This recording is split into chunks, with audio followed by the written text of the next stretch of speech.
First prefatory discussion HUMAN1 SOCIAL organization is something necessary. The philosophers expressed this fact by saying, man is "political, by nature." 2. That is, he cannot do without the social organization for which the philosophers use the technical term town, polis. This is what civilization means. The necessary character of human social organization or civilization is explained by the fact that God created and fashioned man in a form that can live and subsist only with the help of food. He guided man to a natural desire for food and instilled in him the power that enables him to obtain it. However, the power of the individual human being is not sufficient for him to obtain the food he needs, and does not provide him with as much food as he requires to live. Even if we assume an absolute minimum of food that is food enough for one day, a little wheat, for instance, that amount of food could be obtained only after much preparation such as grinding, kneading, and baking. Each of these three operations requires utensils and tools that can be provided only with the help of several crafts, such as the crafts of the blacksmith, the carpenter, and the potter. Assuming that a man could eat unprepared grain, an even greater number of operations would be necessary in order to obtain the grain: sowing and reaping, and threshing to separate it from the husks of the ear. Each of these operations requires a number of tools and many more crafts than those just mentioned.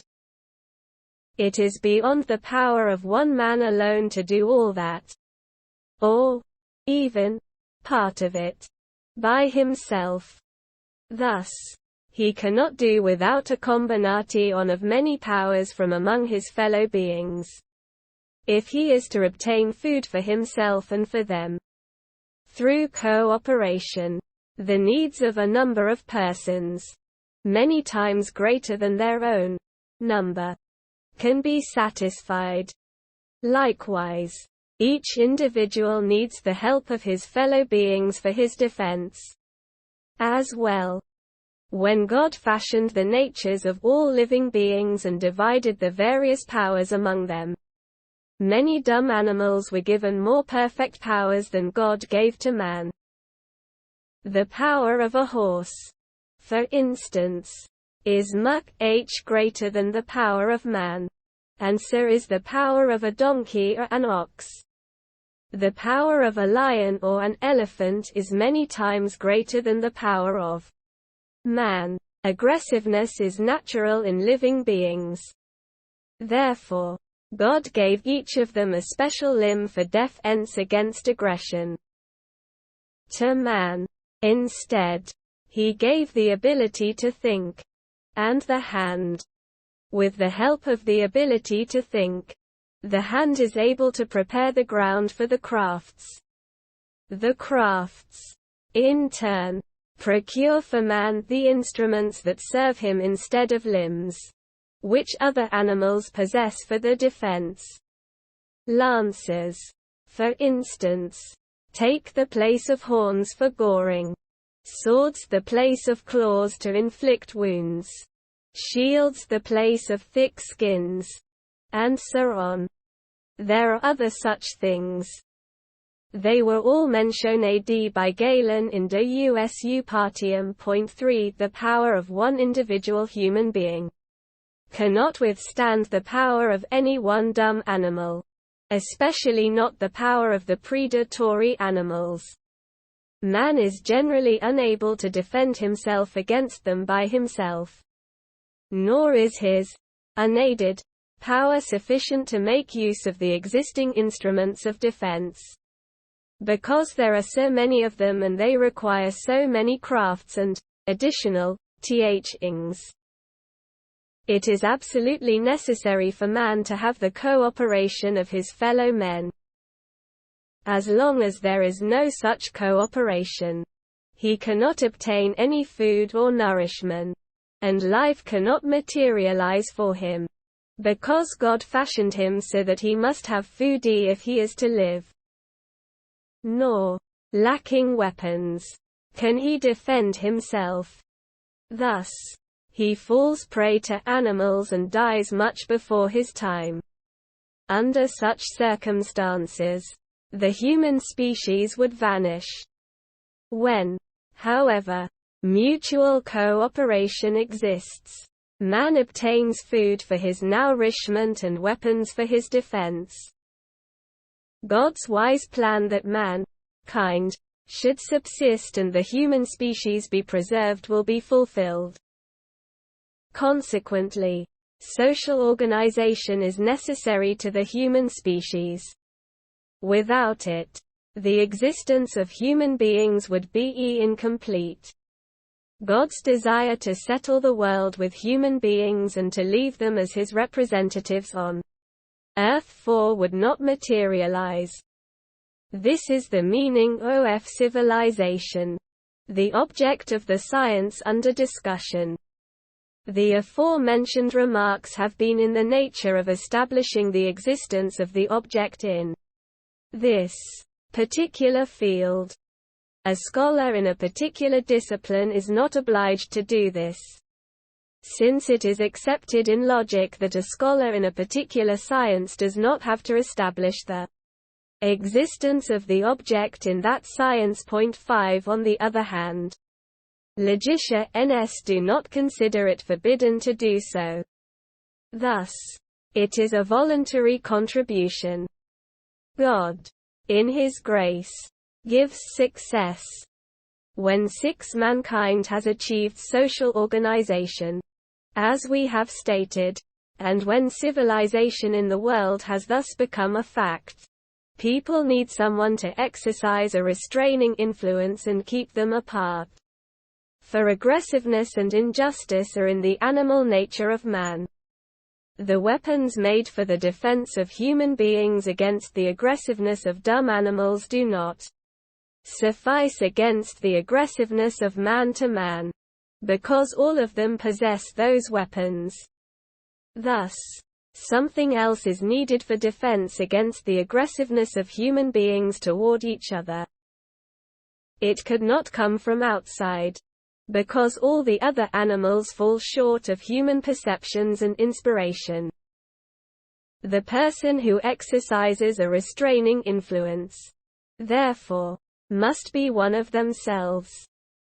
He must dominate them and have power and authority over them, so that no one of them will be able to attack another. This is the meaning of royal authority. It has thus become clear that royal authority is a natural quality of man which is absolutely necessary to mankind. The philosophers mention that it also exists among certain dumb animals, such as the bees and the locusts. 7 One discerns among them the existence of authority and obedience to a leader. They follow the one of them who is distinguished as their leader by his natural characteristics and body.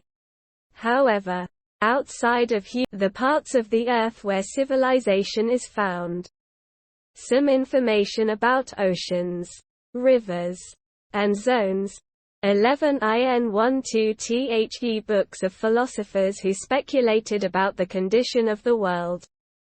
It has been explained that the earth has a spherical shape and is enveloped by the element of water. It may be compared to a grape floating upon water. 13 The water withdrew from certain parts of the earth, because God wanted to create living beings upon it and settle it with the human species that rules as God's representative over all other beings. 141 might from this get the impression that the water is below the earth. This is not correct. The natural below of the earth is the core and middle of its sphere, the center to which everything is attracted by its gravity. all the sides of the earth beyond that and the water surrounding the earth are above. When some part of the earth is said to be below, it is said to be so with reference to some OTH region of the earth. The part of the earth from which the water has withdrawn is 1/2 the surface of the sphere of the earth. It has a circular form and is surrounded on all sides by the element of water which forms a sea, called the surrounden Sea, al-Bahr al-Muhit. It is also called Lablea 15 with thickening of the second L, or Oceanos 16. Both are non-Arabic words. It is also called the Green Sea and the Black Sea. The part of the earth that is free from water, and thus suitable for human civilization, has more waste and empty areas than cultivated, habitable areas. The empty area in the south is larger than that in the north. The cultivated part of the earth extends more toward the north. In the shape of a circular plane, it extends in the south to the equator and in the north to a circular 17 line, behind which there are mountains separating the cultivated part of the earth from the elemental water. Enclosed between these mountains is the dam of Gog and Magog. These mountains extend toward the east. In the east and the west, they also reach the elemental water at 2 sections, points, of the circular line that surrounds the cultivated part of the earth. The part of the earth that is free from water is said to cover 1/2 or less of the sphere of the earth. The cultivated part covers 1/4 of it. It is divided into 7 zones. 18 The equator divides the earth into 2 halves from west to east. It represents the length of the earth. It is the longest line on the sphere of the earth, just as the ecliptic and the equinoctial line are the longest lines on the firmament. The ecliptic is divided into 360 degrees. The geographical degree is 25 parasangs, the parasang being 12,000 cubits or 3 miles, since 1 mile has 4,000 cubits. The cubit is 24 fingers, and the finger is 6 grains of barley placed closely together in one row. 19 The distance of the equinoctial line, parallel to the equator of the earth and dividing the firmament into 2 parts, is 90 degrees from each of the 2 poles.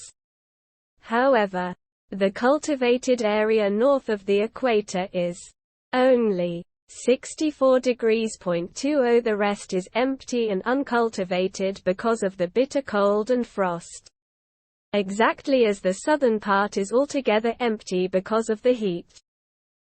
We shall explain it all, if God wills. Information about the cultivated part and its boundaries, and about the cities, towns, mountains, rivers, waste areas, and sandy deserts it contains, has been given by men such as Ptolemy in the Geography 21 and, after him, by the author of the Book of Roger. 22 These men divided the cultivated area into 7 parts which they called the 7 zones. The borders of the 7 zones are imaginary. They extend from east to west. In width, latitudinal ext ensign, they are identical. In length, longitudinal extension, different. The first zone is longer than the second. The same applies to the second zone, and so on. The 7th zone is the shortest. This is required by the circular shape that resulted from the withdrawal of the water from the sphere of the earth. According to these scholars, each of the 7 zones is divided from west to east into 10 contiguous sections. Information about general conditions and civilization is given for each section. The geographers mentioned that the Mediterranean, which we all know, branches off from the surrounding sea in the western part of the 4th zone. It begins at a narrow straits about 12 miles wide between Tangier and Tarifa, called the Strait of Gibraltar. It then extends eastward and opens out to a width of 600 miles. It terminates at the end of the 4th section of the 4th zone, a distance of 1160 parasangs from its starting point. There, it is bordered by the coast of Syria. On the south, it is bordered by the coast of the Maghrib, beginning with Tangier at the straits, then Phrygia, Barca, and Alexandria. On the north, it is bordered by the coast of Constantinople, then Venice, Rome, France, and Spain, back to Tarifa at the Strait of Gibraltar, opposite Tangier. The Mediterranean is also called the Roman Sea or the Syrian Sea. It contains many populous islands. Some of them are large, such as Crete, Cyprus, Sicily, Majorca, and Sardinia. 23 in the north. They say, 2 other seas branch off from the Mediterranean through 2 straits. One of them is opposite Constantinople. It starts at the Mediterranean in a narrow straits, only an arrow shot in width. It flows for a 3 days run and touches Constantinople. Then, it attains a width of 4 miles. It flows in this channel for 60 miles, where it is known as the Straits of Constantinople, through a mouth 6 miles wide. It then flows into the Black Sea 24 and becomes a sea that, from there, turns eastward in its course. It passes the land of Heraclea, in Bithynia, 25 and ends at the country of the Khazars, 1,300 miles from its mouth. Along its 2 coasts live the Byzantine, the Turkish, the Bulgar, Burjan, 26 and the Russian nations. The second sea that branches off from the 2 straits of the Mediterranean is the Adriatic Sea, Gulf of Venice. It emerges from Byzantine territory at its northern limit. Then, from Sant'Angelo de' Lombardi, its western boundary extends from the country of the Venetians to the territory of Aquileia, 1,100 miles from where it started. On its 2 shores live the Venetians, the Byzantines, Rum, and other nations. It is called the Gulf of Venice, Adriatic Sea. From the surrounding sea, they say, a large and wide sea flows on the east at 13 degrees north of the equator. It flows a little toward the south, entering the 1st zone. Then it flows west within the 1st zone until it reaches the country of the Abyssinians and the Negroes, the Zanj, 27 and Bib al-Mandeb in the 5th section of the 1st zone, 4,500 parasangs from its starting point. This sea is called the Chinese, Indian, or Abyssinian Sea, Indian Ocean. It is bordered on the south by the country of the Negroes, Zanj, and the country of Berbera, which Imru al-Qays mentioned in his poem. 28. These Berbers do not belong to the Berbers who make up the tribes in the Maghrib. The sea is then bordered by the area of Mogadishu, Sufila, and the land of Al-Wigwik 29 and by other nations beyond which there is nothing but waste and empty areas. On the north, where it starts. It is bordered by China, then by eastern and western India, al-Hindi and as-Sind, and then by the coast of the Yemen, that is, al-Aqif, Zabad, and other cities. Where it ends, it is bordered by the country of the Negroes, and, beyond them, the Beja. 302 other seas. They say, branch off from the Indian Ocean. One of them branches off where the Indian Ocean ends, at Bib al-Mandeb.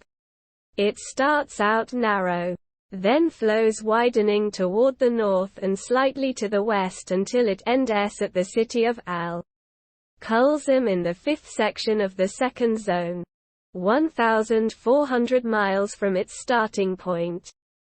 This is the Sea of al-Khaldun or Sea of Suez, Red Sea. From the Red Sea at Suez to Fustat 31 is the distance of a 3 days' journey. The Red Sea is bordered on the east by the coast of the Yemen, the Hejaz, and Jeddah 32 and then, where it ends, by Midian, Madian, Ayla, and Faran. 33 on the west. It is bordered by the coast of Upper Egypt, Idahib, Suakan, and Zillah, and then, where it begins, by the country of the Beja. It ends at al-Khaldun. It would reach the Mediterranean at al-Arish. The distance between the Red Sea and the Mediterranean is a 6 days' journey. Many rulers, both Muslim and pre-Islamic, have wanted to cut through the intervening territory with a canal, but this has not been achieved. The second sea branching off from the Indian Ocean and called the Persian Gulf, the Green Gulf, branches off at the region between the west coast of India and al-Aqaf in the Yemen. It flows toward the north and slightly to the west until it ends at al-Abullah on the coast of al-Basra in the sixth section of the second zone, 440 parasangs from its starting point. It is called the Persian Gulf, Persian Sea. It is bordered on the east by the coast of western India, Mukran, Kerman, Furs, and al-Abullah where it ends. On the west, it is bordered by the coast of al-Bahrain, the Yamamah, Oman, Ash, Shi, and al-Argaf where it starts. Between the Persian Gulf and al-Khaldun lies the Arabian Peninsula, jutting out from the mainland into the sea. It is surrounded by the Indian Ocean to the south, by the Red Sea to the west, and by the Persian Gulf to the east. It adjoins the Iraq in the region between Syria and al-Basra, where the distance between Syria and the Iraq is 1,500 miles. In the Iraq are al-Kufa, al-Qidisiyah, Baghdad, the reception hall of Khosrau, at Ctesiphon, 34 and al-Hira. Beyond that live non-Arab nations such as the Turks, the Khazars, and others.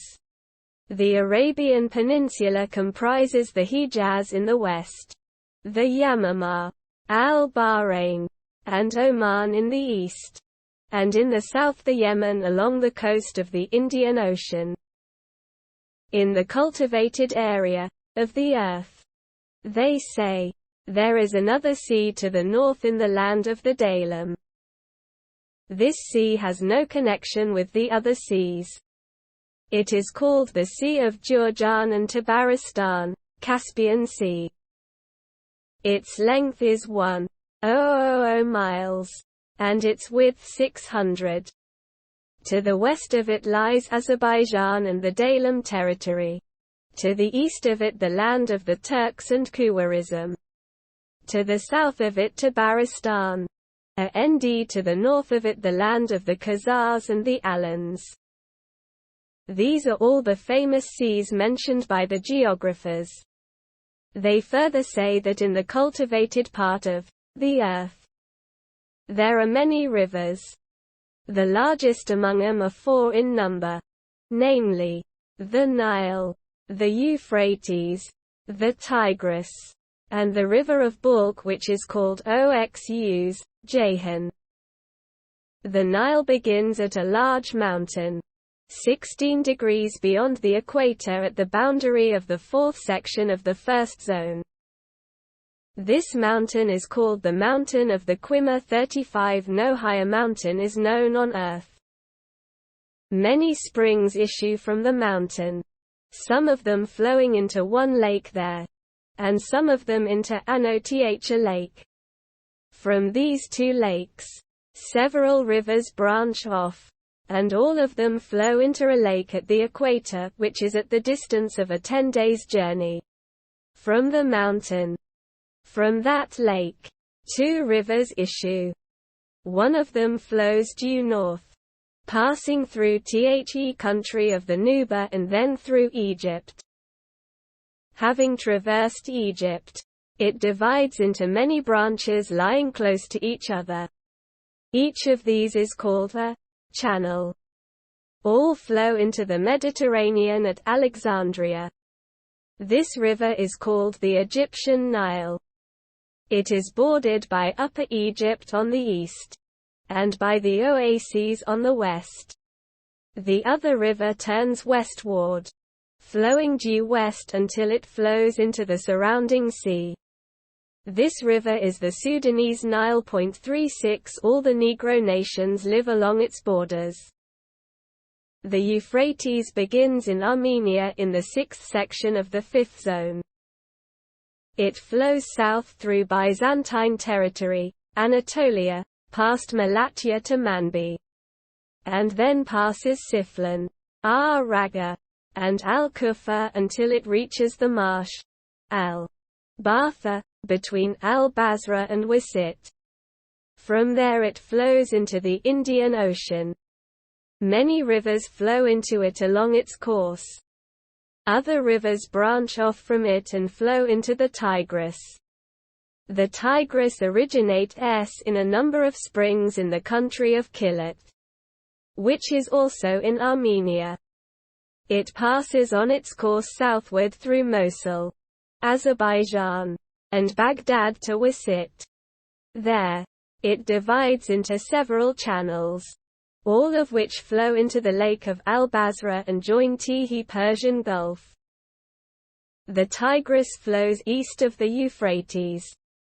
Many large rivers flow into it from all sides.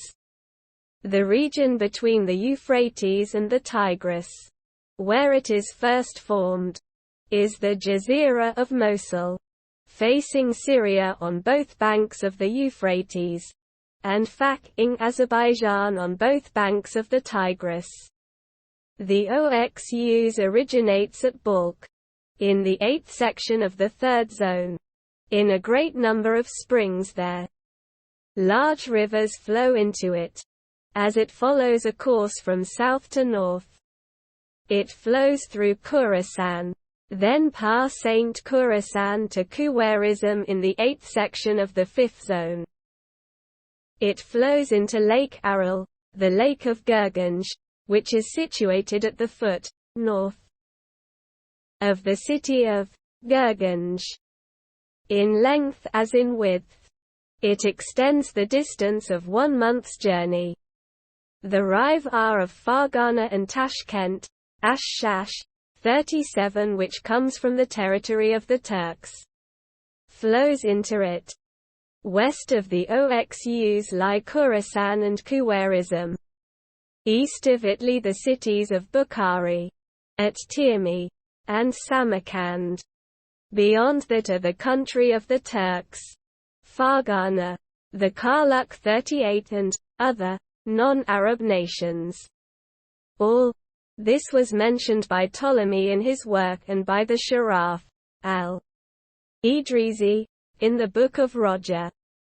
All the mountains, seas, and rivers to be found in the cultivated part of the earth are depicted on maps and exhaustively treated in geography. We do not have to go any further into it. It is too lengthy a subject, and our main concern is with the Maghrib, the home of the Berbers, and the Arab home countries in the east. God gives success. Supplementary note to the second prefatory discussion: the northern quarter of the earth has more civilization than the southern quarter. The reason thereof. We know from observation and from continuous tradition that the first and the second of the cultivated zones have less civilization than the other zones. The cultivated area in the first and second zones is interspersed with empty waste areas and sandy deserts and has the Indian Ocean to the east. The nations and populations of the first and second zones are not excessively numerous. The same applies to the cities and towns there. The third, fourth, and subsequent zones are just the opposite. Waste areas there are few. Sandy deserts also are few or non-existent. The nations and populations are tremendous.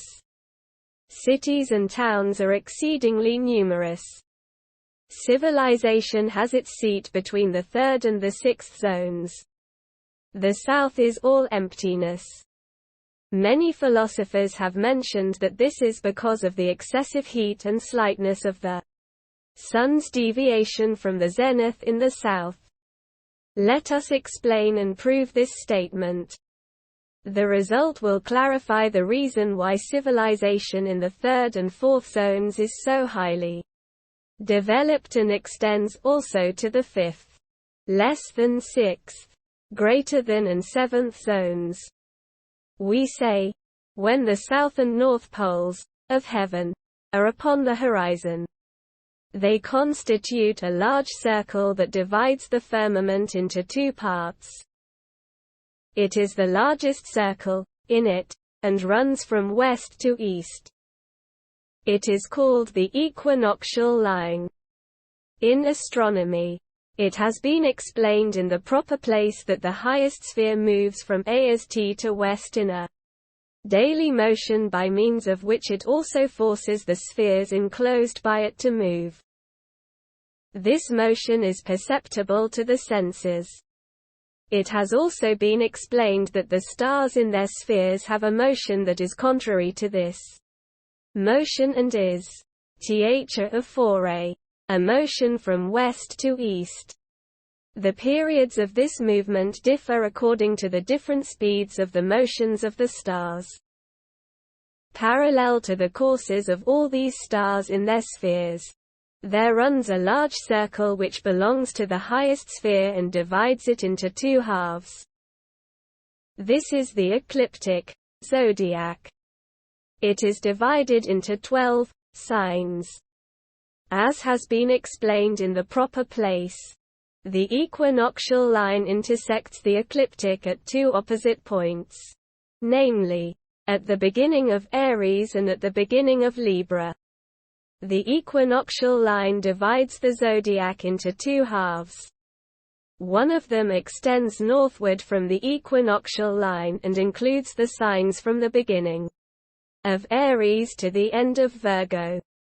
The other half extends southward from it and includes the signs from the beginning of Libra to the end of Pisces. When the two poles fall upon the horizon less than which takes place in one particular region greater than among all the regions of the Earth, a line is formed upon the surface of the Earth that faces the equinoctial line and runs from west to east. This line is called the equator. According to astronomical observation, this line is believed to coincide with the beginning of the first of the 7 zones. All civilization is to the north of it. The North Pole gradually ascends on the horizon of the cultivated area of the Earth, until its elevation reaches 64 degrees. Here, all civilization ends. This is the end of the seventh zone. When its elevation reaches 90 degrees on the horizon, that is the distance e between the pole and the equinoctial line, then it is at its zenith, and the equinoctial line is on the horizon. 6 of the signs of the zodiac, the northern ones, remain above the horizon, and 6, the southern ones, are below it. Civilization is impossible in the area between the 64th and the 90th degrees, for no admixture of heat and cold occurs there because of the great time interval between them. Generation of anything, therefore, does not take place. The Sun is at its zenith on the equator at the beginning of Aries and Libra. It then declines from its zenith down to the beginning of Cancer and Capricorn. Its greatest declination from the equinoctial line is 24 degrees. Now, when the North Pole ascends on the horizon, the equinoctial line declines from the zenith in proportion to the elevation of the North Pole, and the South Pole descends correspondingly. As regards the three distances constituting geographical latitude, 0.39 scholars who calculate the prayer times call this the latitude of a place. When the equinoctial line declines from the zenith, the northern signs of the zodiac gradually rise above it, proportionately to its eyes, until the beginning of Cancer is reached.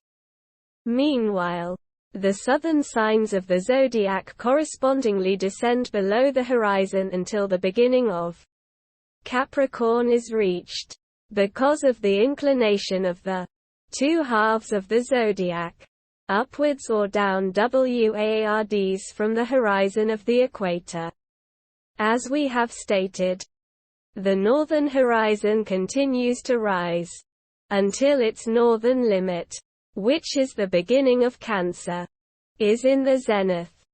This is where the latitude is 24 degrees in the Hejaz and the territory adjacent.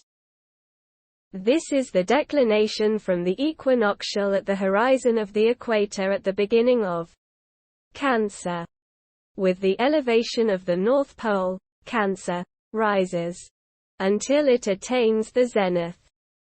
When the pole rises more than 24 degrees, the Sun descends from the zenith and continues to do so until the elevation of the pole is 64 degrees, and the Sun's descent from the zenith, as well as the depression of the South Pole under the horizon, is the same distance. Then, generation of anything stops because of the excessive cold and frost and the long time without any heat. At and nearing its zenith, the Sun sends its rays down upon the Earth at right angles. In other positions, it sends them down at obtuse or acute angles. When the rays form right angles, the light is strong and spreads out over a wide area, in contrast to what happens in the case of obtuse and acute angles. Therefore, at and nearing its zenith, the heat is greater than in other positions, because the light of the Sun is the reason for heat and calefaction. The Sun reaches its zenith at the equator twice a year in 2 points of Aries and Libra. No declination of the Sun goes very far. The heat hardly begins to become more temperate when the Sun has reached the limit of its declination at the beginning of Cancer or Capricorn and begins to rise again toward the zenith. The perpendicular rays then fall heavily upon the horizon there, in these regions, and hold steady for a long time, if not permanently. The air gets burning hot, even excessively so. The same is true whenever the Sun reaches the zenith in the area between the equator and latitude 24 degrees. as it does twice a year. The rays exercise almost as much force upon the horizon there, at this latitude, as they do at the equator. The excessive heat causes a parching dryness in the air that prevents any generation. As the heat becomes more excessive, water and all kinds of moisture dry up, and the power of generation is destroyed in minerals, plants, and animals, because all generation depends on moisture. Now, when the beginning of Cancer declines from the zenith at the latitude of 25 degrees and beyond, the Sun also declines from its zenith. The heat becomes temperate, or deviates only slightly from being temperate. Then, generation can take place.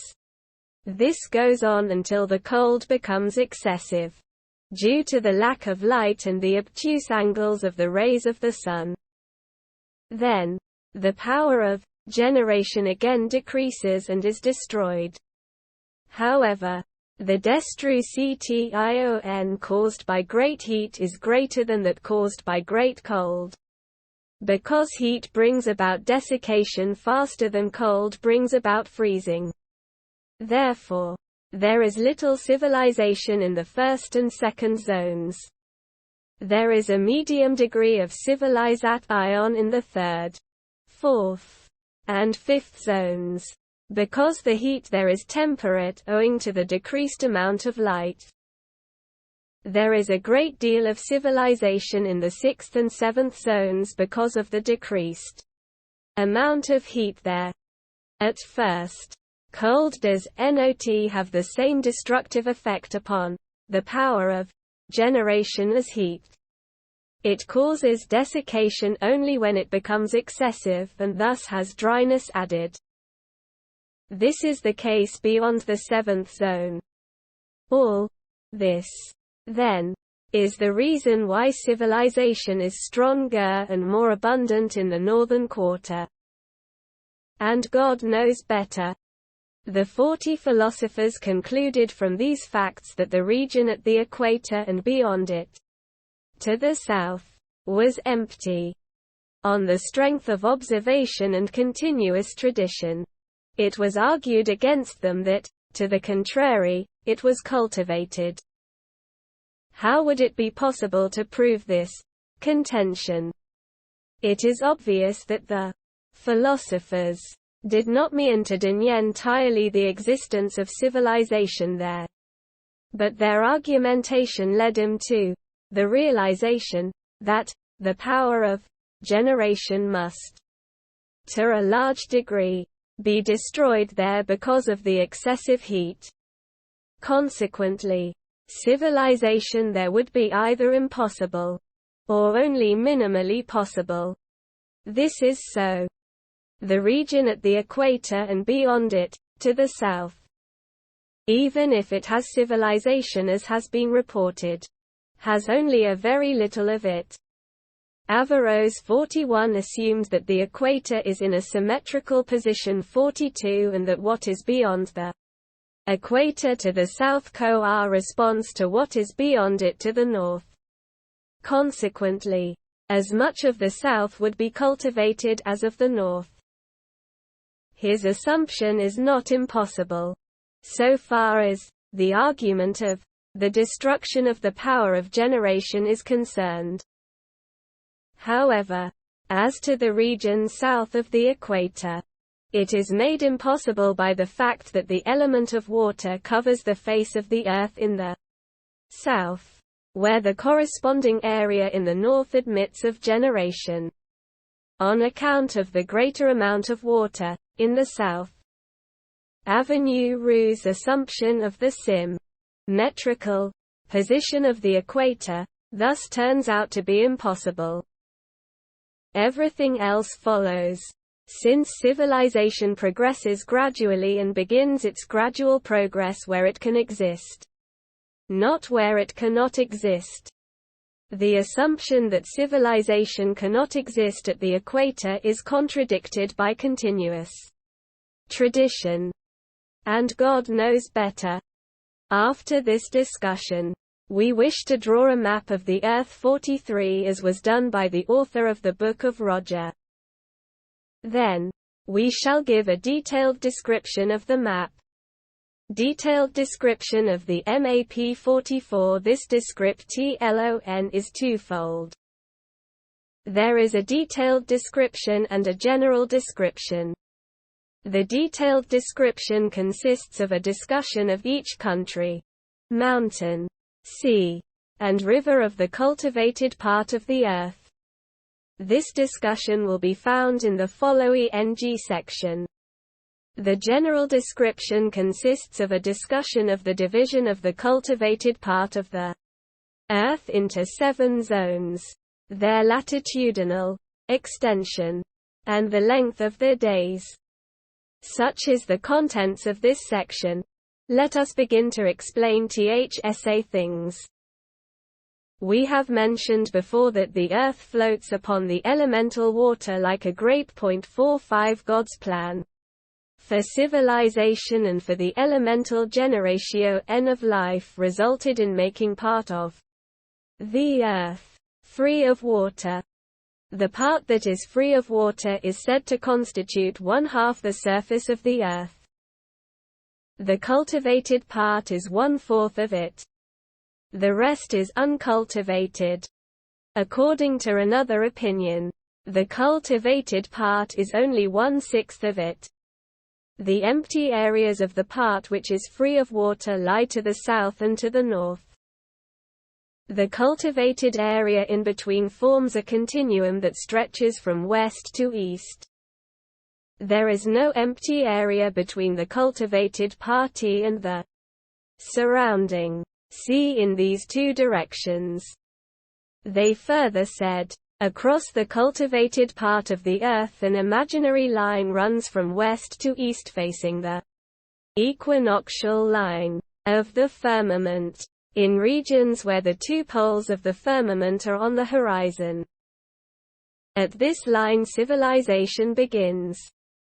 It extends from there northwards.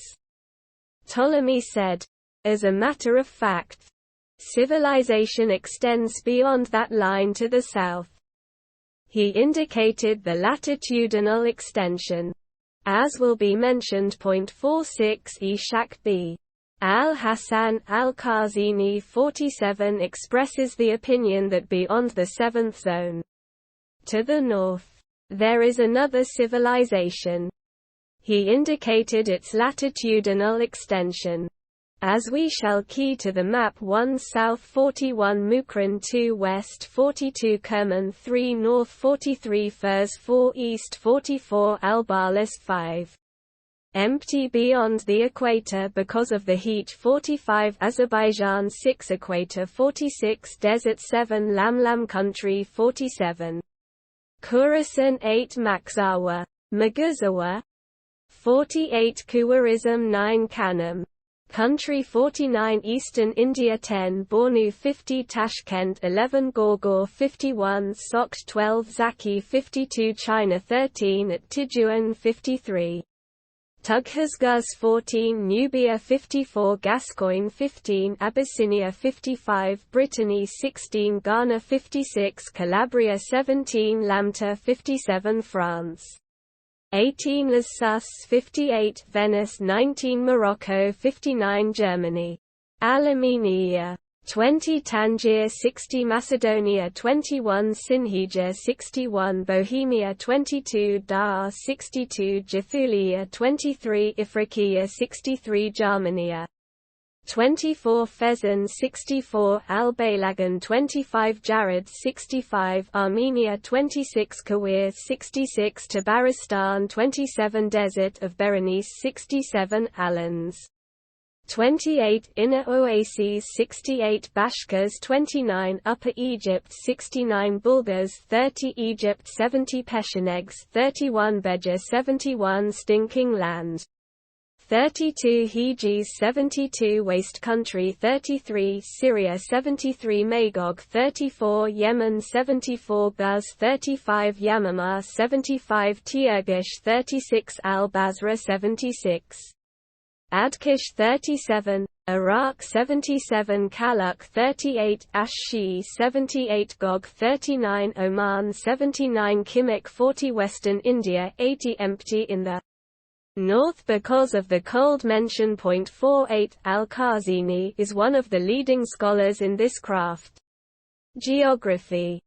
Further, the ancient philosophers divided the cultivated part of the earth in the north into 7 zones by means of imaginary lines running from west to east. They maintain that these zones have different latitudinal extensions. This will be discussed in detail.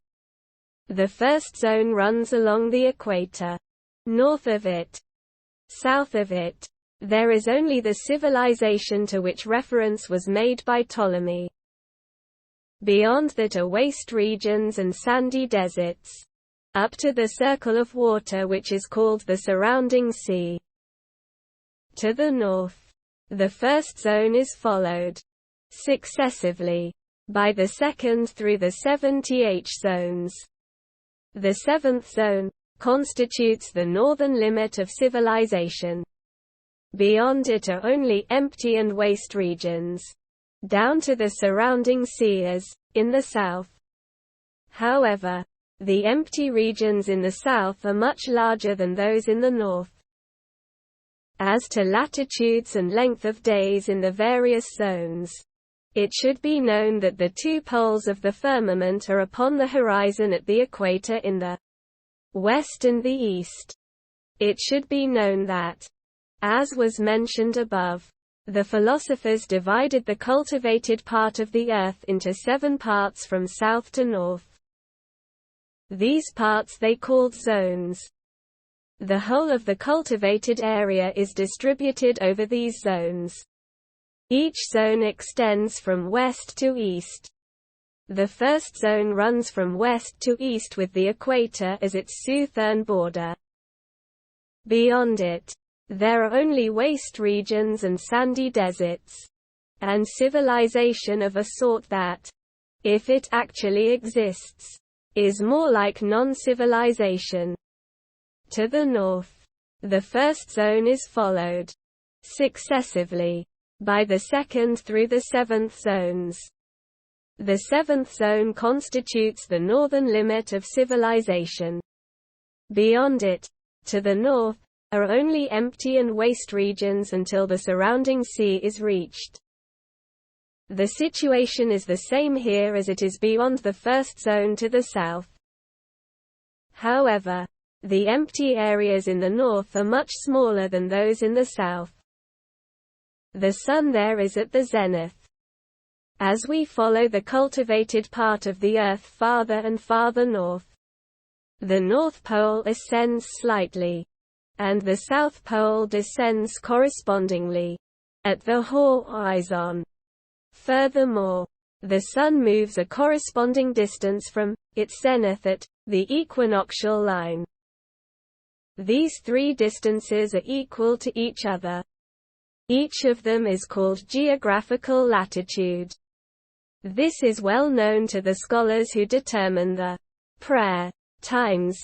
People hold different opinions as to the latitudinal extension of the cultivated part of the earth, and as to the latitudinal extension breadth of the various zones. Ptolemy holds the opinion that the latitudinal extension of the entire cultivated part of the earth is 771 halves. The latitudinal extension of the cultivated part beyond the equator to the south is 1148 ATHUs. The latitudinal extension of the zones in the north is 661 halves. According to him, the first zone extends to 16 degrees, 48 BTHE second to 20 degrees, the third to 27 degrees, the fourth to 33 degrees, the 5th to 38 degrees, the 6th to 43 degrees, the 7th to 4,849. He then determined the degree on the firmament as having a length of 662/3 of a mile. Were it to be measured on the surface of the Earth, 0.50 thus. The first zone from south to north is 1,067 miles wide. The second zone, 2,333 miles. The third zone, 2,790 miles. The fourth zone, 2,185 miles. The fifth zone, 2,520 miles. The sixth zone, 2,840 miles. And the seventh zone, 3,150 miles. The length of night and day differs in the various zones by reason of the declination of the Sun from the equinoctial line and the elevation of the North Pole above the horizon. This causes a difference in the arcs of day and night. The length of night and day differs in the different zones by reason of the declination of the Sun from the equinoctial line and the elevation of the North Pole above the horizon. This causes a difference in the arcs of day and night. At the boundary of the first zone, the longest night which occurs when the Sun enters Capricorn and the longest day which occurs when the Sun enters Cancer reach a maximum of 13 hours. The same is the case at the boundary of the second zone in the north. The length of day there reaches its maximum of 13½ hours when the Sun enters Cancer, the Summer tropic. The longest night when the Sun enters Capricorn, the Winter tropic, is as long. For the shortest day and night, there thus remains the difference between 13½ and 24, which is the combined number of hours of day and night GHT. Or one complete revolution of the firmament. The same is the case also at the boundary of the third zone in the north, where night and day reach a maximum length of 14 hours. At the boundary of the fourth zone, where they reach a maximum length of 14½ hours. At the boundary of the fifth zone, where they reach a maximum length of 15 hours. At the boundary of the sixth zone, where they reach a maximum length of 15½ hours. And at the boundary of the seventh zone, where they reach a maximum length of 16 hours. There, civilization ends. The difference in the maximum length of night and day in the various zones, consequently, is an evenly distributed gradual increase of half an hour in each, all the way from the first zone in the south to the last zone in the north. In connection with these zones, geographical latitude refers to the distance between the Sun at its zenith in a given place and the equinoctial line where it is at the zenith on the equator. It likewise corresponds to the depression of the South Pole below the horizon in that particular place, as well as to the elevation of the North Pole. As was mentioned before 51, these three distances are equal to each other. They are called geographical latitude. At the boundary of the first zone, the longest night which occurs when the Sun enters Capricorn and the longest day which occurs when the Sun enters Cancer reach, according to Ptolemy, a maximum of 12½ hours. At the boundary of the second zone, a maximum of 13 hours. At the boundary of the third zone, a maximum of 13½ hours. At the boundary of the fourth zone, a maximum of 14 hours. At the boundary of the fifth zone, a maximum of ½ hour more. At the boundary of the sixth zone, a maximum of 15 hours. And at the boundary of the seventh zone, a maximum of 1/2 hour more. For the shortest day and night, there thus remains the difference between the last figure and 24, which is the combined number of hours of day and night, or one complete revolution of the firmament. The difference in the maximum length of night and day in the various zones, consequently, is an evenly distributed, gradual increase of half an hour in each, all the way from the first zone in the south to the last zone in the north. Ishaq B. Al-Hassan al-Khazini maintains that the latitudinal extension of civilization beyond the equator, to the south, is 16 degrees 25, and the longest night and day there, 13 hours. The latitudinal extension of the first zone and the length of day and night there are the same as beyond the equator, to the south. The second zone extends to 24 degrees 51 and the length of its longest day and night at its farthest point is 13½ hours. For the third zone, the figures are 30 degrees and 14 hours. For the fourth zone, they are 36 degrees and 14½ hours. For the fifth zone, they are 41 degrees and 15 hours. For the sixth zone, they are 45 degrees and 15½ hours.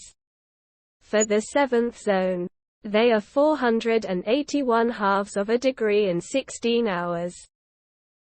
The latitudinal extension of civilization beyond the seventh zone, to the north, reaches from the boundary of the seventh zone to latitude 63 degrees, and the length of the longest day and night to 20 hours. Other leading scholars in the discipline, apart from Ishaq al-Khazini, maintain that the latitudinal extension of the cultivated area beyond the equator, to the south, is 16 degrees 27 feet. The first zone extends to 20 degrees 15. The second to 27 degrees 13.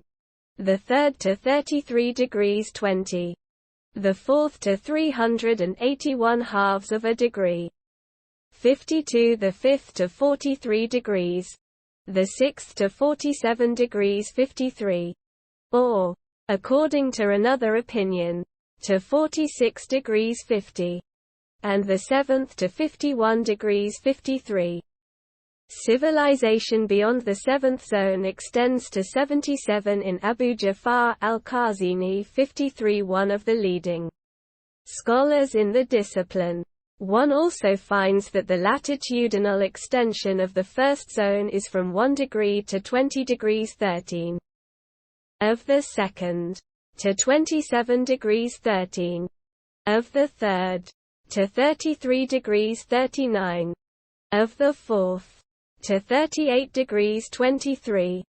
Of the fifth, to 42 degrees 58. Of the sixth, to 47 degrees 2. And of the seventh, to 60 degrees 45 feet. 54. This is as much as I know about the different opinions concerning latitudinal extension and length of day and night in the zones and concerning their width as indicated in miles. God created everything. Then He determined it. 55. The geographers have subdivided each of the 7 zones lengthwise from west to east in 10 equal sections. They mention the countries, cities, mountains, and rivers of each section, and the traveling distances between them. We shall now briefly summarize the best-known countries, rivers, and seas of each section. Our model will be the data set forth in the Nuzhat al-Mushtaq which al-Alawi al-Idrisi al-Hamudi 56 composed for the Christian king of Sicily. Roger, the son of Roger al-Idrisi's family had given up its rule of Malaga. and he had settled at Roger's court in Sicily. He composed the book in the middle of the 6th, 12th century. He utilized many books by authors such as al-Masudi, Ibn Khaldun, al-Horgali, al-Udri, Ishaq al-Manajim 57, Ptolemy and others. We shall begin with the first zone and go on from there to the last one. The first zone, the Eternal Islands, the Canaries, from which Ptolemy began the determination of geographical longitude, are in the west. They are not part of the landmass of the first zone. They lie in the surrounding sea.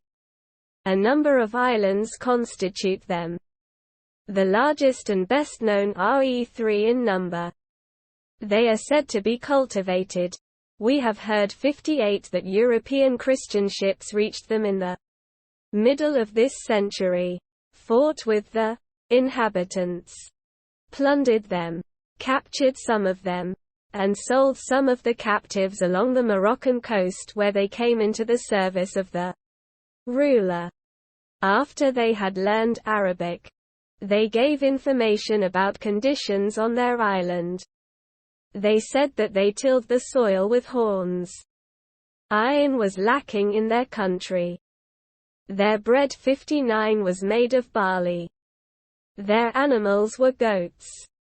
They fought with stones, which they hurled backwards. Their worship consisted of prostrations before the rising sun. They knew no revealed religion and had not been reached by any missionary activity. These islands can be reached only by chance, and not intentionally by navigation. Navigation on the sea depends on the winds. It depends on knowledge of the directions the winds blow from and where they lead, and on following a straight course from the places that lie along the path of a particular wind. When the wind changes and it is K-noun where a straight course along it will lead, the sails are set for it, and the ship thus sails according to nautical norms evolved by the mariners and sailors 60 who are in charge of sea voyages. The countries situated on the 2 shores of the Mediterranean are noted on a chart, Sahifa, which indicates the true facts regarding them and gives their positions along the coast in the proper order. The various W-ins and their paths are likewise put down on the chart. This chart is called the compass.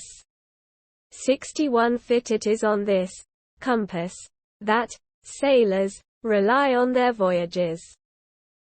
Nothing of the sort exists for the surrounding sea. Therefore, ships do not enter it, because, were they to lose sight of shore, they would hardly be able to find their way back to it. Moreover, the air of the surrounding sea and its surface harbors vapors that hamper ships on their courses. Because of the remoteness of these vapors, the rays of the sun which the surface of the earth deflects cannot reach and dissolve them. It is, therefore, difficult to find the way to the Eternal Islands, and to have information about them. The first section of the first zone contains the mouth of the Nile, which has its origin in the mountain of the Qimma. As we have mentioned. 62. This Nile is called the Sudanese Nile. It flows toward the surrounding sea and into it at the island of Orlil. 63. The city of Sela 64, Takrur 65 and Ghana 66 are situated along this Nile. At this time, all of them belong to the Mali people 67, a Negro nation. Moroccan merchants travel to their country. Close to it in the north is the country of the Lamtuna, and of the other groups of the veiled Berbers, Sinhaja, as well as the deserts in which they roam. To the south of this Nile, There is a Negro people called Lamlam. They are unbelievers. They brand themselves on the face and temples. The people of Ghana and Takrur invade their country, capture them, and sell them to merchants who transport them to the Maghrib. There, they constitute the ordinary mass of slaves. Beyond them to the south, there is no civilization in the proper sense. There are only humans who are closer to dumb animals than to rational beings. They live in thickets and caves and eat herbs and unprepared grain. They frequently eat each other. 68 They cannot be considered human beings. All the fruits of the Negro territory come from fortified villages in the desert of the Maghrib. Suk H as Tuat, Tawat, Tuwat, Tigararan 69 and Wergla, Wargalan, 70 in Ghana. An Alid king and dynasty are said to have existed. These Alids were known as the Banu Saleh. According to the author of the Book of Roger, Saleh was Saleh b. Abdullah b. Hassan b. al-Hassan, but no such Saleh is known among the sons of Abdullah b. Hassan. 71 At this time the dynasty has disappeared, and Ghana belongs to the Mali ruler. To the east of this territory, in the third section of Tihi First Zone, is the territory of Gorgor 72. It lies along a river that has its origin in certain mountains there, flows westward, and disappears in the sand in the second section. The realm of Gorgor was independent. The Mali ruler then gained power over the territory, and it came into his possession. At this time it is devastated as the result of a disturbance that happened there and that we shall mention when we discuss the Mali dynasty in its proper place in the history of the Berbers. 73-2. The south of the country of Gorgor lies the territory of Kaneem, a Negro nation. 74 Beyond them are the Wangara. 75 On the border of the Sudanese Nile, to the north. To the east of the countries of the Wangara and the Kaneem, there is the country of the Zaghe. 76 and the Tajira. 77 adjoining the land of the Nuba in the fourth section of the first zone. The land of the Nuba is traversed by the Egyptian Nile throughout its course from its beginning at the equator to the Mediterranean in the north. This Nile originates at the mountain of the Qmr, 16 degrees above 78 the equator. There are different opinions as to the correct form of the name of this mountain. Some scholars read the name as Kama, moon, because Thay mountain is very white and luminous. Yaqut, in the Mushtarak. 79 as well as Ibn Sa'id 80 reads Qimar, with reference to an Indian people. 8110 springs issue from this mountain. 5 of them flow into one lake and 5 into another lake. There is a distance of 6 miles between the two lakes. From each of the two lakes, 3 rivers come forth. They come together in a swampy, closing square bracket, Lake Batia, at the foot of which a mountain emerges. This mountain cuts across the lake at the northern end and divides its waters into 2 branches. The western branch flows westward through the Negro territory, and finally flows into the surrounding sea. The eastern branch flows northward through the countries of the Abyssinians and the Nuba and the region in between. At the boundary of Egypt, it divides.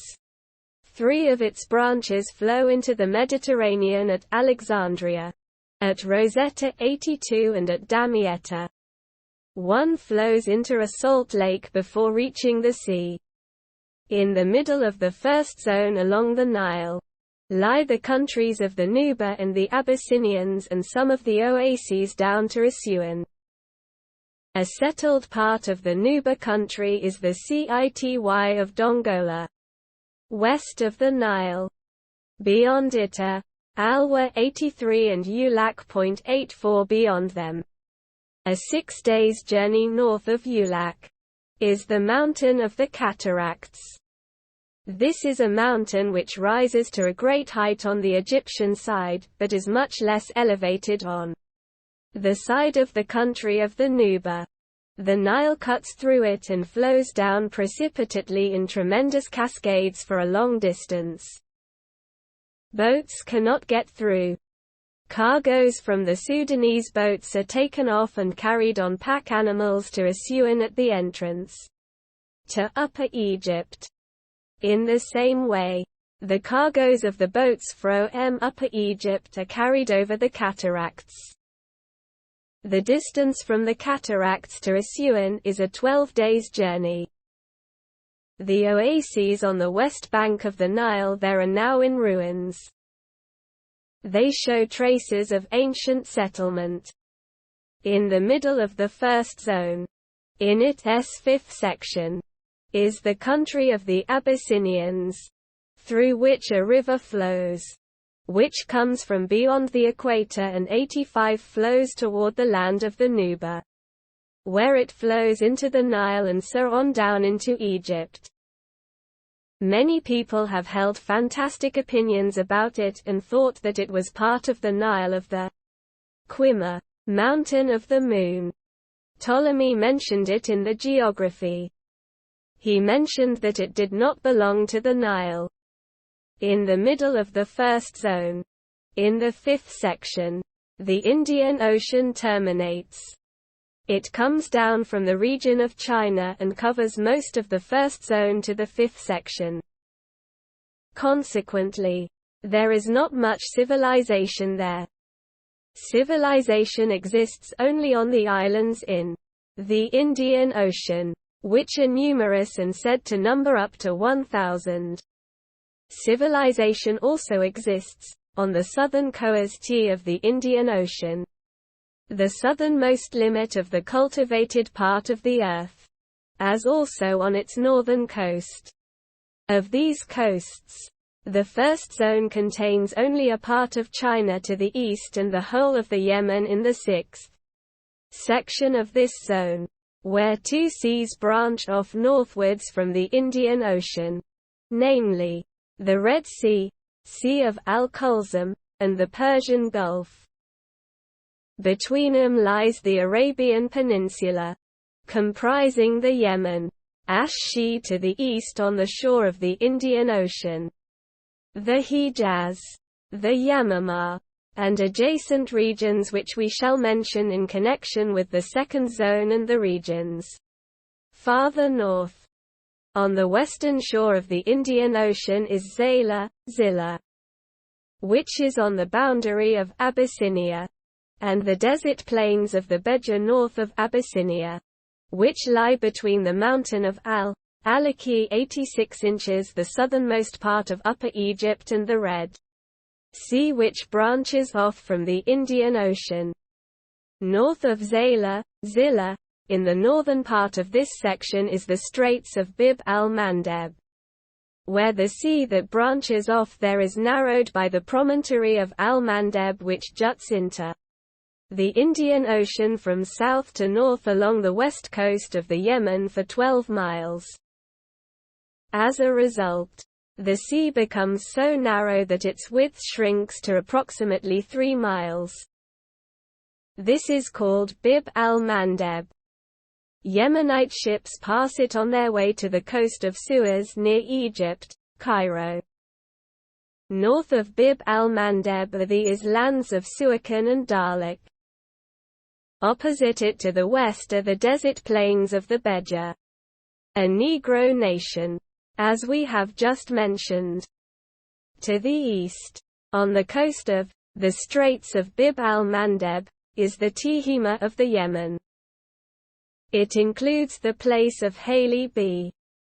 Yaq Ub.87 to the south of Zayla, Zilla.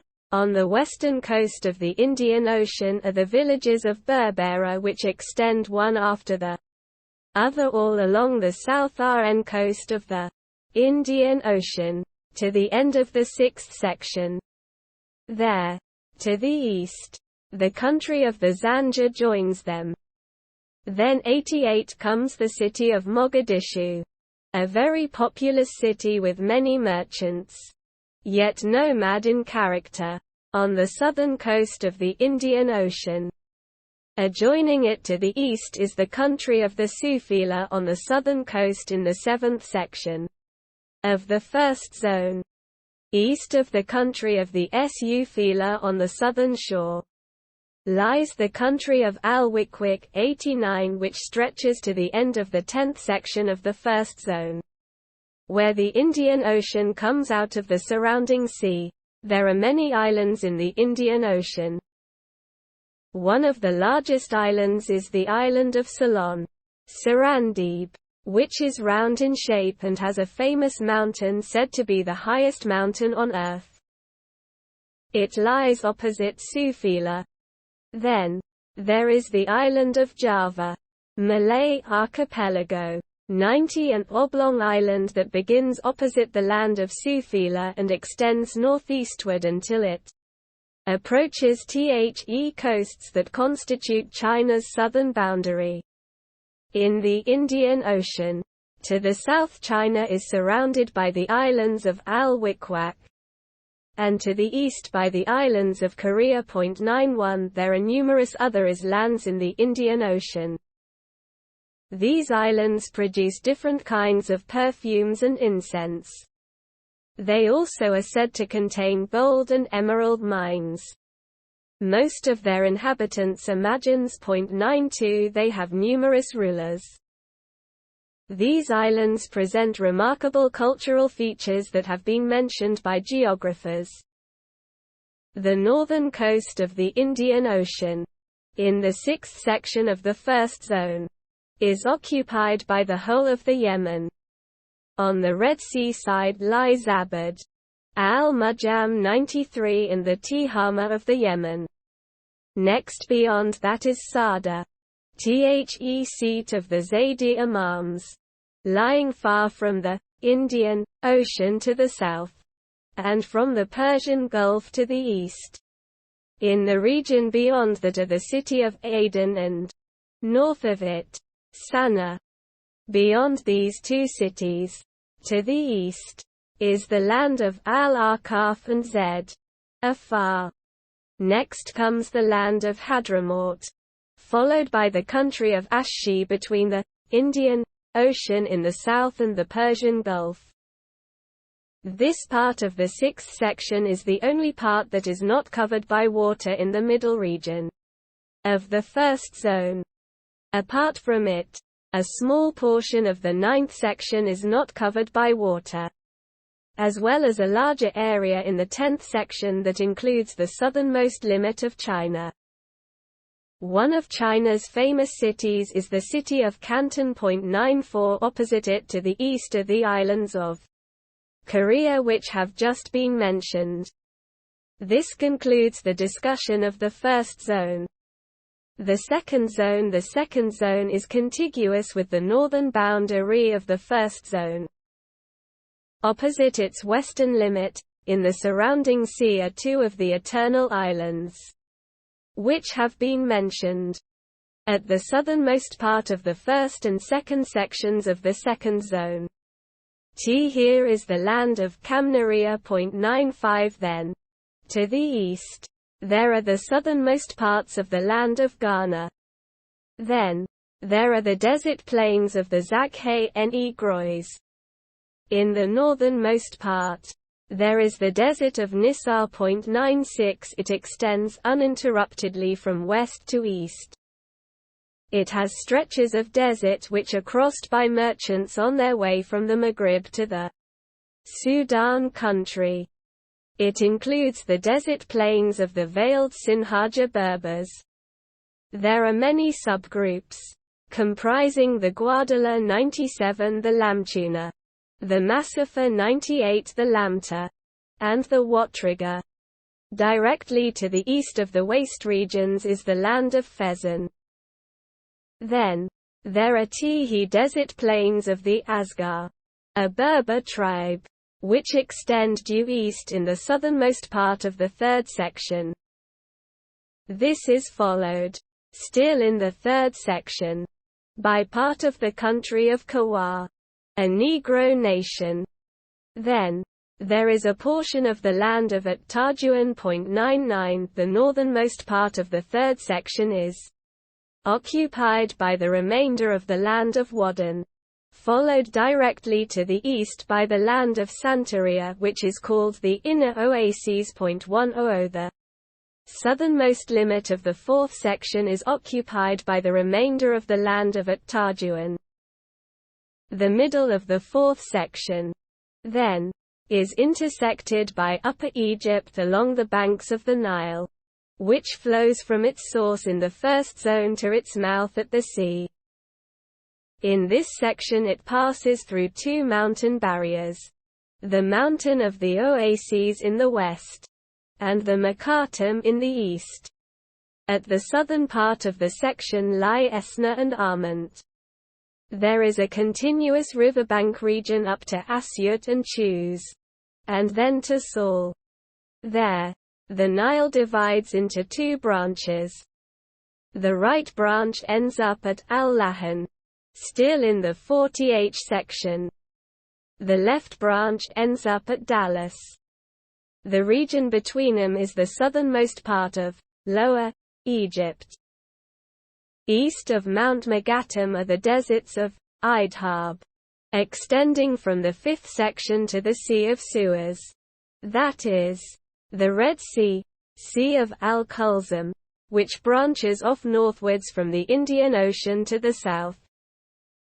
On the eastern shore of the Red Sea, in the same section, is the Hijaz, extending from the mountain of Yalamlam to Yathrib, Medina.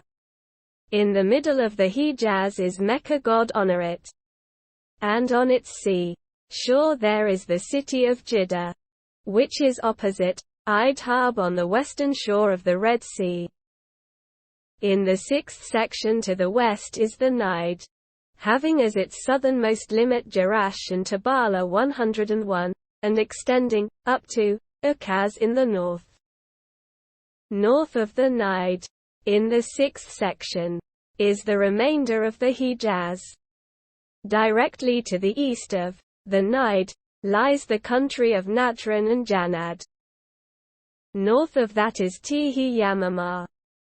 Directly to the east of Natran, there is the land of Saba and Marib, followed by the land of Ash-Shi, which ends at the Persian Gulf.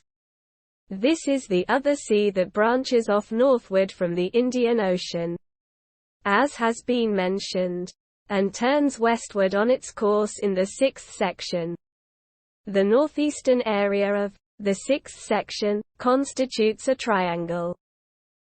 At its southernmost part is the city of Kalhat, the coast, seaport, of Ash-Shi. North of it, on the coast, is the country of Oman, followed by the country of Al-Bahrain with Hajar, at the end of the sixth section. The southwestern part of the seventh section contains a portion of the Persian Gulf connecting with the other portion of it in the sixth section. The Indian Ocean covers all the southernmost area of the seventh section. There, western India lies along it, up to the country of Mukran, which belongs to western India. Opposite it is the country of At-Tawbaran 102, which also belongs to western India. All of western India lies in the western part of the seventh section.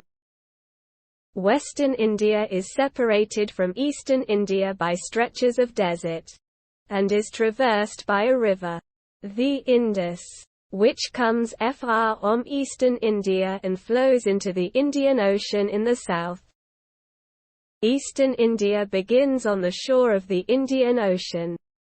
Directly to the east there lies the country of Ballara. 103 north of it is Multan, the home of the great idol. 104 The northernmost part of eastern India is the southernmost part of the country of Sijistan. The western part of the 8th section contains the remainder of the country of Ballara that belongs to eastern India. Directly to the east of it lies the country of Gandhara.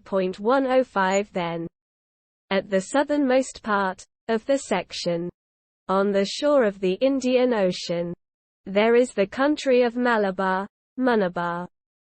North of it, in the northernmost part of the section, there is the country of Kabul.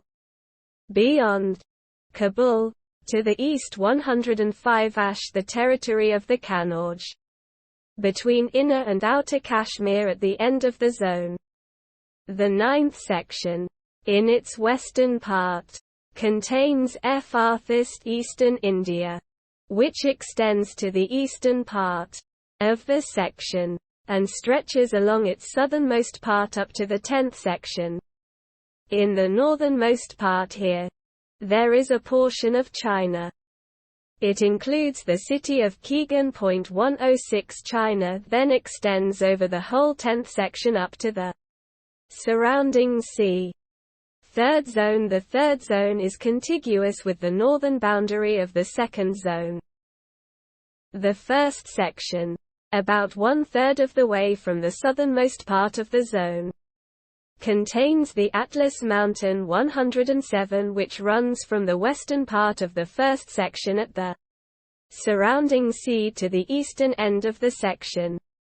This Mount An is inhabited by innumerable Berber nations, as will be mentioned. 108 In the region between this mountain and the second zone, at the surrounding sea, The is the Rabat Monastery. Misa. 109 East of here are the adjoining countries of As, Sus 110 and Noun, Null. Directly to the east of these countries is the country of Dar, followed by the country of Sijilmassa and then by a portion of the desert of Nisar. The stretch of desert that we mentioned in describing the second zone. The Atlas Mountain towers over all these countries of the first section. The western region of the Atlas has few passes and roads but near the Muluya, Malwiya, river. And from there on to where it ends, the Atlas has a great number of passes and roads. This region contains the Masmuda nations, at the surrounding sea the Saks Wanwa, then the Hintatar, the Tinmalal, the Gidmiwa 111 and then the Haskura, who are the last Masmuda in this area. Then there are the Zanaga 112, that is, the Sinhija tribes. At the boundary of the first section of the third zone, there are some Zanata tribes. To the north, Mount Auras, Layurs, the mountain of the Kutama, adjoins the Atlas. After that, there are other Berber nations which we shall mention in the proper places. The Atlas mountain in the western part of the section towers over Morocco to the north of it. In the southern part of Morocco lie Marrakesh, Akhmet, and Tadla. On the surrounding sea there are the Rabat Isfi and the city of Sail, Sala. East 112 AOF the country of Marrakesh lie Fez, Meknes, Taza, and Kasa Kutama 113. This is the area that is custommarily called the farthest Maghrib, Morocco, by its inhabitants. On the shore of the surrounding sea in that region lie Archila, Azila, 114 and Larache, Al-Arish. Directly to the east of this area, there is the country of the Middle Maghrib whose center is Tlemcen, Tilimsan. On the shores of the Mediterranean there lie Hunain 115 Oran, and Algiers. The Mediterranean leaves the surrounding sea at the Straits of Tangier in the western part of the fourth zone 116 and then extends eastward to Syria. Shortly after it leaves the narrow straits, it widens to the south and to the north and enters the third and fifth zones. This is why many places within the third zone are on the Mediterranean coast. From Tangier up to Al-Qasa as Sakir, then Ceuta, the country of Bardis, and Gassasa. Algiers, which comes next, is near Bougie, Bajaya, on the east. Then, east of Bougie at the boundary of the first section is Constantine, a day's journey from the Mediterranean.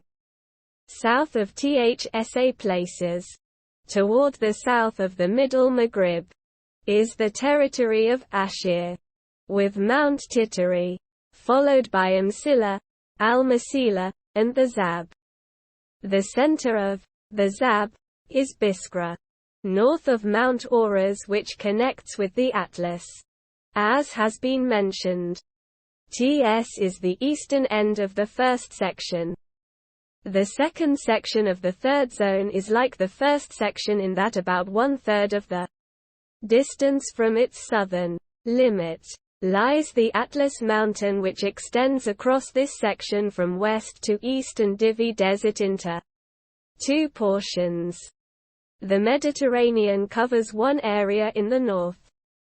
The portion south of the Atlas mountain is all desert to the west. To the east, there is Gadam. Directly to the east of this portion is the land of Wadden. The remainder of Wik H is situated in the second zone. As has been mentioned, the portion north of the Atlas mountain between the Atlas and the Mediterranean contains in the west Mount Auras, Tebessa, and Larabus, Al-Urbus. On the seacoast is Bone, Bunna.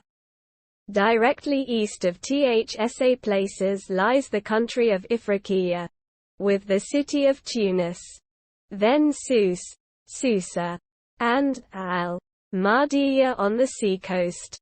South of these places and north of the Atlas mountain is the country of the Jared, Jared, Al-Jared, Toza, Tazar, Gafsa, Kafsa, Nd Nefzua, Nafzawa. Between them and the coast is the city of Kirwan, Al-Kairouan. Mount Uselit, Uzlit, Waslat, and Sabaitla, Subaitila. Directly east of these places lies Tripoli on the Mediterranean. Facing it in the south are the mountains of the Hawara tribes, Dama, Mount Dema, and Makara, the city of Magara, which connect with the Atlas and are opposite Gadam, which we mentioned at the end of the southern portion.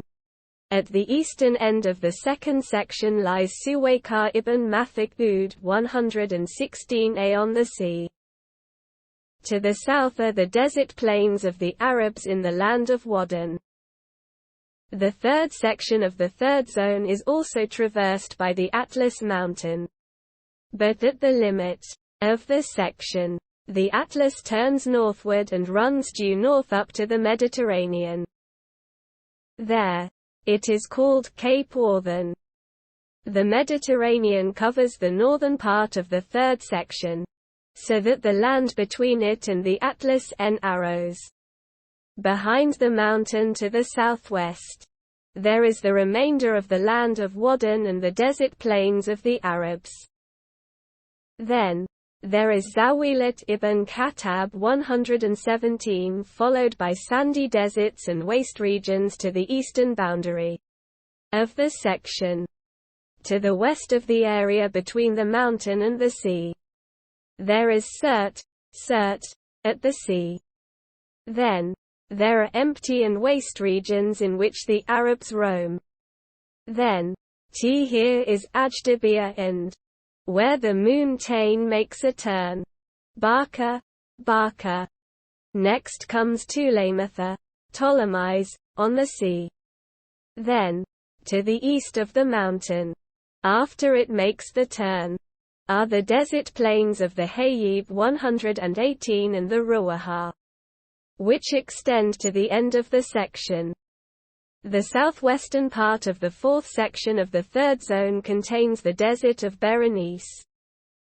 North of it is the country of the Hayib and the Ruwaha.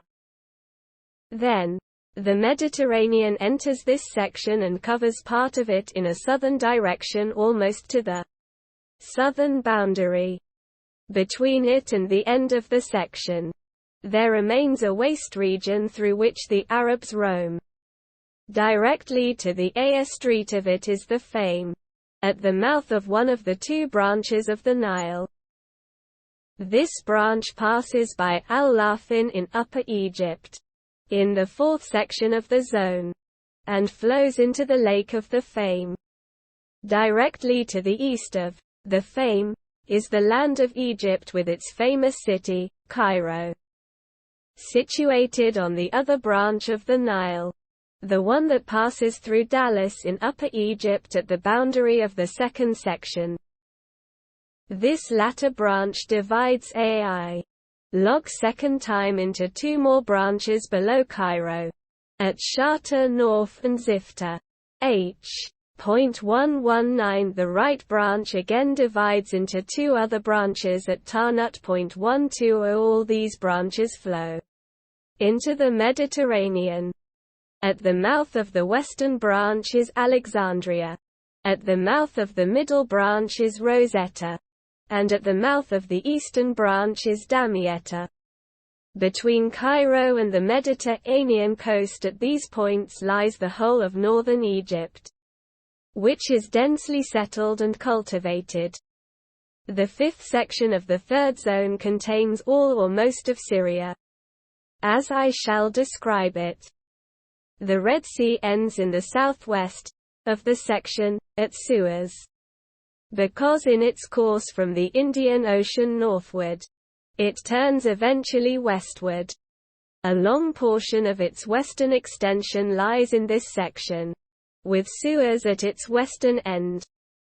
Beyond Suez, on this part of the Red Sea, there are the mountains of Paran, far in Mount Sinai, at Tur, Ayla, in Midian, Madian, and, where it ends, Al-Hora. 121. From there, its shoreline turns southward towards the land of the Hijaz, as has been mentioned in Connection WITH. The fifth section of the second zone. Third prefatory discussion: the temperate and the intemperate zones. The influence of the air upon the color of human beings and upon many other aspects of their condition. WE213HAVE explained that the cultivated region of that part of the earth which is not covered by water has its center toward the north, because of the excessive heat in the south and the excessive cold in the north. The north and the south represent opposite extremes of cold and heat. It necessarily follows that there must be a gradual decrease from the extremes toward the center, which, thus, is moderate. The fourth zone is the most temperate cultivated region. The bordering third and fifth zones are rather close to being temperate. The sixth and second zones which are adjacent to them are far from temperate, and the first and seventh zones still less so.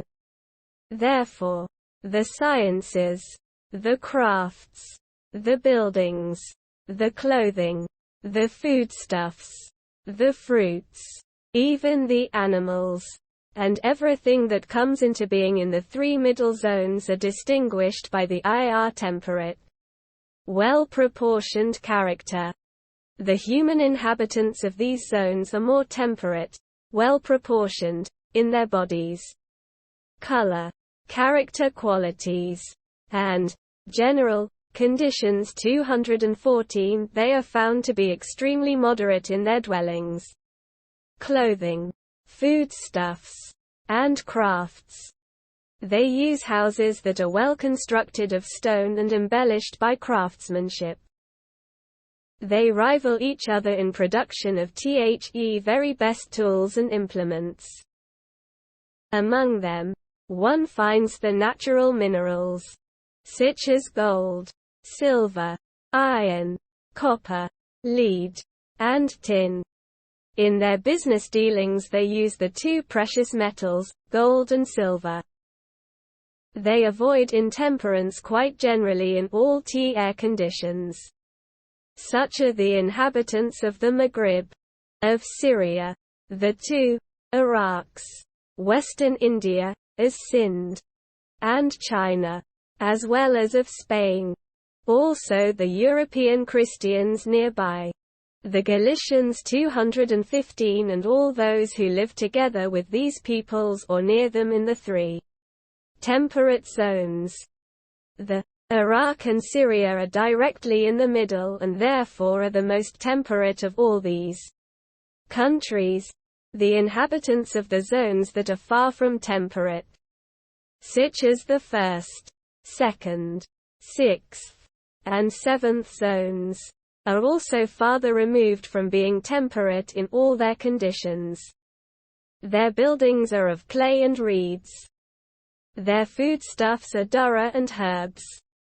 Their cloth and is the leaves of trees, which they sew together to cover themselves, or animal skins. Most of them go naked. The fruits and seasonings of their countries are strange and inclined to be intemperate. In their business dealings, they do not use the two noble metals, but copper, iron, or skins, upon which they set a value for the purpose of business dealings. Their qualities of character, moreover, are close to those of dumb animals. It has even been reported that most of the Negroes of the first zone dwell in caves and thickets, eat herbs, live in savage isolation and do not congregate, and eat each other. 216 The same applies to the Slavs. The reason for this is that their remoteness from being temperate produces in them a disposition and character similar to those of the dumb animals, and they become correspondingly remote from humanity. The same also applies to their religious conditions. They are ignorant of prophecy and do not have a religious law, except for the small minority that lives near the temperate regions. This minority includes, for instance, the Abyssinians, who are neighbors of the Yemenites and have been Christians from pre-Islamic and Islamic times down to the present, and the Mali, the Gorgor, and the Takrur who live close to the Maghrib and, at this time, are Muslims. They are said to have adopted Islam in the 7th, 13th century. Or, in the north, there are those Slav, European Christian, and Turkish nations that have adopted Christianity. All the other inhabitants of the intemperate zones in the south and in the north are ignorant of all religion. Religious scholarship is lacking among them. All their conditions are remote from those of human beings and close to those of wild animals. And he creates what you do not know. 217 The foregoing statement is not contradicted by the existence of the Yemen, the Hadramaut, Al-Arqaf, the Hijaz, the Yamamah, and adjacent regions of the Arabian Peninsula in the first and second zones. As we have mentioned 218, the Arabian Peninsula is surrounded by the sea on three sides. The humidity of the sea influences the humidity in the air of the Arabian Peninsula. This diminishes the dryness and intemperance that, otherwise, the heat would cause. Because of the humidity from the sea, the Arabian Peninsula is to some degree temperate.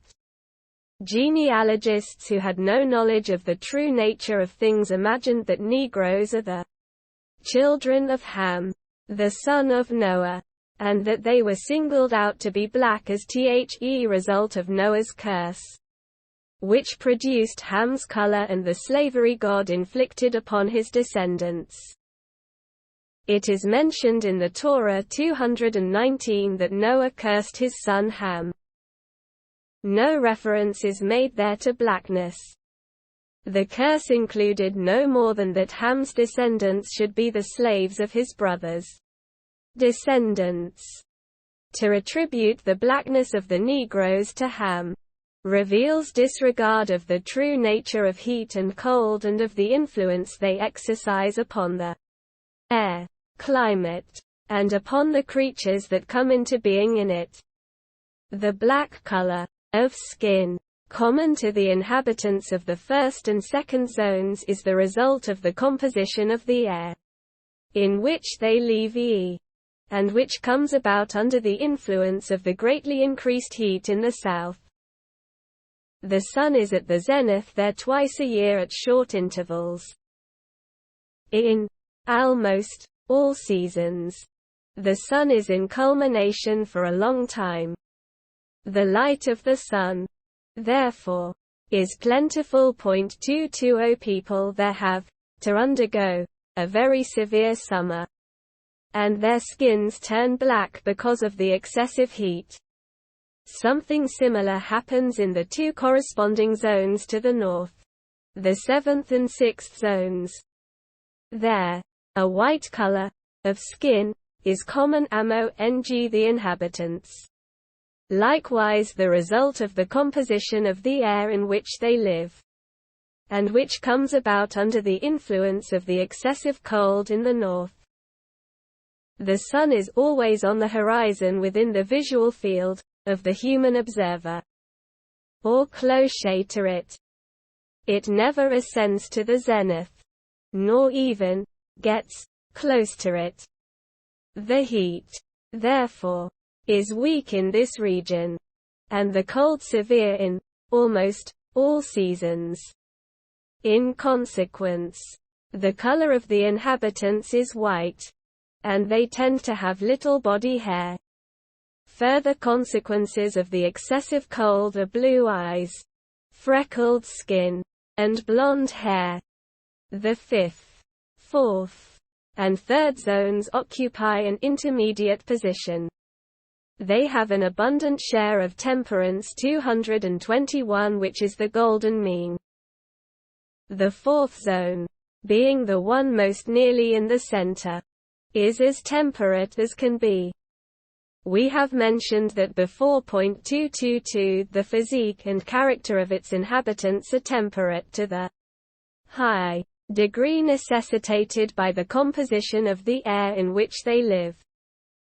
The 3rd and 5th zones lie on either side of the 4th, but they are less centrally located.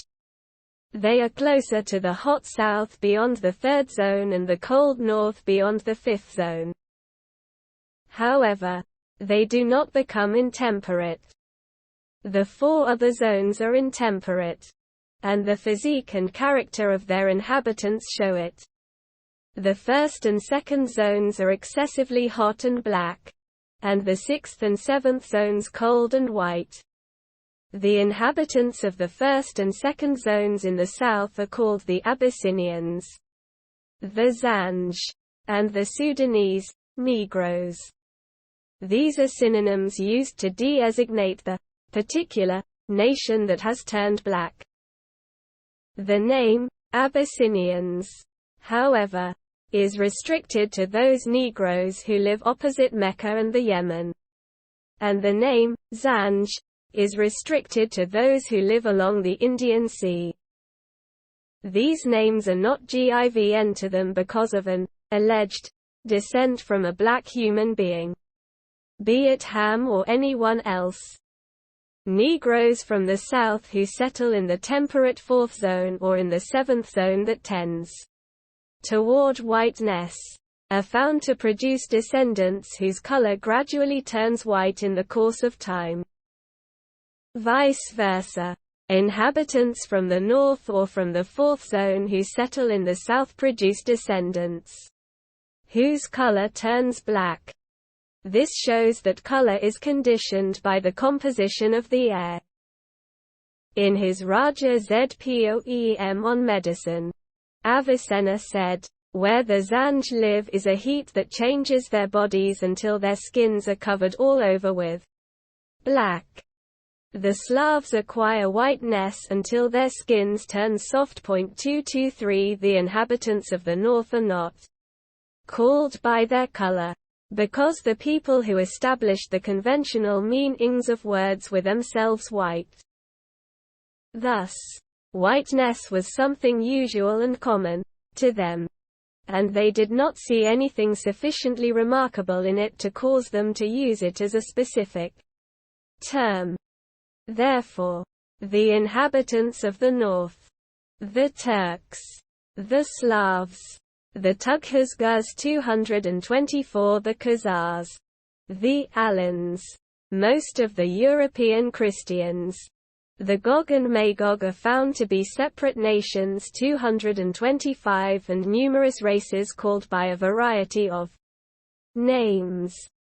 The inhabitants of the middle zones are temperate in their physique and character and in their ways of life. They have all the natural conditions necessary for a civilized life, such as ways of making a living, dwellings, crafts, sciences, political leadership, and royal authority. They thus have had various manifestations of prophecy, religious groups, dynasties, religious laws, sciences, countries, cities, buildings, horticulture, splendid crafts, and everything else that is temperate. Now, among the inhabitants of these zones about whom we have historical information are, for instance, the Arabs, the Byzantines, Rum, the Persians, the Israelites, the Greeks, the Indians, and the Chinese. When 226 genealogists noted differences between these nations, their distinguishing marks and characteristics, they considered these to be due to their different descents. They declared all the Negro inhabitants of the South to be descendants of Ham. They had misgivings about their color and therefore undertook to report the aforementioned silly story. They declared all or most of the inhabitants of the North to be the descendants of Japheth. And they declared most of the temperate nations, who inhabit the central regions, who cultivate the sciences and crafts, and who possess religious groups and religious laws as well as political leadership and royal authority, to be the descendants of Shem. Even if the genealogical construction were correct, it would be the result of mere guesswork, not of cogent, logical argumentation. It would merely be a statement of fact. It would not imply that the inhabitants of the South are called Abyssinians and Negroes because they are descended from black Ham. The genealogists were led into this error by their belief that the only reason for differences between nations is in their descent. This is not so. Distinctions between races or nations are in some cases due to a different descent, as in the case of the Arabs, the Israelites, and the Persians. In other cases, they are caused by geographical location and physical marks, as in the case of the Zanj, Negroes, the Abyssinians, the Slavs, and the black Sudanese, Negroes. Again, in other cases, they are caused by custom and distinguishing characteristics, as well as by descent, as in the case of the Arabs. Or, they may be caused by anything else among the conditions, qualities, and features peculiar to the different nations. But to generalize and say that the inhabitants of a specific geographical location in the south or in the north are the descendants of such and such a well-known person because they have a common color, trait, or physical mark which alleged forefather had, is one of those errors which are caused by disregard, both of the true nature of created beings and of geographical facts. There also is disregard of the fact that the physical circumstances and environment are subject to changes that affect later generations. They do not necessarily remain unchanged. This is how God proceeds with his servants. And verily, you will not be able to change God's way. 227 Fourth prefatory discussion. The influence of the air, climate, upon human character. WE 228 HAVESEEN that Negroes are in general characterized by levity, excitability, and great emotionalism. They are found eager to dance whenever they hear a melody. 229 They are everywhere described as stupid. The real reason for these opinions is that, as has been shown by philosophers in the proper place, joy and gladness are due to expansion and diffusion of the animal spirit. Sadness is due to the opposite, namely, contractio and concentration of the animal spirit. It has been shown that heat expands and rarefies air and vapors and increases their quantity. A drunken person experiences inexpressible joy and gladness, because the vapor of the spirit in his heart is pervaded by natural heat, which the power of the wine generates in his spirit. The spirit, as a result, expands, and there is joy. Likewise, when those who enjoy a hot bath inhale the air of the bath, so that the heat of the air enters their spirits and makes them haughty, they are found to experience joy. It often happens that they start singing, as singing has its origin in gladness. Now, Negroes live in the hot zone of the earth. Heat dominates their temperament and formation. Therefore, they have in their spirits an amount of heat corresponding to that in their bodies and that of the zone in which they live. In comparison with the spirits of the inhabitants of the fourth zone, theirs are hotter and, consequently, more expanded. As a result, they are more quickly moved to joy and gladness, and they are merrier. Excitability is the direct consequence. In the same way, the inhabitants of coastal regions are somewhat similar to the inhabitants of the south. The air in which they live is very much hotter because of the reflection of the light and the rays of the sun from the surface of the sea. Therefore, their share in the qualities resulting from heat, that is, joy and levity, is larger than that of the inhabitants of cold and hilly or mountainous countries. To a degree, this may be observed in the inhabitants of the Jared in the third zone. The heat is abundant in it and in the air there, since it lies south of the coastal plains and hills. Another example is furnished by the Egyptians. Egypt lies at about the same latitude as the Jared.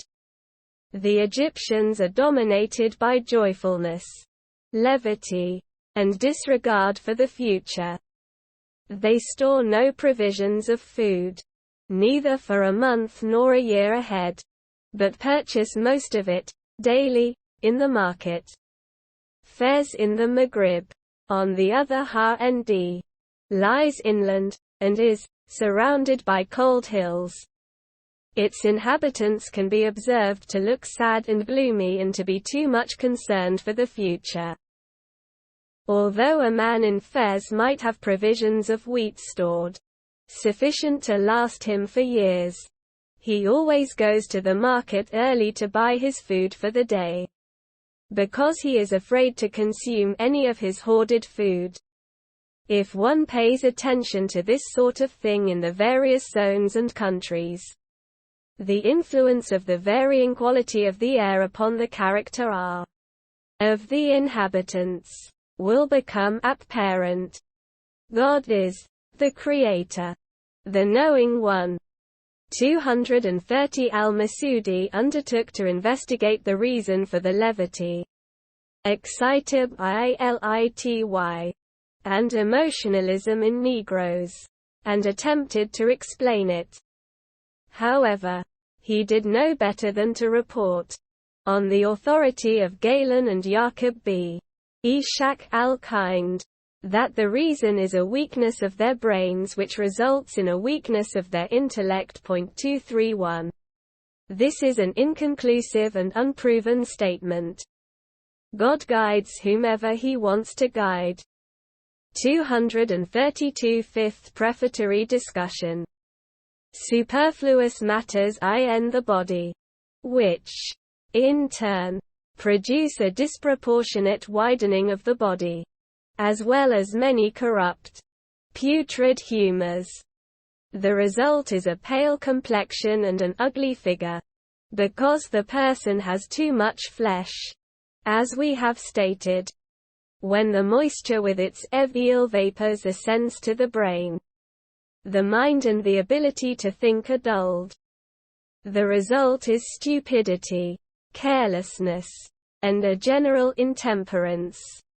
This can be exemplified by comparing the animals of waste regions and barren habitats, such as gazelles, wild cows, maha, ostriches, giraffes, onagers, and wild buffaloes, cows, bagar, with their counterparts among the animals that live in hills, coastal plains, and fertile pastures. There is a big difference between them with regard to the glossiness of their coat, their shape and appearance, the proportions of their limbs, and their sharpness of perception. 235 The gazelle is the counterpart of the goat, and the giraffe that of the camel. The onagers and wild buffaloes, cows, are identical with domestic donkeys and oxen, and cows. Still, there is a wide difference between them. The only reason for it is the fact that the abundance of food in the hills produces pernicious, superfluous matters and corrupt humors in the bodies of the domestic animals, the influence of which shows on them. Hunger, on the other hand, may greatly improve the physique and shape of the animals of the waste regions. The same observations apply to human beings. We find that the inhabitants of fertile zones where the products of agriculture and animal husbandry as well as seasonings and fruits are plentiful, are, as a rule, described as stupid in mind and coarse in body. This is the case with those Berbers who have plenty of seasonings and wheat, as compared with those who lead a frugal life and are restricted to barley or durra, such as the Masmuda Berbers and the inhabitants of As-Sus and the Gemara. The latter are superior both intellectually and physically.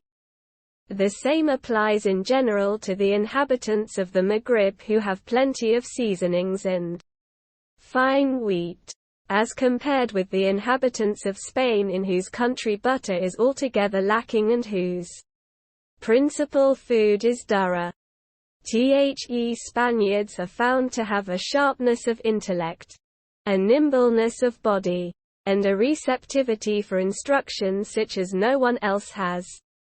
The same also applies to the inhabitants of rural regions of the Maghrib as compared with the inhabitants of settled areas and cities. Both use many seasonings and live in abundance. But the town dwellers only use them after they have been prepared and cooked and softened by mixtures. They thus lose their heaviness and become less substantial. Principal foods are the meat of sheep and chickens. They do not use butter because of its tastelessness. Therefore the moisture in their food is small, and it brings only a few pernicious superfluous matters into their bodies. Consequently, the bodies of the urban population are found to be more delicate than those of the inhabitants of the desert who live a hard life. Likewise, those inhabitants of the desert who are used to hunger are found to have in their bodies no superfluous matters, thick or thin. It should be known that the influence of abundance upon the body is apparent even in matters of religion and divine worship. The frugal inhabitants of the desert and those of settled areas who have accustomed themselves to hunger and to abstinence from pleasures are found to be more religious and more ready for divine worship than people who live in luxury and abundance. Indeed, it can be observed that there are few religious people in towns and cities. Inasmuch as people there are for the most part obdurate and careless, which is connected with the use of much meat, seasonings, and fine wheat. The existence of pious men and ascetics is, therefore, restricted to the desert, whose inhabitants eat frugally. Likewise, the condition of the inhabitants within a single city can be observed to differ according to the different distribution of luxury and abundance. It can also be noted that those people who, whether they inhabit the desert or settled areas and cities, live a life of abundance and have all the good things to eat, die more quickly than others when a drought or famine comes upon them.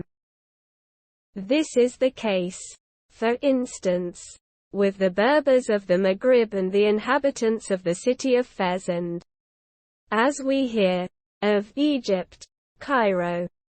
It is not so with the Arabs who inhabit waste regions and deserts, or with the inhabitants of regions where the date palm grows and whose principal food is dates, or with the present-day inhabitants of Ifriqiya whose principal food is barley and olive oil, or with the inhabitants of Spain whose principal food is diarrhea and olive oil.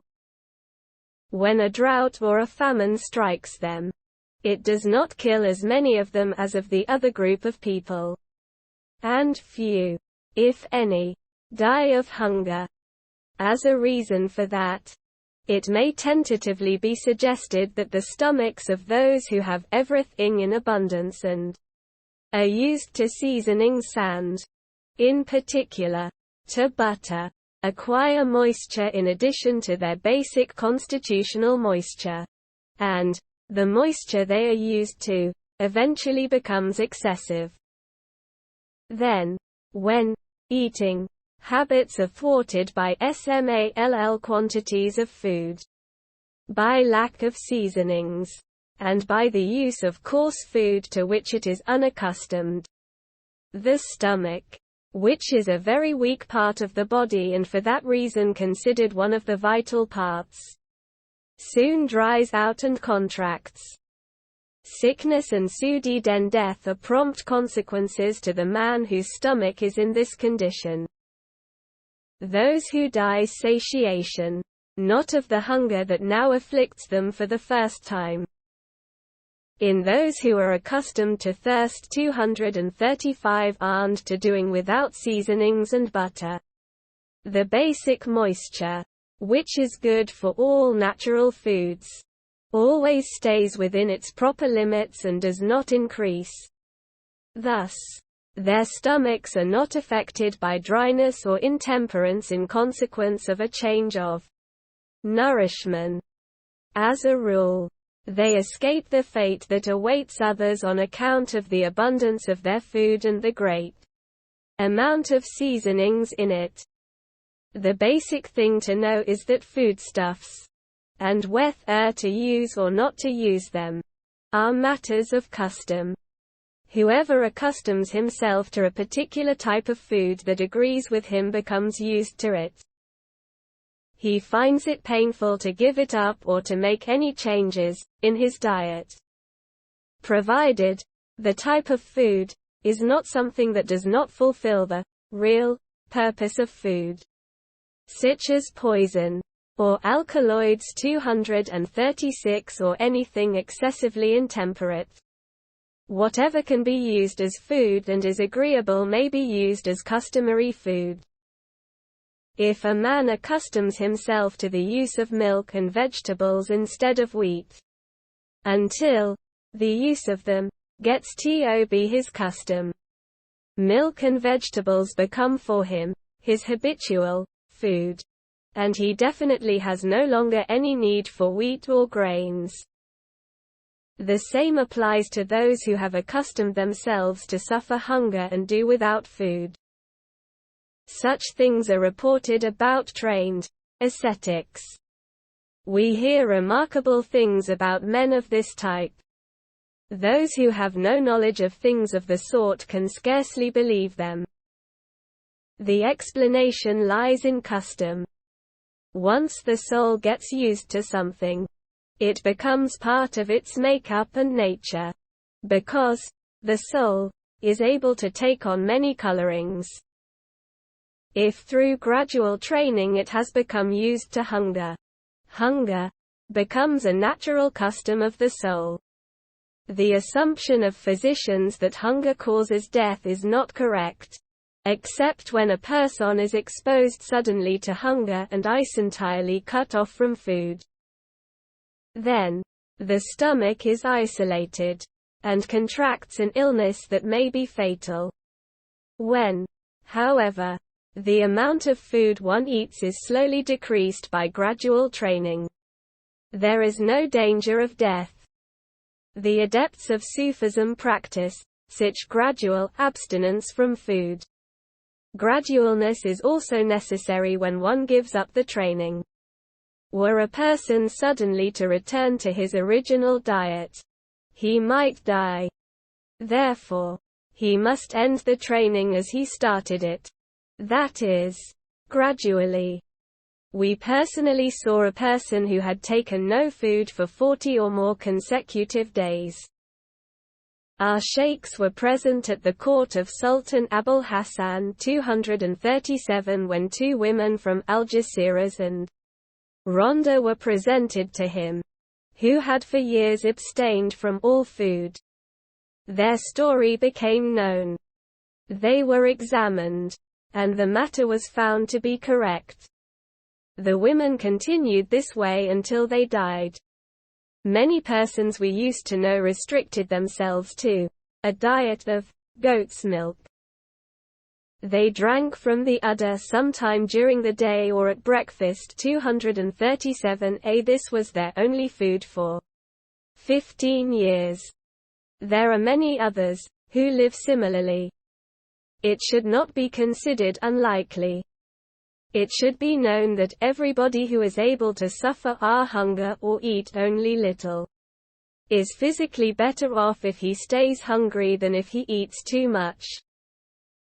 Hunger has a favorable influence on the health and well-being of body and intellect. As we have stated, this may be exemplified by the different influence of various kinds of food upon the body. We observe that those persons who live on the meat of strong, large-bodied animals grow up as a strong and large-bodied race. Comparison of the inhabitants of the desert with those of settled areas shows this. The same applies to persons who live on the milk and meat of camels. This influences their character, so that they become patient, persevering, and able to carry loads. As is the case with camels. 238 Their stomachs also grow to be healthy and tough as the stomachs of camels. They are not beset by any feebleness or weakness, nor are they affected by unwholesome food, as others are.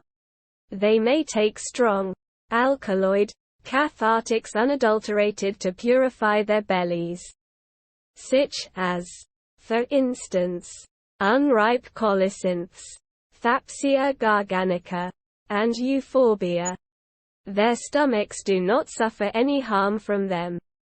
But if the inhabitants of settled areas, whose stomachs have become delicate because of their soft diet, were to partake of them, death would come to them instantly. Because these cathartics have poisonous qualities, an indication of the influence of food upon the body is a fact that has been mentioned by agricultural scholars 239 and observed by men of experience. That when the eggs of chickens which have been fed on grain cooked in camel dung are set to hatch, the chicks come out as large as can be imagined. One does not even have to cook any grain to feed them. One merely smears camel dung on the eggs set to hatch, and the chickens that come out are extremely large. There are many similar things. When we observe the various ways in which food exercises an influence upon bodies, there can be no doubt that hunger also exercises an influence upon them. Because two opposites follow the same pattern with regard to exercising an influence or not exercising an influence. Hunger influences the body in that it keeps it free from corrupt superfluities and mixed fluids that destroy body and intellect, in the same way that food influenced the original existence of the body. God is omniscient. Sixth prefatory discussion. The things he says. 240 During that process, the person who receives the revelation shows inexplicable signs of strain and choking. A tradition says, there was some anxiety in connection with the revelation that he had to calm. 241 Aisha said, the revelation would come to him on very cold days. Nevertheless, when it left him, there was sweat on his forehead. 242 God says in the Quran, we shall lay upon you a heavy message. 243 Because the act of receiving revelations leads to such conditions. The polytheists used to accuse the prophets of being possessed by jinn. They said, he has a jinni as his double-ganger, or companion. The outward appearance of the condition they observed misled them. He whom God leads astray has no guide. 244 Another sign by which inspired human beings can be recognized is the fact that, even before receiving revelations, they are good, innocent, and averse to any blameworthy, sinful action. This is what is meant by isma, immunity from sin and error.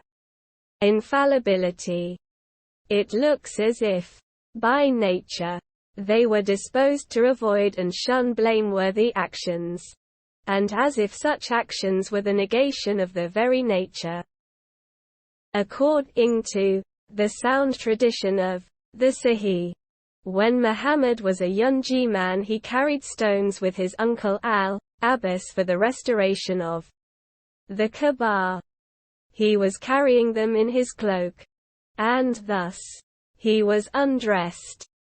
As this was unbecoming, he fell down in a swoon that lasted until he was covered with his cloak. 245 On another occasion, he was invited to a wedding party where there was much merrymaking. he fell fast asleep, and slept until the sun rose. Thus, he had nothing to do with the things the others did on that occasion. God kept him from all that. It was his nature. He even avoided food that was considered objectionable. Thus, he never touched onions or garlic. When he was asked about it, he said, "I communicate with one with whom you do not communicate." 246 Attention should be paid, in this connection, to what Muhammad told Khadija about the revelation when he first experienced it. And she wanted to know what it was like. She asked him to embrace her. And when he did so, it left him. Khadija, thereupon, said that it was an angel, and not a devil, meaning that a devil would not come close to a woman. She also asked him what garments he liked best for the angel to wear during the revelation. And he replied, "White and green ones." Whereupon Khadija said that it was an angel, meaning that green and white are the colors of goodness and of the angels. Black, on the other hand, is the color of evil and of the devils. There are other such stories. Another sign by which inspired human beings can be recognized is the fact that they make propaganda for religion and divine worship by means of prayer, almsgiving, and chastity. Khadija, as well as Abu Bakr, took that conduct as proof of Muhammad's truthfulness. They did not need any further proof of his mission beyond his conduct and character. According to the sound tradition of the Sahih, when Heraclius received the Prophet's letter in which he was asked to become a Muslim, he is said to have called the Qurayshites who could be found in his country, among them Abu Sufyan, and to have asked them about Muhammad's condition. One of the questions he asked concerned the things Muhammad commanded him to do. Abu Sufyan's reply was, prayer, almsgiving, gifts, and chastity. Similar replies were given to all the other questions Heraclius asked. Heraclius's comment was, "If it is all really as you say, he is a prophet and he will take possession of this very ground upon which I am standing." 247 The chastity, to which Heraclius referred is, isma, immunity from sin and error. Infallibility. It is worth noting that Heraclius considered isma and propaganda for religion and divine worship as proofs of the genuineness of a prophetical mission, and did not require a miracle. This story, therefore, is proof that these qualities are among the signs of prophecy. Another sign by which inspired human beings can be recognized is the fact that they have prestige among their people. According to the sound tradition of the Sahih, God sent no prophet who did not enjoy the protection of his people. 248 Another recension reads, who did not enjoy wealth among his people. 249 This is Al-Hakim's correction of the two Sahihs. 250 According to the sound tradition of the Sahih, Abu Sufyan replied to Heraclius's question concerning Muhammad's standing among the Qurayshites by saying that he had prestige among them. Whereupon Heraclius said, "Whenever messengers are sent, they have prestige among their people." 251 That means that such a man has group feeling and influence which protect him from harm at the hands of unbelievers, until he has delivered the messages of his Lord and achieved the degree of complete perfection with respect to his religion and religious organization that God intended for him. Another 252 sign by which inspired human beings can be recognized is that they work wonders which attest to their truthfulness. Wonders 253 are actions the like of which it is impossible for other human beings to achieve. They are, therefore, called miracles. They are not within the ability of men, but beyond their power. There is a difference of opinion as to how they occur and as to how they prove the truth of the prophets. Speculative theologians base themselves on the doctrine of the voluntary agent, 254, and say that miracles occur through the power of God, and not through the action of the prophet. The Mu'tazila maintain that human actions proceed from man himself. Still, miracles do not belong to the type of actions that human beings perform. According to all schools, the prophet's plaque in the performance of miracles is circumscribed by the advance challenge, Tahaddi 255, which he offers by divine permission. That is, the prophet uses miracles before they occur as proof of the truth of his claims. They thus take the place of an explicit statement from God to the effect that a particular prophet is truthful, and they are definite proof of the truth. An evidential miracle is the combination of a wonder and the advance challenge, Tahaddi, that announces it. Therefore, the latter constitutes part of the miracle. The notion of the speculative theologians, concerning the voluntary agent, is self-explanatory. The voluntary agent is just one. For they hold that essential means being just one. 255a according to the notion of the speculative theologians.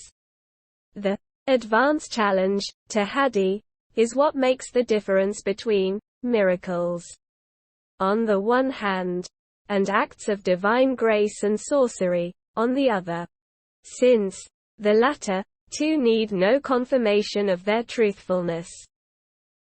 The advance challenge, if it occurs at all in these cases, exists, in only by chance. In the opinion of those who admit the existence of acts of divine grace, if an advance challenge, Tahaddi, occurs in connection with them, and if it is proof of them, it is proof only of saintliness, which is different from prophecy. This is why Professor Abu Ishaq 256 and others did not admit the occurrence of wonders as acts of divine grace. They wanted to avoid confusion better end the advance challenge, Tahaddi, of the Sunt and prophecy. We, however, have just shown that there is a difference between the two. The advance challenge, Tahaddi, of a Sunt is concerned with other things than that of a prophet. There can be no doubt that the report on the authority of Professor Abu Ishaq is not clear and has often led to denial of the possibility that the wonders of the prophets could have been wrought by saints, on the grounds that each of the two groups has its own kind of wonders. The Mu'tazila do not admit the occurrence of acts of divine grace, because wonders do not belong to the actions of man that are customary and allow of no break in the customary process. It is absurd to believe that miracles could be produced fraudulently by a liar. According to the Ash'arites, this is absurd because the essential part of a miracle is defined as confirmation of truthfulness and right guidance. Were a miracle to occur under the contrary conditions, proof would become doubt. gooey dance misguidance, and, I might add, the confirmation of truthfulness, untruth. Realities would become absurdities, and the essential qualities would be turned upside down. Something, the occurrence of which would be absurd, cannot be possible. 257 According to the Mu'tazila, fraudulent miracles are absurd, because it is improper for proofs to turn into doubts and for guidance to turn into misguidance. Such, therefore, could not come from God. The philosophers hold that wonders are acts of the prophet, who performs them, even though they have no place in the power of the prophet himself. This is based upon the doctrine that there exists an essential and necessary causality, and that events develop out of each other according to conditions and reasons that always come up anew and, in the last instance, go back to the necessary per se that acts per se and not by choice. In their opinion, the prophetical soul has special essential qualities which produce wonders, with the help of the power of the necessary per se, and the obedience of the elements to him for purposes of generation. The role of the prophet in this process, in their opinion, is that through those qualities that God put into him, he is by nature fitted for being active among all created things. Whenever he addresses himself to them and concentrates on them, they hold that wonders are wrought by the prophet himself, whether there is an advance challenge to Hadi or not. They are evidence of the prophet's truthfulness, inasmuch as they prove that he is active among the created things, such activity constituting a special quality of the prophetic soul, not because they take the place of a clear assertion of his truthfulness. In their opinion, therefore, wonders are no definitive proof of the prophet's truthfulness, as they are in the opinion of the speculative theologians. Adva nce awareness, for them, does not constitute part of the miracle. It does not stand out as the thing that differentiates miracles from acts of divine grace. They hold that miracles are differentiated from sorcery by the fact that a prophet is by nature fitted for good actions and averse to evil deeds. Therefore, he could not do evil through the wonders he works. The opposite is the case with the sorcerer. All his actions are evil and done for evil purposes. 258 Further, miracles are differentiated from acts of divine grace by the fact that the wonders of a prophet are of an unusual character, such as ascending to heaven, passing through solid bodies, reviving the dead, conversing with angels, and flying through the air. 259 The wonders of a saint, on the other hand, are of a lower order, such as making much out of little, speaking about something that will happen in the future, and similar things inferior to the power of action of prophets. A prophet can produce the wonders of saints, but a saint is not able to produce anything like the wonders of prophets. This has been confirmed by the Sufis in what they have written about the mystic path and reported of their ecstatic experiences. Now that this has been established, it should be known that the evidence of the noble Quran, which was revealed to our prophet, is the greatest, noblest, and clearest miracle. Wonders are as a rule wrought by a prophet separately and apart from the revelation he receives. The miracle comes as evidence for its truthfulness. This is obvious. The Quran, on the other hand, is in itself the claimed revelation. It is itself the wondrous miracle. It is its own proof. It requires no outside proof, as do the other wonders wrought in connection with revelations. It is the clearest proof that can be, because it unites in itself both the proof and what is to be proved. This is the meaning of Muhammad's statement. Every prophet was given signs likely to provide reassurance for mankind. What I have been given is a revelation that was revealed to me. Therefore, I hope to have the greatest number of followers on the day of resurrection. 259 AHE refers to the fact that a miracle which is identical with the revelation, confirmed by it, is of such clarity and force of evidence that it will be found truthful, because of its clarity, by the greatest number of people. Therefore, many are those who consider the prophet truthful and believe. They are the followers, the nation of Islam, and God, praised be He, knows better.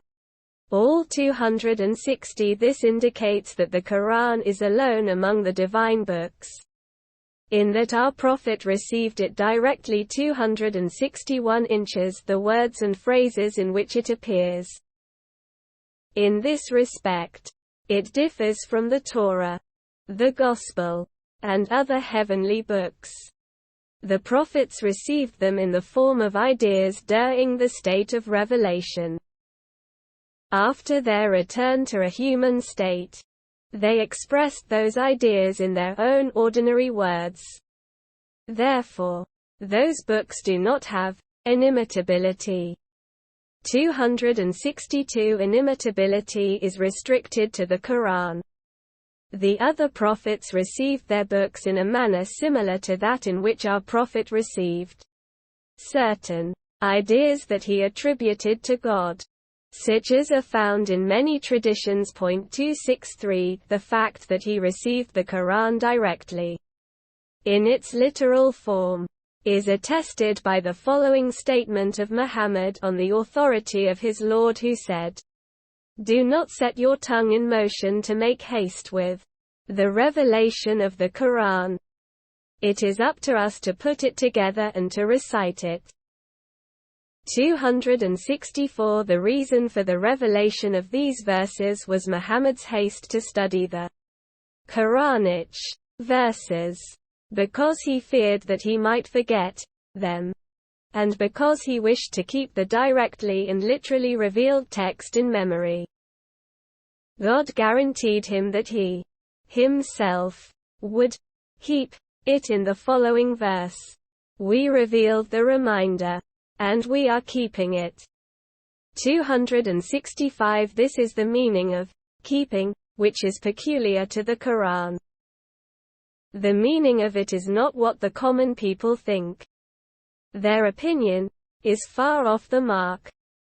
Many verses of the Quran show that he directly and literally revealed the Quran, of which every surah is inimitable. Our prophet wrought no greater miracle than the Quran and the fact that he united the Arabs in his mission. If you had expended all the treasures on earth, you would have achieved no unity among them. But God achieved unity among them. 266 This should be known. It should be pondered. It will then be found to be correct, exactly as I have stated. One should also consider the evidence that lies in the superiority of Muhammad's rank over that of the other prophets and in the exaltedness of his position. We shall now give an explanation of the real meaning of prophecy as interpreted by many thorough scholars. We shall then mention the real meaning of soothsaying, dream vision, divination, and other supernatural ways of perception. We say, the real meaning of prophecy It 267 should be known that we may God guide you, and as 268 notice that this world with all the created things in it has a certain order and solid construction. It shows nexuses between causes and things caused. Combinations of some parts of creation yth others. And transformations of some existent things into others. In a pattern that is both remarkable and endless. Beginning with the world of the body and sensual perception. And therein first with the world of the visible elements.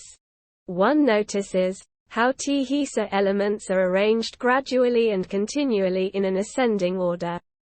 From earth to water, from water to air, and from air to fire. Each one of the elements is prepared to be transformed into the next higher or lower one, and sometimes is transformed. The higher one is always finer than the one preceding it. Eventually, the world of the spheres is reached. They are finer than anything else. They are in layers which are interconnected, in a shape which the senses are able to perceive only through the existence of motions. These motions provide some people with knowledge of the measurements and positions of the spheres, and also with knowledge of the existence of the essences beyond, the influence of which is noticeable in the spheres through the Fa court, that they have motion. One should then look at the world of creation. It started out from the minerals and progressed, in an ingenious, gradual manner, to plants and animals. The last stage 269 of minerals is connected with the first stage of plants, such as herbs and seedless plants. The last stage of plants, such as palms and vines, is connected with the first stage of animals, such as snails and shellfish, which have only the power of touch. The word connection with regard to these created things means that the last stage of each group is fully prepared to become the first stage of the next group E. The animal world then widens. Its species become numerous. And, in a gradual process of creation, it finally leads to man, who is able to think and to reflect. The higher stage of man is reached from the world of the monkeys, in which both sagacity and perception are found, but which has not reached the stage of actual reflection and thinking. At this point we come to the first stage of man after the world of monkeys. This is as far as our physical observation extends. Now, in 270 the various worlds we find manifold influences. In the world of sensual perception there are certain influences of the motions of the spheres and the elements. In the world of seriation there are certain influences of the motions of growth and perception. All this is evidence of the fact that there is something that exercises an influence and is different from the bodhi, lie substances. This is something spiritual. It is connected with the created things, because the various worlds must be connected in their existence. This spiritual thing is the soul, which has perception and causes motion. Above the soul there must exist something else that gives the soul the power of perception and motion, and that is also connected with it. Its essence should be pure perception and absolute intellection. This is the world of the angels. The soul, consequently, must be prepared to exchange humanity for angelicality, in order actually to become part of the angelic species at certain times in the flash of a moment. This happens after the spiritual essence of the soul has become perfect in actuality. As we shall mention later on, the soul is connected with the stage next to it, as are all the orders of the existentia. As we have mentioned before, it is connected both upward and downward. Downward, it is connected with the body. Through the body, the soul acquires the sense perceptions by which it is prepared for actual intellection. 271 Upward, it is connected with the stage of the angels. There, it acquires scientific and supernatural perceptions.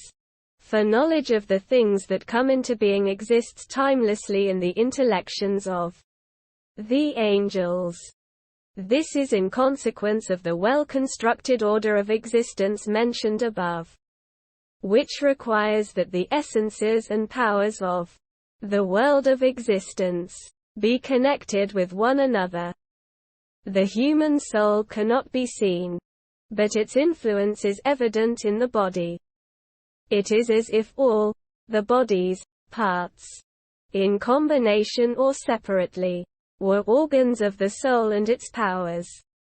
The powers of action are touching with the hand, walking with the foot, speaking with the tongue, the total combined motion with the body. The powers of sensual perception are graded and ascend to the highest power. That is, the power of thinking, for which there exists the term, rational power. Thus, the powers of external sense perception, with the organs of vision, hearing, and all the other organs, led up to inward perception. The first, inward sense, is the common sense. 272 That is, the power that simultaneously perceives all objects of sensual perception, whether they belong to hearing, seeing, touching, or anything else. In this respect, it differs from the power of external sense perception, as the objects of sensual perception do not all crowd upon external sense perception at one and the same time. The common sense transfers the perceptions to the imagination, which is the power that pictures an object of sensual perception in the soul, as it is abstracted from all external matter. The organ for the activity of these two powers, common sense and imagination, is the first cavity of the brain. The front part of that cavity is for the common sense, and the back part for the imagination. Imagination leads up to the estimative power 273 and the power of memory. The estimative power serves for perceiving abstract ideas that refer to individualities, such as the hostility of Zaid, the friendship of Amra, the compassion of the father, or the savagery of the wolf. The power of memory serves as a repository for all objects of perception, whether they are imagined or not. It is like a storehouse that preserves them for the time when they are needed. The organ for the activity of these two powers is the back cavity of the brain. The front part of that cavity is for the estimative power, and the back for the power of memory. All these powers then lead up to the power of thinking.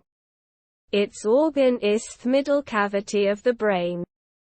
It is the power that causes reflection to be set in motion and leads toward intellection. The soul is constantly moved by it, as the result of its constitutional desire to think.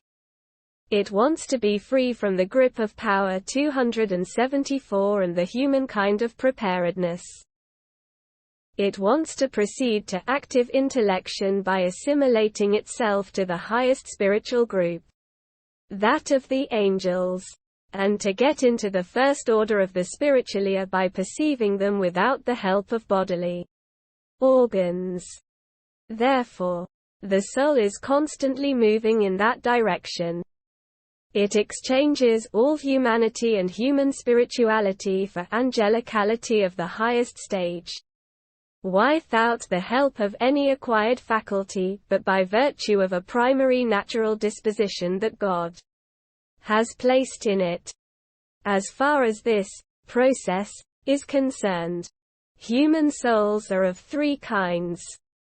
One is by nature too weak to arrive at spiritual perception. Therefore, it is satisfied to move downwards toward the perceptions of the senses and imagination and the formation of ideas with the help of the power of memory and the estimative power, according to limited rules and a special order. In this manner, people acquire perceptive and apperceptive 275 knowledge, which is the product of thinking in the body. All this is the result of the power of imagination and limited in extent, since from the way it starts it can reach the primary intelligibilia, but cannot go beyond them. Also, if they are corrupt, everything beyond him is also corrupt. 276 This, as a rule, is the extent of human corporeal perception. It is the goal of the perceptions of scholars. It is in it that scholars are firmly grounded. A second kind of soul, through thinking, moves in the direction of spiritual intellection and a type of perception that does not need the organs of the body, because of its innate preparedness for it. The perceptions of this kind of soul extend beyond the primary intelligibilia, to which primary human perception is restricted, and cover the ground of inward observations, which are all intuitive. 277 They are unlimited as to their beginning and their end. They are the perceptions of saints, of men of mystical learning and divine knowledge. The blessed obtain them after death, in purgatory. Barzak. 278a. Third kind of soul is by nature suited to exchange humanity altogether, both corporeal and spiritual humanity, for angelicality of the highest stage, so that it may actually become an angel in the flash of a moment, glimpse the highest group within their own stage, and listen to essential speech 279 and div inner address during that moment. Individuals possessing this kind of soul are prophets. God implanted and formed in him the natural ability to slough off humanity in that moment, which is the state of revelation. God freed them from the lets and hindrances of the body, by which they were afflicted as human beings. He did this by means of isma, immunity from sin and error, infallibility, and straight forwardness, which he implanted in him and which gave them that particular outlook, and by means of a desire for divine worship which he centered in him and which converges from all sides toward that goal. They thus move toward the angelic stage, sloughing off humanity at will, by virtue of their natural constitution, and not with the help of any acquired faculty or craft. The prophets move in that direction, slough off their humanity, and, once among the highest group of angels, learn all that may there be learned. They then bring what they have learned back down to the level of the powers of human perception, as this is the way in which it can be transmitted to human beings. At times, this may happen in the form of a noise the prophet hears. It is like indistinct words from which he derives the idea conveyed to him. As soon as the noise has stopped, he retains and understands the idea.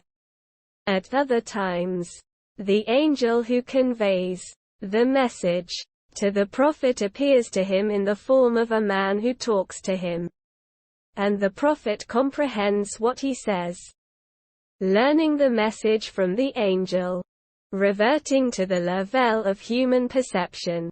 and understanding the message conveyed to him. All this appears to take place in one moment. Or rather, in a flash. It does not take place in time. But everything happens simultaneously. Therefore, it appears to happen very quick. For this reason, it is called wahi, revelation. Because the root y has the meaning, to hasten.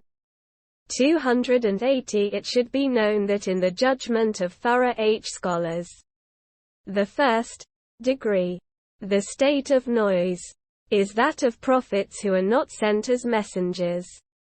The second degree, the state when an angel appears in the form of a man who addresses the prophet, is that of prophets who are sent as messengers. Therefore, it is more perfect than the first degree. This is the meaning of the tradition in which the prophet explained revelation. In reply to a question by Al-Harith b. Hisham. 281 asked how the revelation came to him. Muhammad replied, "At times, it comes to me like the ringing of a bell. This affects me most. When it leaves me, I have retained what was said. At other times, the angel appears to me in the form of a man. He talks to me, and I retain the things he says."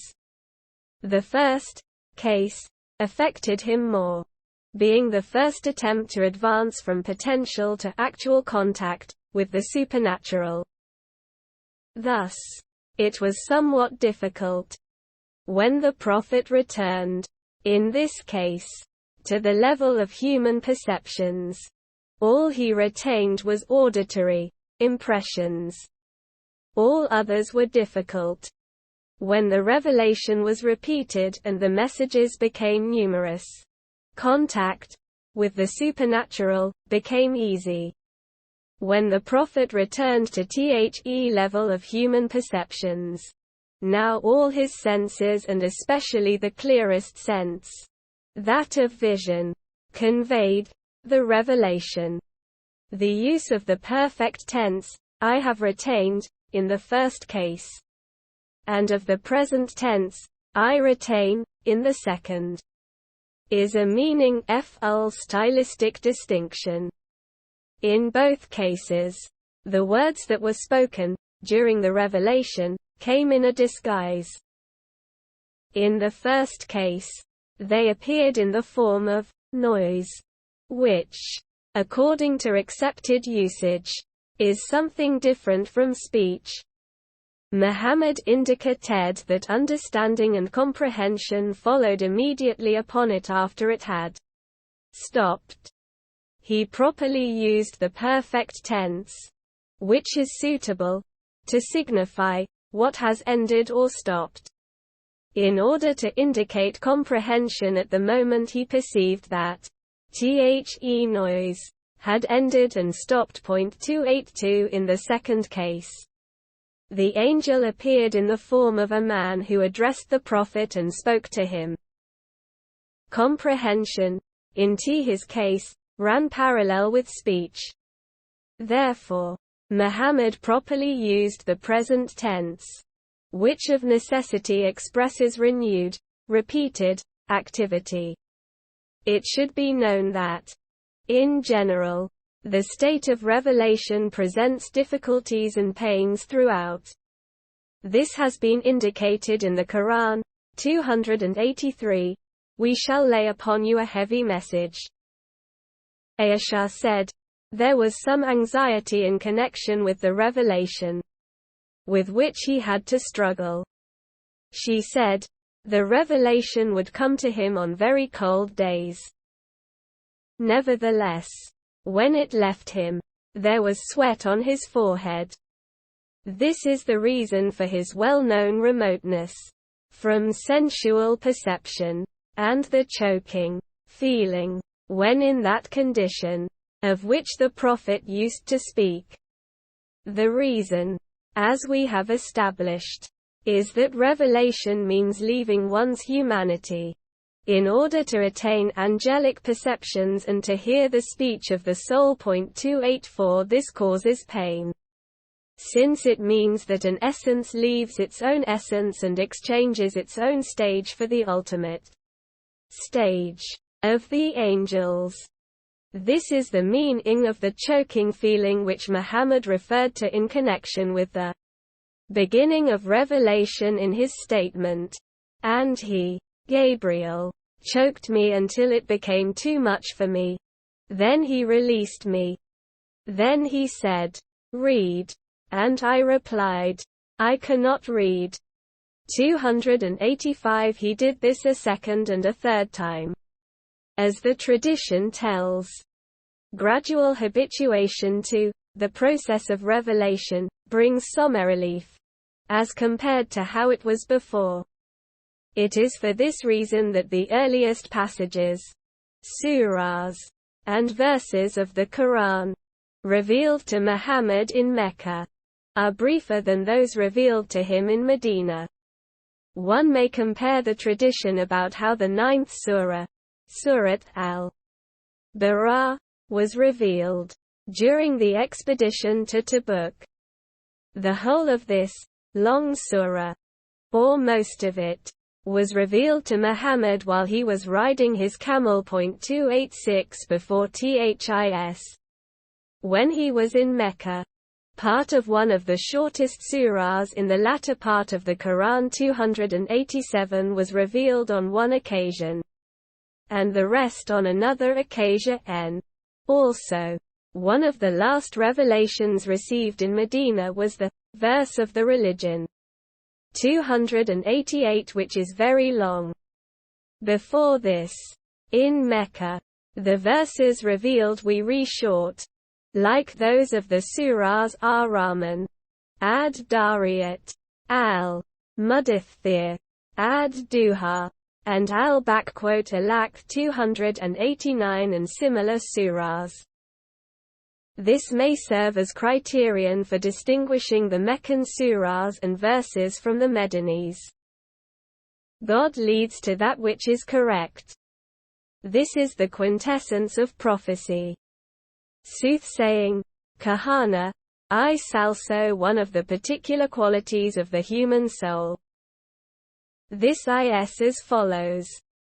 In the previous discussion, we have always stated that the human soul is prepared to exchange its humanity for the spirituality that lies above humanity. Human beings have an intimation of that exchange in prophets who are by nature fit to achieve it. It has been established that they neither need acquired qualities for that exchange, nor are they dependent on any help from perceptions, notions, or bodily activities, be they speech or motion, or anything else. It is, with them, a natural change from humanity to angelicality in the flash of a moment. If this is so, and if such preparedness exists in human nature, logical classification requires that there must be another kind of human beings, as inferior to the first kind as anything that has something perfect as its opposite, must be inferior to that perfect opposite. Independence from all help in achieving contact with the supernatural is the opposite of dependence on help in connection with it. They are two very different things. Now, the classification of the world of existence requires that there must be a kind of human beings fitted by nature for the process of thinking voluntarily under the impulse of their rational power, whenever that power has a desire for it. But the rational power is not by nature capable of the process of supernatural perception. Thus, when its weakness prevents the rational power from contact with the supernatural, it is natural for the rational power to get involved with particulars, either of sensual perception or of the imagination. such as transparent bodies, animal bones, speech in rhymed prose, or whatever bird or animal may present itself. A person whose rational power is thus engaged attempts to retain such sensual or imaginary perceptions, since he depends on their help in attaining the supernatural perception he desires. They give him a sort of assistance. The power which in such persons constitutes the starting point of supernatural perception is soothsaying. The souls of such persons are inferior by nature and unable to attain perfection. Therefore, they have a better perception of particulars than of universals. They get involved with the former and neglect the latter. Therefore, the power of imagination is 290 most strongly developed in those persons, because it is the organ of the particulars. The particulars completely pervade the power of the imagination. 291 both in the sleeping and the waking state. They are ever ready and present in it. The power of imagination brings the particulars to the attention of those persons, and serves as a mirror in which they are seen constantly. The soothsayer is not able to achieve perfection in his perception of the intelligibilia, because the revelation he receives is inspired by devils. The highest state this type of person can reach is to achieve disregard for the senses.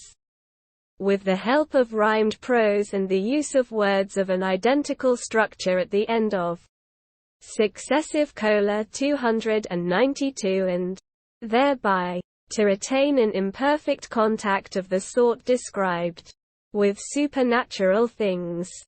From that motion and the foreign support that accompanies it, his heart receives some inspiration to express itself in words. The soothsayer, thus, often speaks the truth and agrees with reality. Often, however, what he says are falsehoods, because he supplements his deficiency with something foreign to, different from, and incompatible with his perceptive essence. Thus, truth and falsehood are umbled together in him, and he is not trustworthy. He often takes refuge in guesses and hypotheses, because, in his self-deception, he desires to have supernatural perception and is willing to cheat those who ask him for information. Men who use such rhymed prose are distinguished by the name of soothsayers, kahan, plural, Quran. They rank highest among their kind. Muhammad said, regarding something of the sort, this belongs to the rhymed prose of the soothsayers. 293 The use of the genitive construction, rhymed prose, of, indicates that Muhammad considered rhymed prose a distinctive mark of the soothsayer. He also questioned Ibn Sayyad 294 in order to find out about him, and he asked him how that thing came to him. Ibn Sa'id replied, "It comes to me in the form of both truth and falsehood." Whereupon Muhammad said, "You are confused with regard to the matter." He meant that prophecy is characterized by truthfulness and can in no way be affected by falsehood. For prophecy is a direct and independent contact of the essence of the prophet with the Most High group, the angels. Because of his weakness, the soothsayer depends on the help of foreign notions, ta'asawa. These foreign notions enter into his perception and mingle with the perception toward which he aspires. He thus becomes confused by them. So it is that falsehood makes its way to his door. It is, therefore, impossible for his activity to be prophecy. We have stated that the highest rank of soothsaying is the state in which rhymed prose is used. Because the support derived from rhymed prose is lighter than any other support, such as that derived from vision or hearing. Such light support, as is given by the use of rhymed prose, points to nearness of contact and perception and to a certain freedom from weakness. Some people assume that soothsaying of this type stopped with the time of prophecy, as the result of the stoning of the devils with meteors, in view of the prophetic mission, which occurred in order to keep them away from heavenly information. As is mentioned in the Quran 295, the soothsayers had received heavenly information from the devils.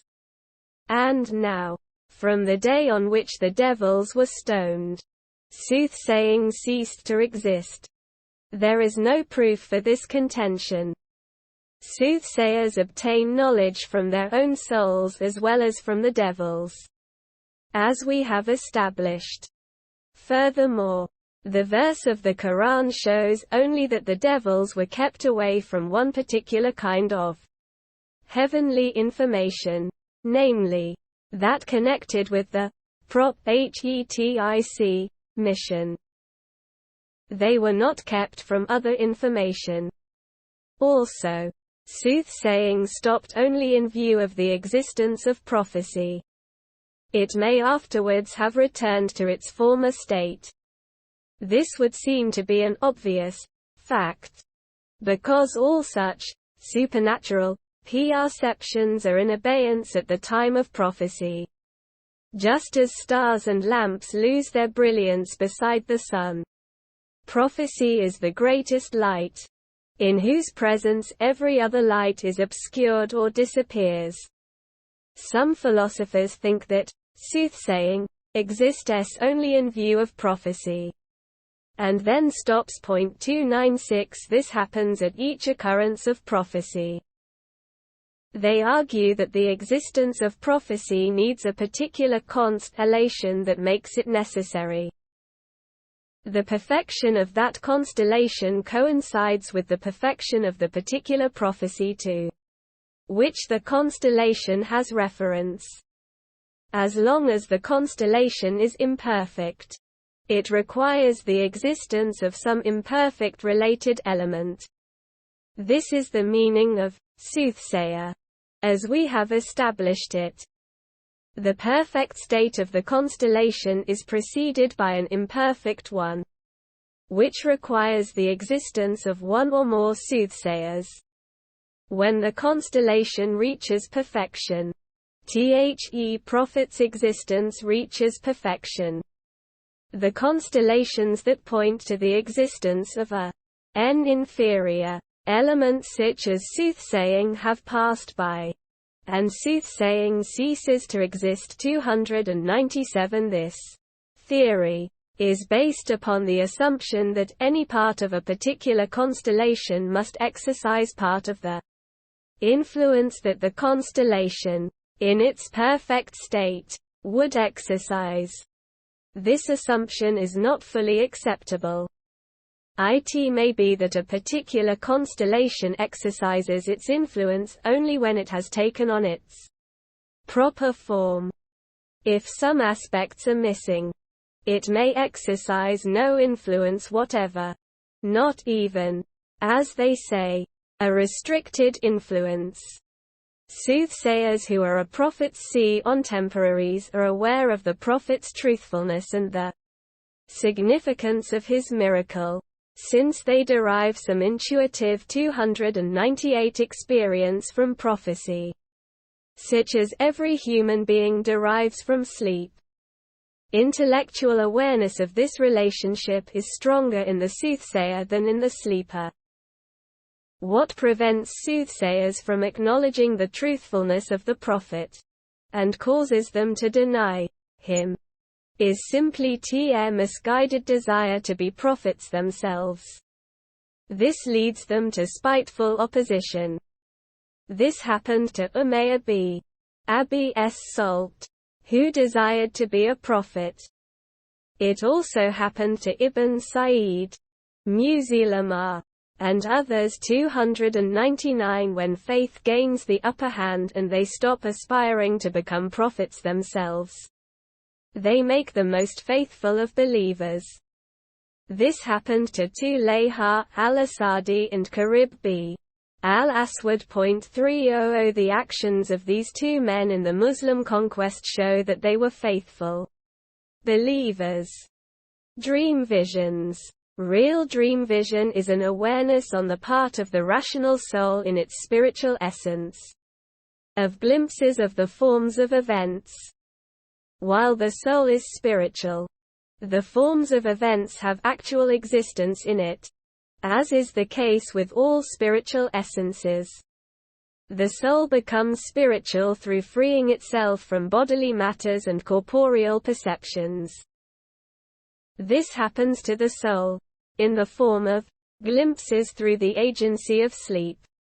As we shall mention, through these glimpses, the soul gains the knowledge of future events that it desires and by means of which it regains the perceptions that properly belong to it. When this process is weak and indistinct, the soul applies to it allegory and imaginary pictures, in order to gain the desired knowledge. Such allegory, then, necessitates interpretation. 301 When, on the other hand, this process is strong, it can dispense with allegory. Then, no interpretation is necessary, because the process is then free from imaginary pictures. The occurrence, in the soul, of such glimpses is caused by the fact that the soul is potentially a spiritual essence, supplemented by the body and the perceptions of the body. Its essence thus eventually becomes pure intellection, and its existence becomes perfect in actuality. The soul, now, is a spiritual essence having perception without the help of any of the bodily organs. However, among the spiritualia, it is of a lower species and the angels, who inhabit the highest stage, and who never had to supplement their essences with corporeal perceptions or anything else. The preparedness for spirituality comes to the soul as long as it is in the body. There is a special kind of preparedness, such as saints have, and there is a general kind common to all human beings. This is what dream vision means.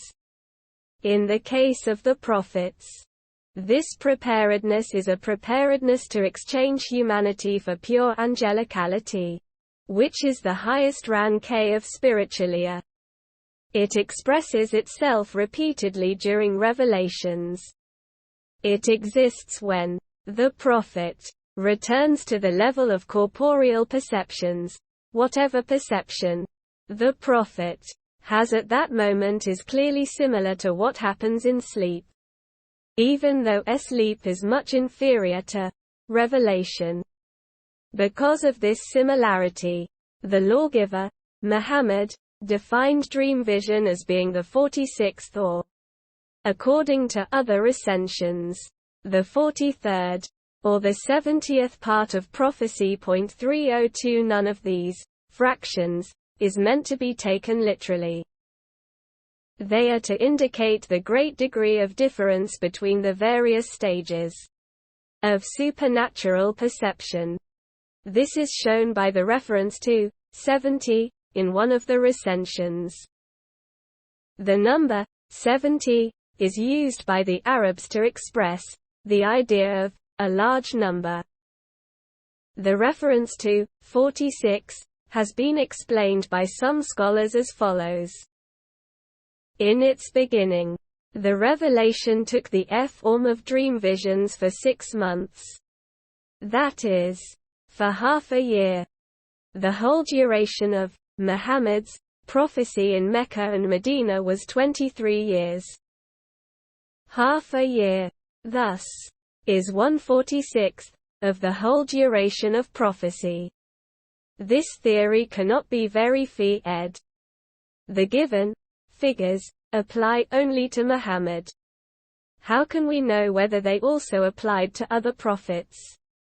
Moreover, this theory describes the relationship of prophecy to dream vision in point of time only, and does not consider the true character of dream visions in relation to the true character of prophecy.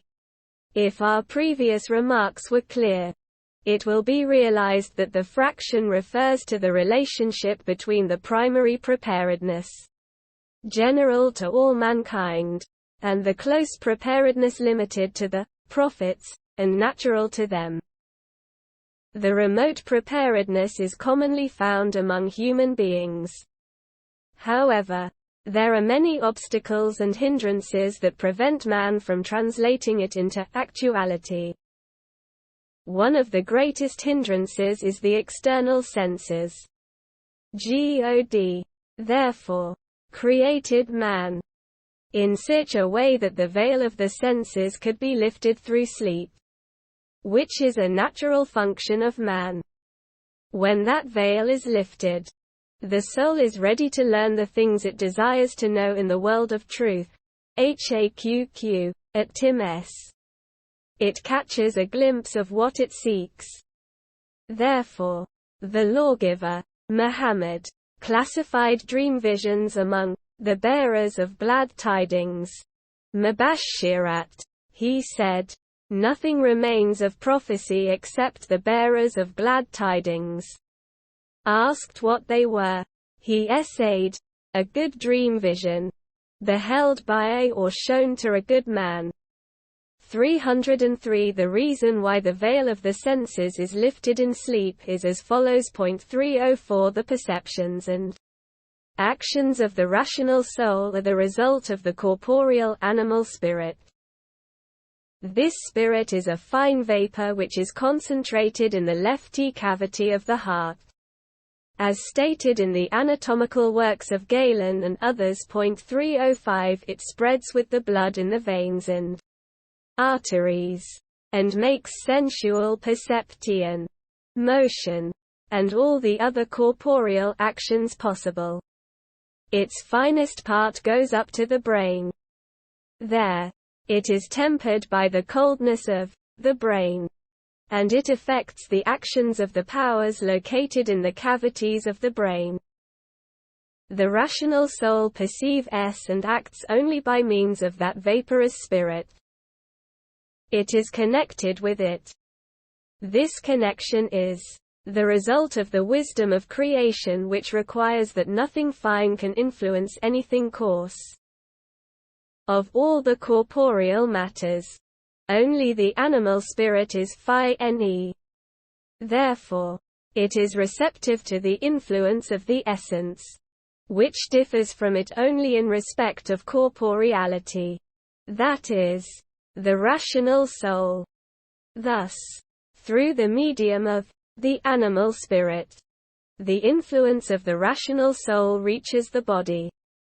We have stated before 306 that the perception of the rational soul is of two kinds.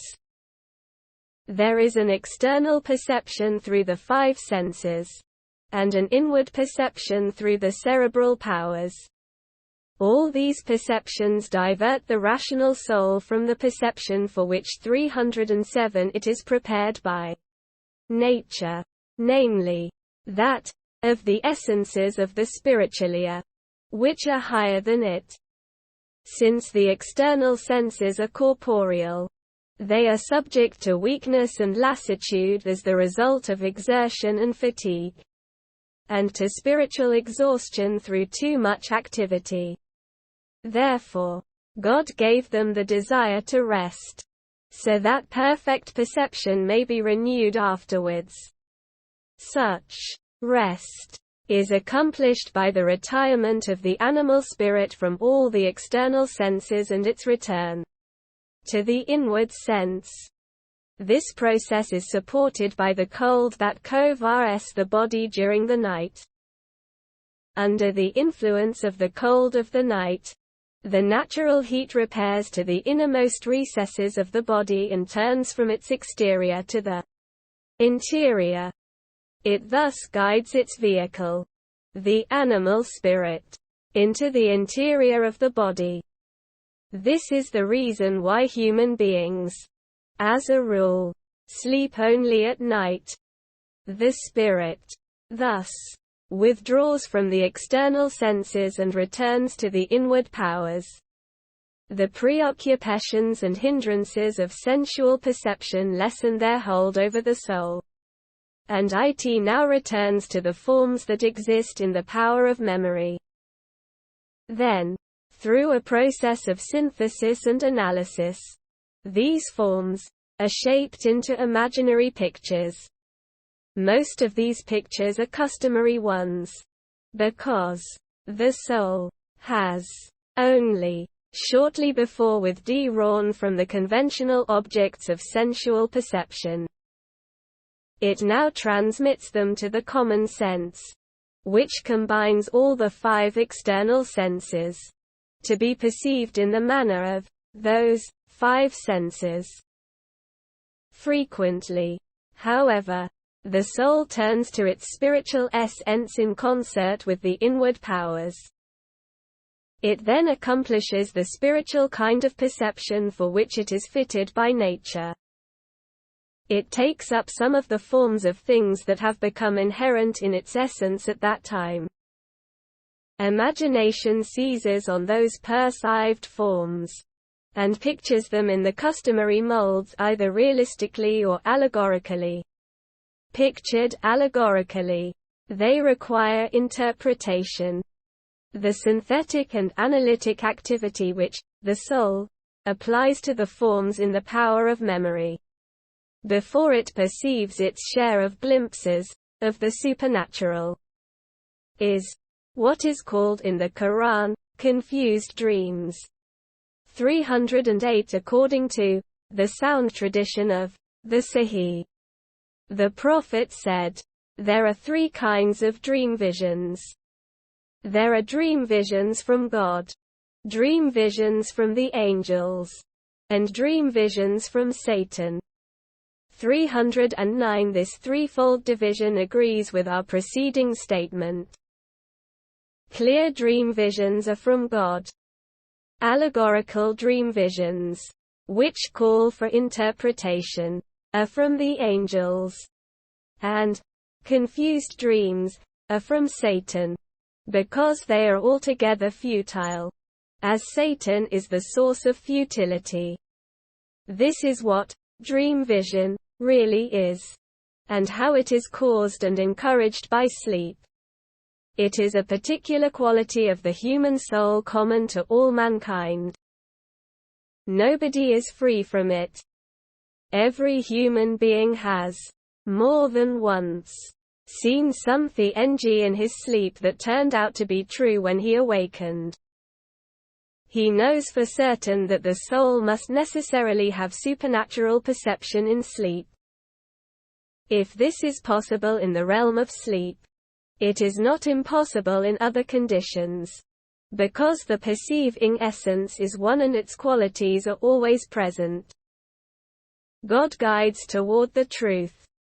Dream words note, most of the aforementioned supernatural perception by means of dream visions occurs to human beings unintentionally and without their having power over it. The soul occupies itself with a thing. As a result, it obtains that glimpse of the supernatural while it is asleep, and it sees that thing. It does not plan it that way. In the Gaia 310 and other books by practitioners of magic, reference is made to words that should be mentioned on falling asleep so as to cause the dream vision to be about the things one desires. These words are called by the Magikians dream words, al-halama. In the Gaia, Maslama mentioned a dream word that he called the dream word of the perfect nature. It consists of saying, Upon falling asleep and after obtaining freedom of the inner senses and finding one's way clear for supernatural perception. The following non-Arabic words. Tamagus Bardan Yaswada Wahads Norfana Gardis. 311. The person should then mention what he wants, and the thing he asks for will be shown to him in his sleep. A man is said to have done this after he had eaten but little and done dhikr exercises 312 for several nights. A person appeared to him and said, "I am your perfect nature." A question was put to that person, and he gave the man the information he desired. With the help of these words, I have myself had remarkable dream visions, through which I learned things about myself that I wanted to know. However, the existence of such dream words is no proof that the intention to have a dream vision can produce it. The dream words produce a preparedness in the soul for the dream vision. If that preparedness is a strong one, the soul, 312a, will be more likely to obtain that for which it is prepared. A person may arrange for whatever preparedness he likes, but tati is no assurance that the thing for which preparations have been made will actually happen. The power to prepare for a thing is not the same as power over the thing itself. This should be known and considered in similar cases. God is wise and knowing. 313 other types of divination. In the human species we find individuals who foretell things before they take place. They have a special natural qualification for it. Through that qualification, they are distinguished from all other human beings. They do not have recourse to a craft for their predictions, nor do they get them with the help of astral influences or anything else. Their forecasts are the necessary result of their natural disposition. Among such people are diviners, araf, men who gaze into transparent bodies such as mirrors or bowls of water, men who examine the hearts, livers, and bones of animals, men who draw auguries from birds and wild animals, and men who cast pebbles, grains of wheat, or date pits. 314. All these things are found among mankind. No one can deny them or be ignorant of them. Statements concerning supernatural things are also placed upon the tongues of the insane, who are thus able to give information about supernatural things. Sleeping and dying persons, being about to die or to fall asleep, likewise speak about supernatural things. Men who have followed Sufi training have, as is well known, as acts of divine grace, obtained perceptions of supernatural things. The different kinds of supernatural perception. We are now going to discuss all these ways of supernatural perception. We are going to start with soothsaying. Then, we shall discuss all the other kinds, one by one. Before that, however, we want to discuss how the human soul, as it exists in all the types of human beings mentioned, is prepared for supernatural perception. This is as follows. The soul is a spiritual essence which, as we have mentioned before, is the only spiritual being that exists potentially. It exchanges potentiality for actuality with the help of the body and bodily conditions. This is something everyone can attain to. Now, everything that exists potentially has matter and form. The form of the soul, through which its existence materializes, is identical with perception and intellection. The soul at first exists potentially. It is prepared for perception and for the reception of the universal and particular forms. Its growth and actual existence then materialize through keeping company with the body. Through the things to which the body accustoms the soul. When the former's sensual perceptions are foisted upon the latter, and through the universal ideas which the soul itself abstracts from the sensual perceptions of the body, it intellectualizes the forms time after time, until perception and intellection become the actual form of the soul. Thus, its essence materializes. The soul, then, is like matter, and, through perception, the forms come to it one after the other in an uninterrupted sequence. This is why we find that a child in the earliest stages of his growth is unable to achieve the perception which comes to the soul from its essence, either in his sleep or through removal of the veil of sense perception, 315 or anything else. For the form of the soul, which is its very essence, namely, perception and intellection, has not yet materialized in the child, nor has the power of the soul to abstract the universals materialized.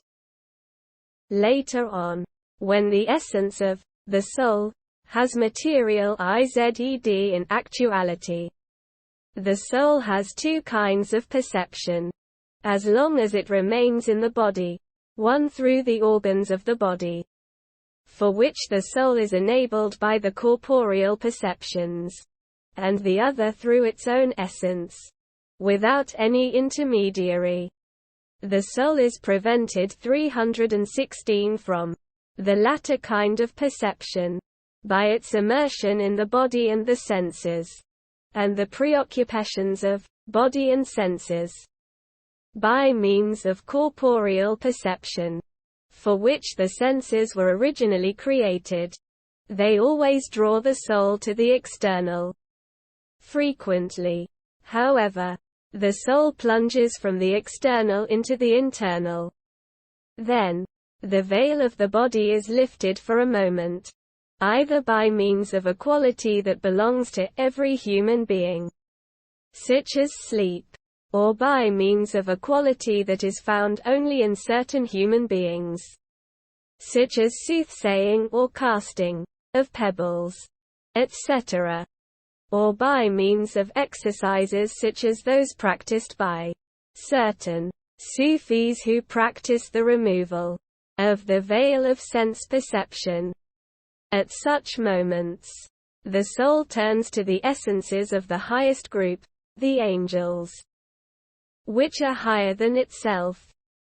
This is possible because in the order of existence the stages of the soul and the angels are connected with each other. As we established earlier, point 317, these essences are spiritual. They are pure perception and intellects in action. They contour in the forms and realities of the existentia, as was just mentioned. Something of those forms is then disclosed in the soul. It derives some knowledge from them. Frequently, it transmits the perceived forms to the imagination which, in turn, puts them into the customary molds. The soul, then, has recourse to sensual perception to explain the things it has perceived, either in their abstract form or in the molds into which they were put by the imagination. In this way it gives information about them. This is how the preparedness of the soul for supernatural perception must be explained. Let us now return to the explanation we promised of the various kinds of supernatural perception. Persons who gaze into transparent bodies, such as mirrors, bowls, or water, and examine the hearts, livers, and bones of animals, as well as those who cast pebbles and date pits, all belong to the class of soothsayers. Only, they are constitutionally less well fitted for supernatural perception than soothsayers.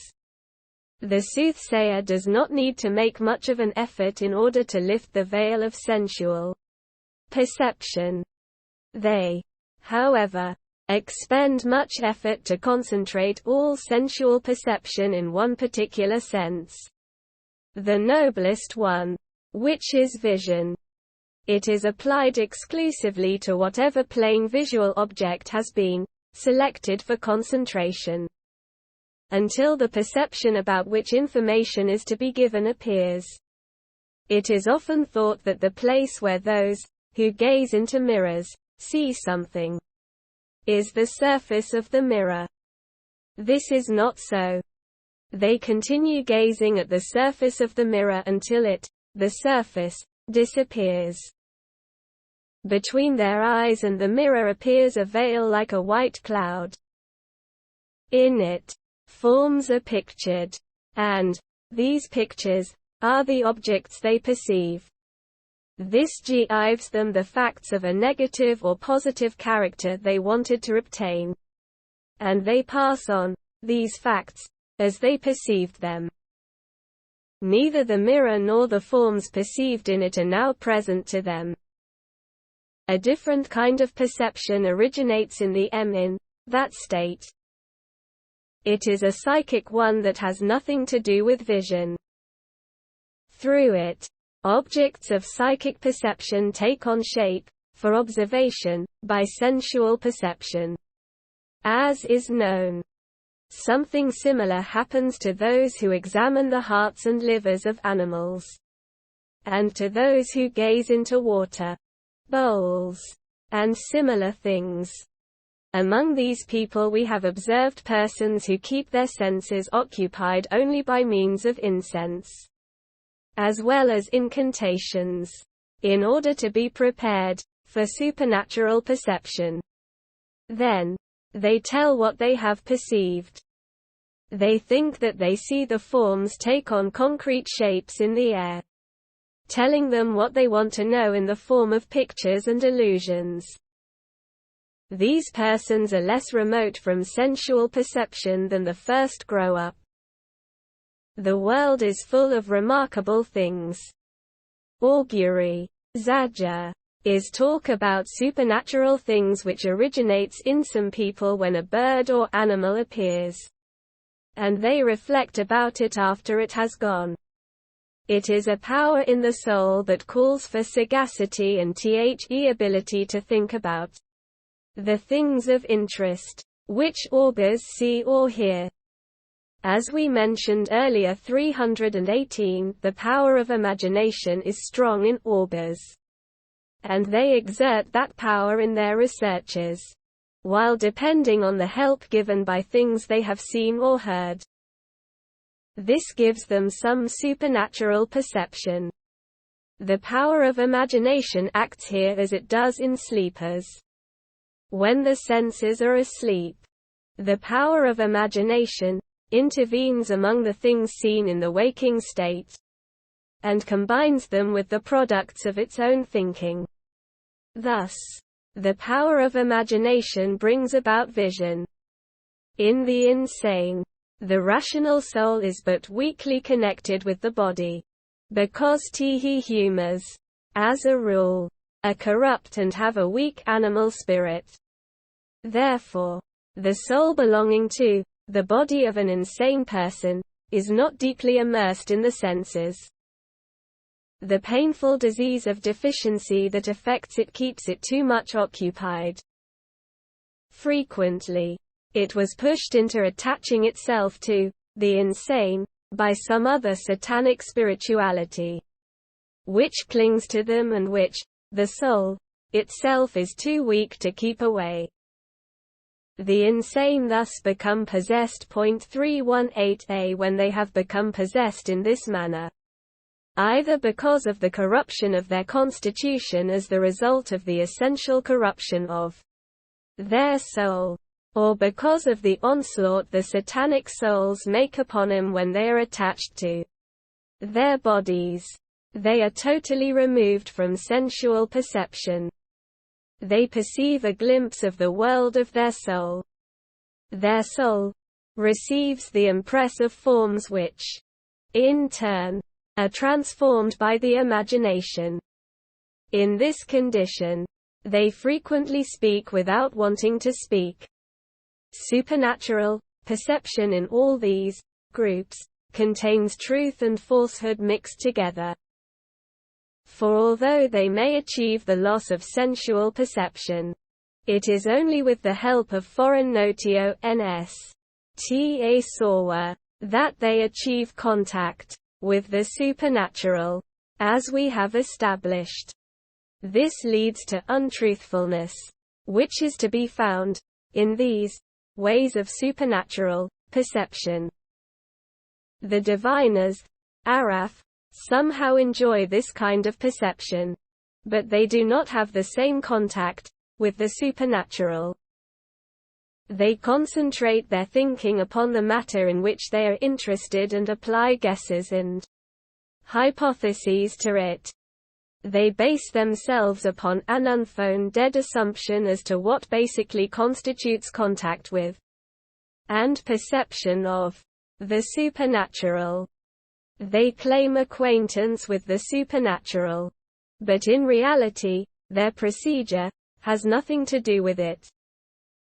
This is the manner in which such supernatural knowledge is obtained.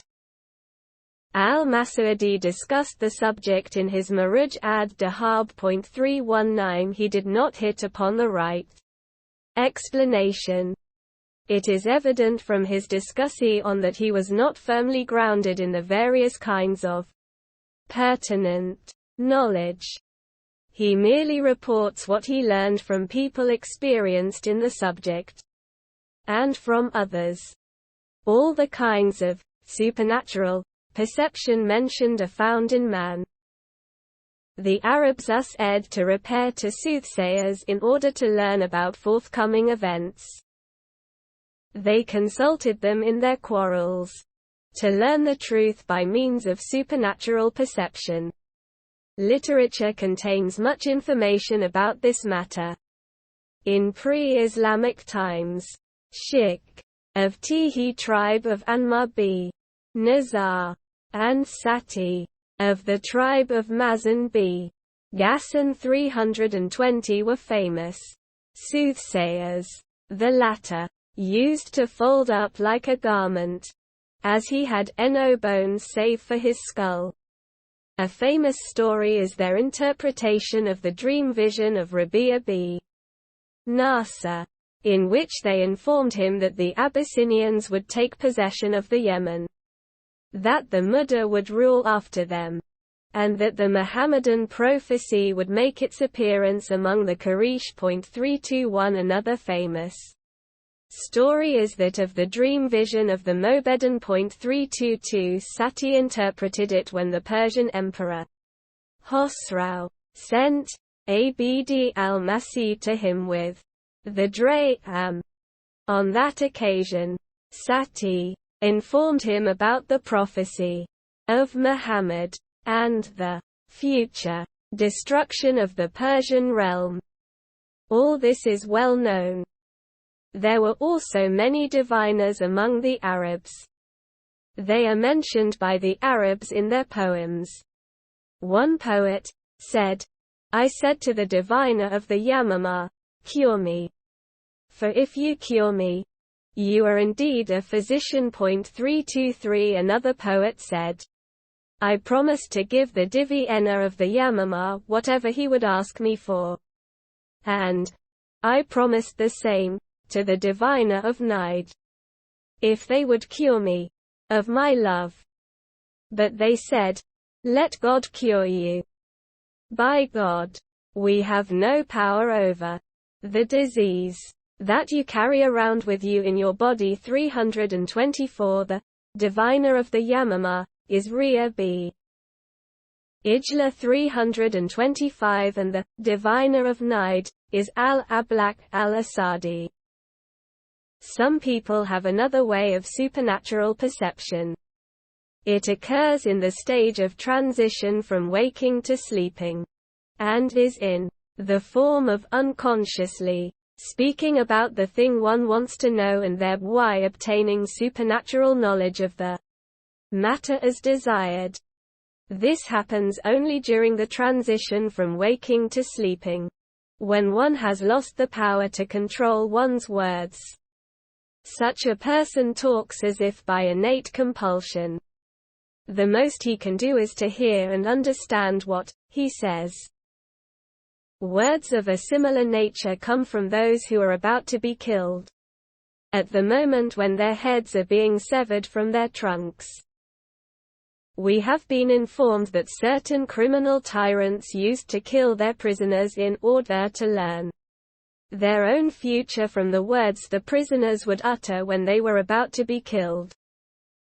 It was unpleasant information they received from them. In the Gaia 326, Maslamah similarly mentioned that when a human being is placed in a barrel of sesame oil and kept in it for 40 days, is fed with figs and nuts until his flesh is gone and only the arteries and sutures 327 of the skull remain, and is then taken out of the oil and exposed to the drying action of the air. He will answer all special and general questions regarding the future that may be asked. This is detestable sorcery. However, it shows what remarkable things exist in the world of man. There are men who attempt to obtain supernatural perception through exercise. They attempt an artificial state of death through self-mortification. 328 They kill all corporeal powers in themselves, and wipe out all influences of those powers that color the soul in various ways. 329 This is achieved by concentrated thinking, and doing without food for long periods. It is definitely known that when death descends upon the body, sensual perception and the veil it constitutes disappear, and the soul beholds its essence and its world. These men attempt to produce artificially before death the experience they will have after death, and to have their soul behold the supernatural. Other such people are the men who train themselves in sorcery. They train themselves in these things in order to be able to behold the supernatural and to be active in the various worlds.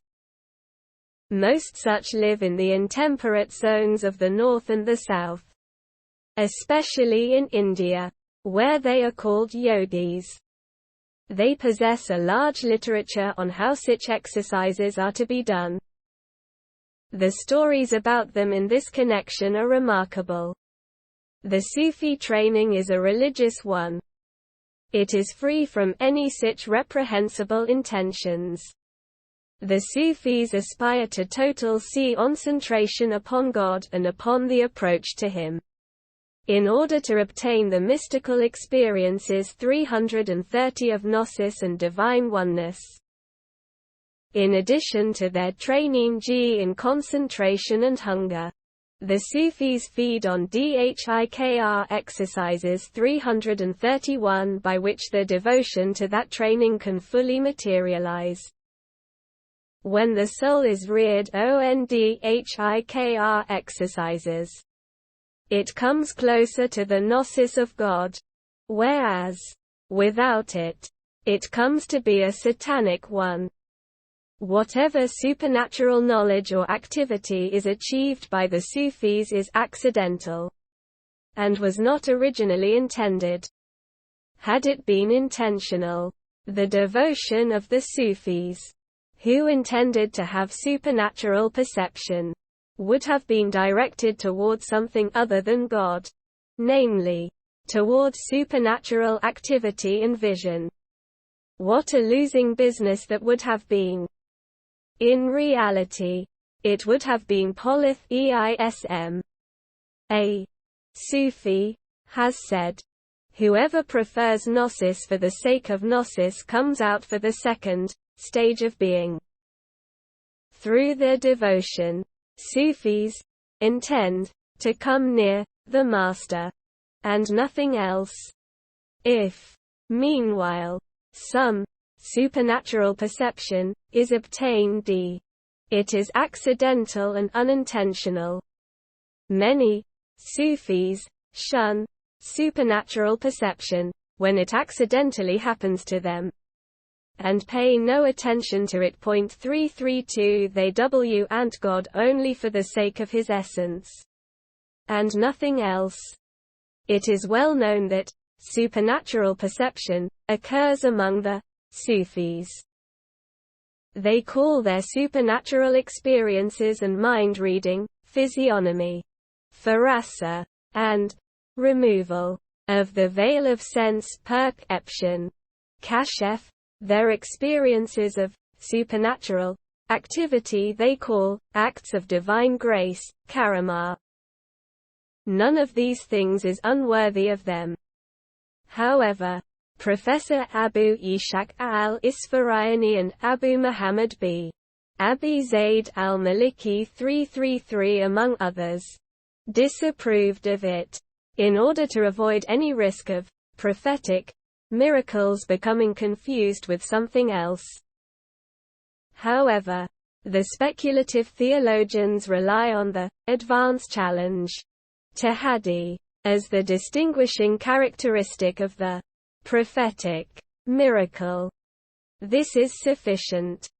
According to the sound tradition of the Sahih, Muhammad said, "Among you, there are men who are spoken to, and Umar is one of them."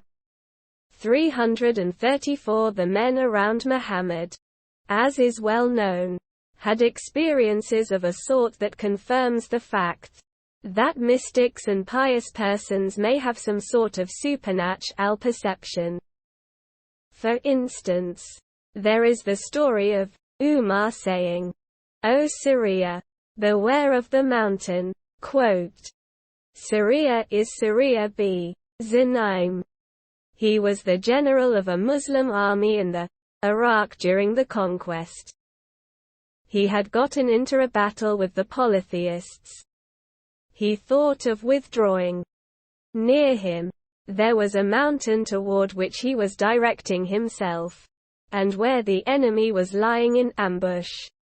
This came, supernaturally, to Umar's attention while he was preaching from the pulpit in Medina. He called out to him, "O Syria, beware of the mountain." Syria heard it, there where he was, in faraway Iraq. And he also saw Umar there in person.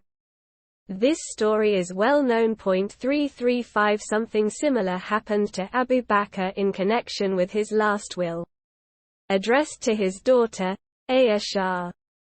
He had given her a certain amount of dates from his orchard as a gift. And then, when he was near death, he suggested to her that she harvest them, so that the other heirs would not get them. Then he said, "They are your two brothers and your two sisters."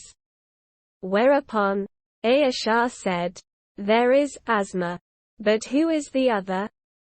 Abu Bakr replied, "I see that the child in Bint Karia's womb is Agirl." And so it was. This is mentioned in the Muwatta, in the chapter on gifts that are not permitted. 336. The men around Muhammad, and the pious and exemplar men after them had many similar experiences. However, the Sufis say that such experiences are rare in the time of prophecy, because, in the presence of the prophet, the adept of mysticism cannot continue in his mystic state. They go so far as to say that the adept of mysticism who comes to Medina is deprived of his mystic state, so long as he remains there and until he leaves. May God provide us with guidance, and may He lead us to the truth. Among the adepts of mysticism are fools and imbeciles who are more like insane persons than like rational beings. Nonetheless, they deservedly attain stations of sainthood and the mystic states of the righteous. The persons with mystical experience who learn about them know that such is their condition. Although the why are not legally responsible, the information they give about the supernatural is remarkable. They are not bound by anything. They speak absolutely freely about it and tell remarkable things. When jurists see they are not legally responsible, they frequently deny that they have attained any mystical station. Since sainthood can be obtained only through divine worship, this is an error. God bestows His grace upon whomever He wants to. 337 The attainment of sainthood is not restricted to the correct performance of divine worship or anything else. When the human soul is firmly established as existent, God may single it out for whatever gifts of His He wants to give it. The rational souls of such people are not non-existent, nor are they corrupt, as is the case with the insane. They merely lack the intellect that is the basis of legal responsibility. That intellect is a special attribute of the soul. It means various kinds of knowledge that are necessary to man and that guide his speculative ability and teach him how to make a living and organize his home. One may say that if he knows how to make a living, he has no excuse left not to accept legal responsibility, so that he may prepare for his life after death. Now, a person who lacks that special attribute of the soul called intellect still does not lack the soul itself, and has not forgotten his reality.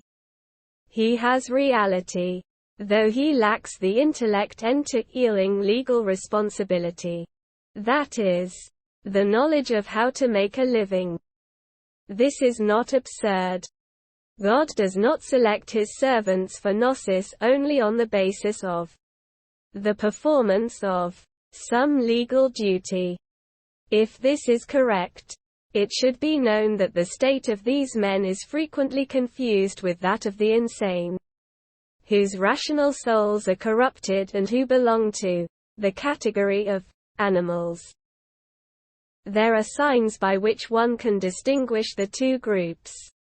One of them is that fools are found devoting themselves constantly to certain dhikr exercises and divine worship, though not in the way the religious law requires, since, as we have stated, they are not legally responsible.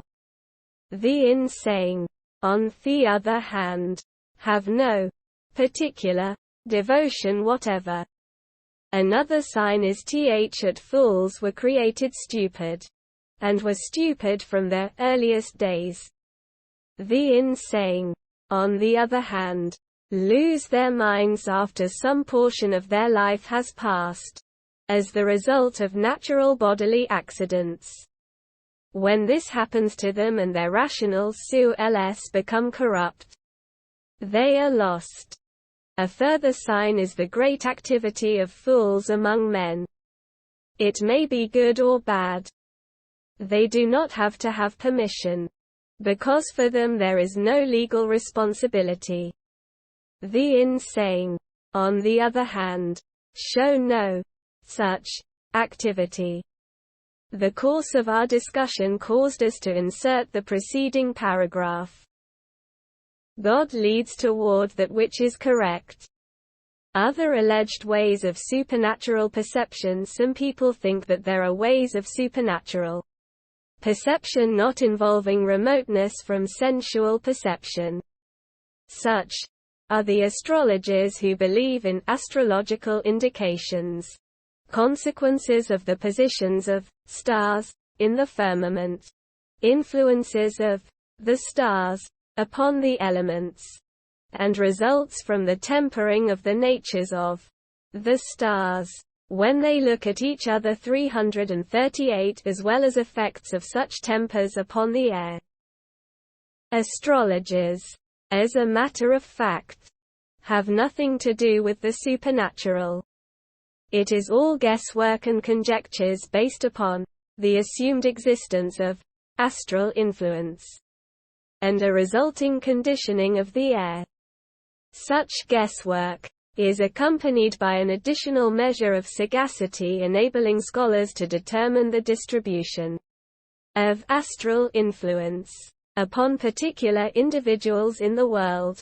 As Ptolemy said, "We shall explain the futility of astrology in the proper place. If God wills." 339 If it were established as a fact, it would, at best, be guessing and conjecturing. It has nothing whatever to do with the supernatural perception we have mentioned. Geomancy. Other such people include certain men of the common people who, to discover the supernatural and know the future, invented a craft they called sandwriting, geomancy. 340 After the material one uses for it. This craft consists in forming combinations of dots in 4 ranks. The resulting combinations differ in that the 4 ranks are made up of different or identical arrangements of even or odd. This makes 16 combinations. For if all 4 ranks hold evens or all odds, we have 2 combinations. If one rank only has an even, we have 4 combinations. If 2 ranks have an even, we have 6 combinations. And if 3 ranks have an even, we have 4 combinations. This makes altogether 16 combinations. 341 The sand diviners have given different names to the different combinations and classified them as lucky or unlucky, as is done with the stars. For the 16 combinations, they have assumed the existence of 16 houses. They think that the houses are natural and that they correspond to the 12 signs of the zodiac and the 4 cardines. They have attributed to each combination a house, lucky or unlucky influences, and significance with regard to one particular group of people in the world of the elements. The sand diviners have thus invented a discipline that runs parallel to astrology and the system of astrological judgments. However, the astrological judgments are based upon natural indications, as Ptolemy assumes. The 342 indications of sandwriting, on the other hand, are conventional. Ptolemy discussed only nativities and conjunctions which, in his opinion, come within the influence of the stars and the positions of the spheres upon the world of the elements.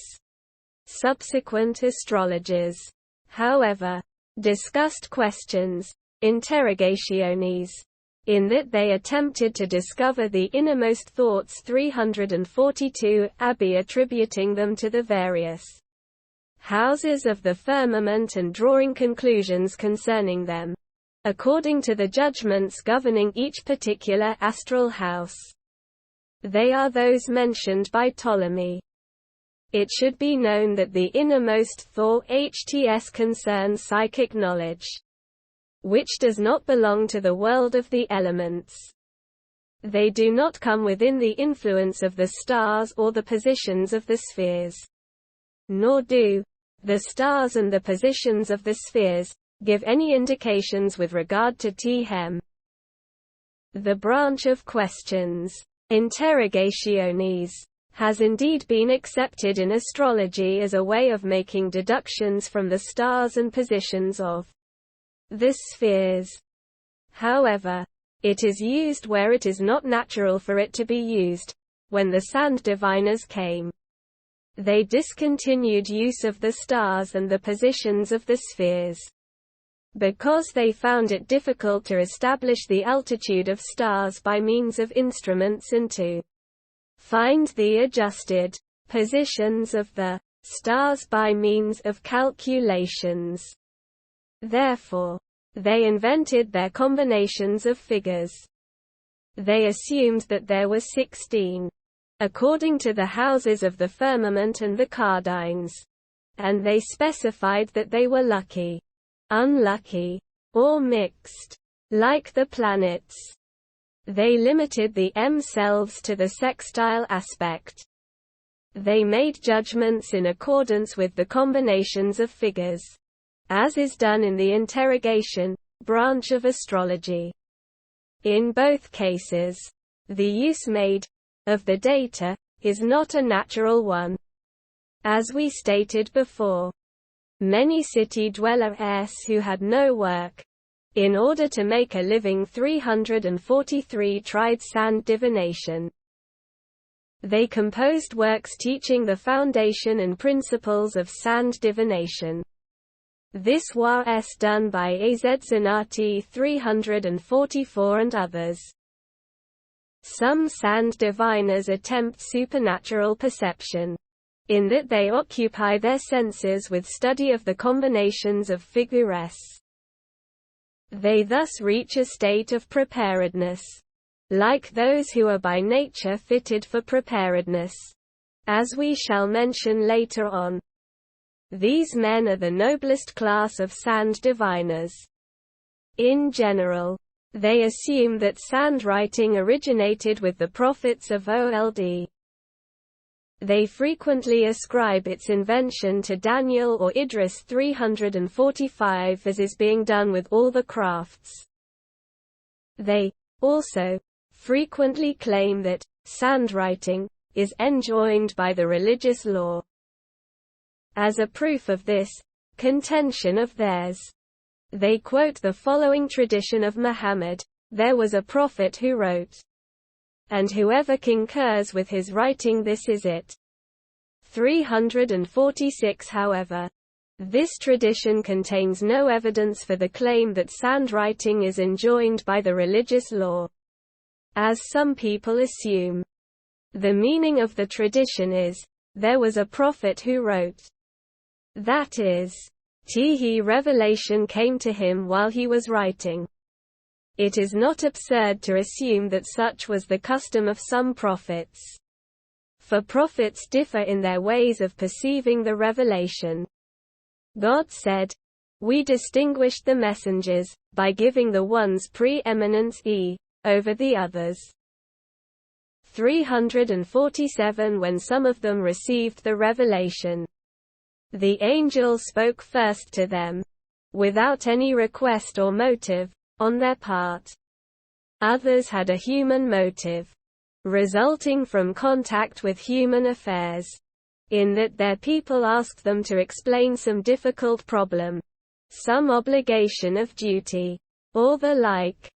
Therefore, they directed their devotions to the divine, and in that way God revealed to them what they wanted to know. Logical classification here suggests the existence of another division. Revelation may come to a person who is not prepared for it in any way, as in the aforementioned instance, or it may come to a person who is prepared for it in some way. In the Israelite stories, it is reported that a prophet was prepared for the coming of the revelation by hearing sweet, melodious voices. 348. This report is not established as correct, but it is not improbable. God singles out his prophets and messengers for whatever favors he wishes. This 349 was reported to us on the authority of a great Sufi, who attempts to attain remoteness from sensual perception by listening to music. By this means he becomes completely free for his supernatural perceptions in the station he is in, which, it is true, is inferior to prophecy. And there is nobody among us who does not have a known station. 350 If this is established and if, as we have mentioned before, certain sand diviners attempt to remove the veil of sense perception by occupying their senses with the study of combinations of figures, they may attain intuitive supernatural revelation, kashef, through complete freedom from sense perception. They may exchange bodily perceptions for spiritual ones, both of which have been explained earlier. This is a kind of soothsaying, of the type of gazing at bones, water, and mirrors, and it distinguishes these sand diviners from those who restrict themselves to techniques that achieve supernatural perception by means of sagacity and conjecturing, but who do not relinquish corporeal perception and continue to wander in the realm of guesswork. Some prophets achieved preparedness for being addressed by the angel in their prophetical station by writing, exactly as people who are not prophets may achieve preparedness for spiritual perception and the relinquishment of human perception by the same means. In the case of sand diviners, however, what they achieve is spiritual perception only, whereas prophets achieve an angelic perception by means of divine revelation. The prophets have nothing to do with the stations of the sand diviners, whose perceptions are based on sagacity and conjecturing. They do not make it part of the religious law for any human being to speak about and discuss the supernatural. The statement in the tradition, and whoever concurs with his writing this is it, 351 means, he is right, in view of the fact that the writing was supported by the revelation that came to that particular prophet, whose custom it was to have the revelation come to him while he was writing. Or, the tradition may be a compliment and indicate that the prophet had reached a high competence in the use of sandwriting without implying the existence of a connection between revelation and sandwriting, because in this way the prophet was prepared for revelation, which, therefore, concurred with the conclusions reached from sandwriting. But were the prophet to take those conclusions from the writing alone, without the concurrence of revelation, they would not be right. This is the meaning of the tradition. And God knows better. The tradition does not indicate that sandwriting is enjoined by religious law, nor that it is permissible to practice sandwriting to obtain supernatural perception, as sand diviners in the cities do. Some of them may be inclined to this opinion, on the basis that what any prophet did is accepted law, and that sandwriting, therefore, is enjoined by the religious law according to the principle, held by some, that the religious law of those who came before us is religious law for us. This does not apply in this case. Law only results when it is enjoined by messengers upon the various nations. This particular tradition, however, indicates no thing of the sort. It indicates only that the particular condition was that of one of the prophets, and it is possible that it was not enjoined as a religious law.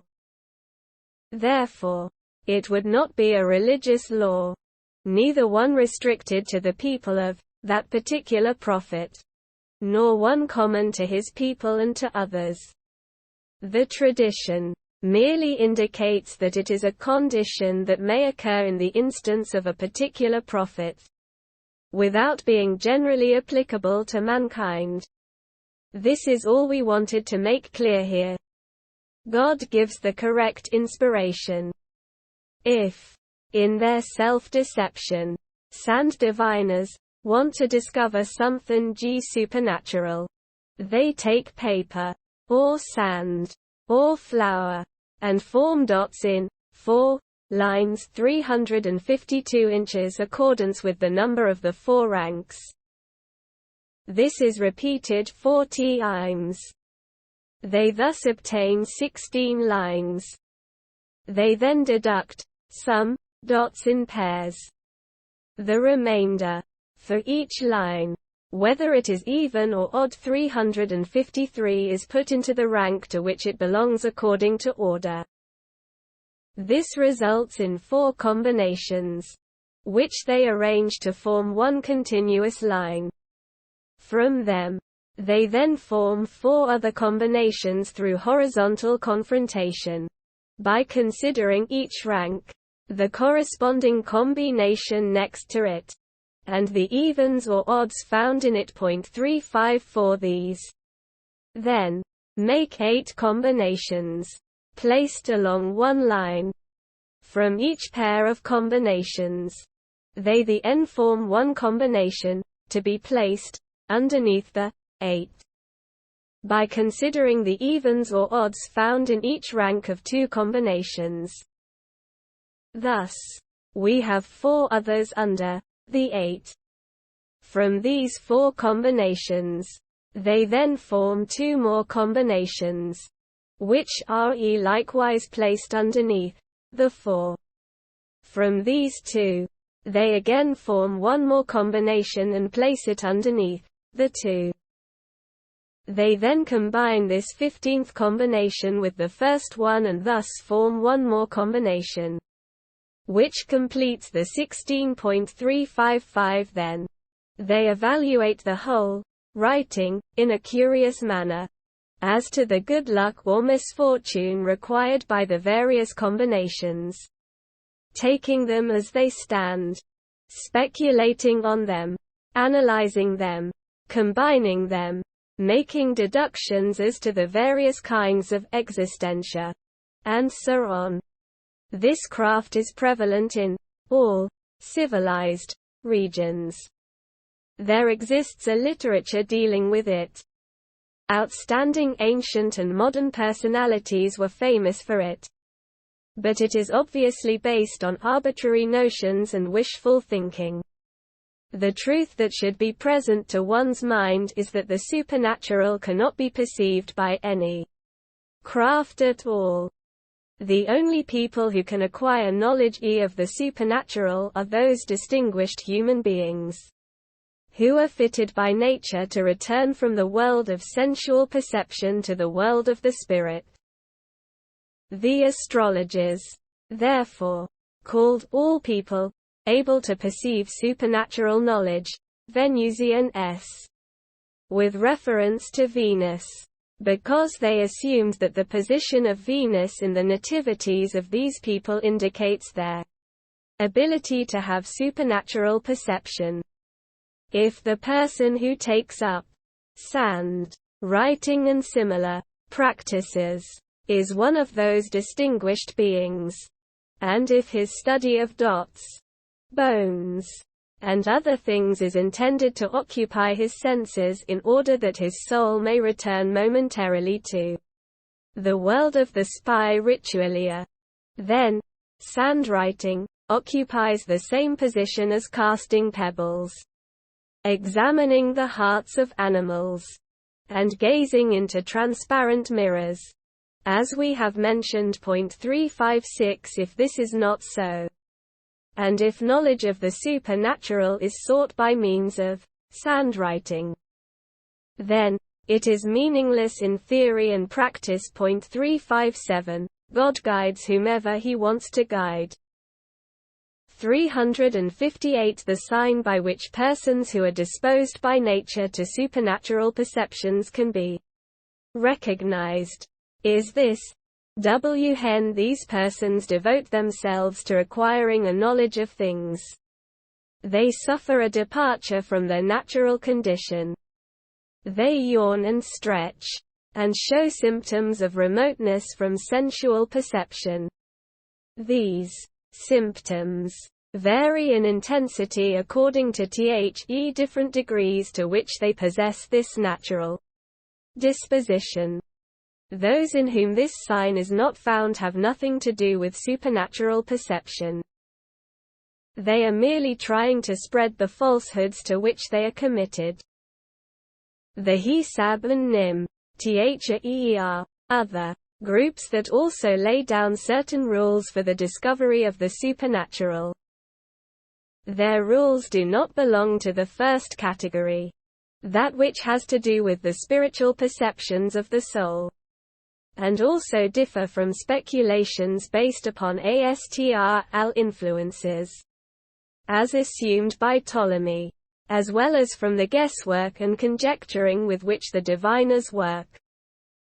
They are nothing but mistakes which the people who work with them throw out like snares for weak-minded people. I shall mention only as much of the subject as is mentioned in literature and has aroused the interest of distinguished men. One such rule is the method called Hisab and Nim. 359. It is mentioned at the end of the Politics, which is ascribed to Aristotle. It serves to predict the victor and the vanquished when kings go to war with each other. The procedure is to add up the numerical total of the letters in the name of each king, according to the system of calculation in which the letters of the alphabet in the sequence Alif, B, J are given the numerical values of units, tens, hundreds, and thousands from 1 to 1,000. When that has been done, each total should be divided by 9. The fractional remainder, in both cases, should be kept in mind. The two fractional remainders should be compared. If they are different and both are even or odd numbers, the king who has the smaller number will be the victor. If one of them is an even and the other an odd number, the king who has the larger number will be the victor. If the two numbers are equal and both even, the object of the inquiry will be the victor. And if both numbers are odd, the king who made the inquiry will be the victor. Aristotle reported 2 verses about this procedure which have wide currency. They are, I think, in the case of even or odd numbers, for both, the smaller number will gain the upper hand. When the numbers differ, as to being even or odd, the larger number will be the victor.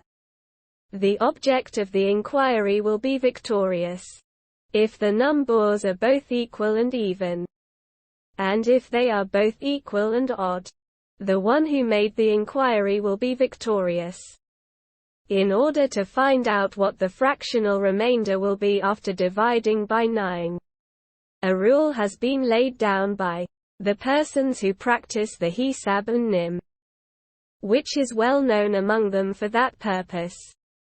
They take the letters that refer to the number 1 in the 4 ranks, Alif for the units, Y for the tens, Q for the hundreds, and Shush for the thousands. 360. There is no number higher than 1,000 that can be indicated by letters, because Shush is the last letter of the alphabet.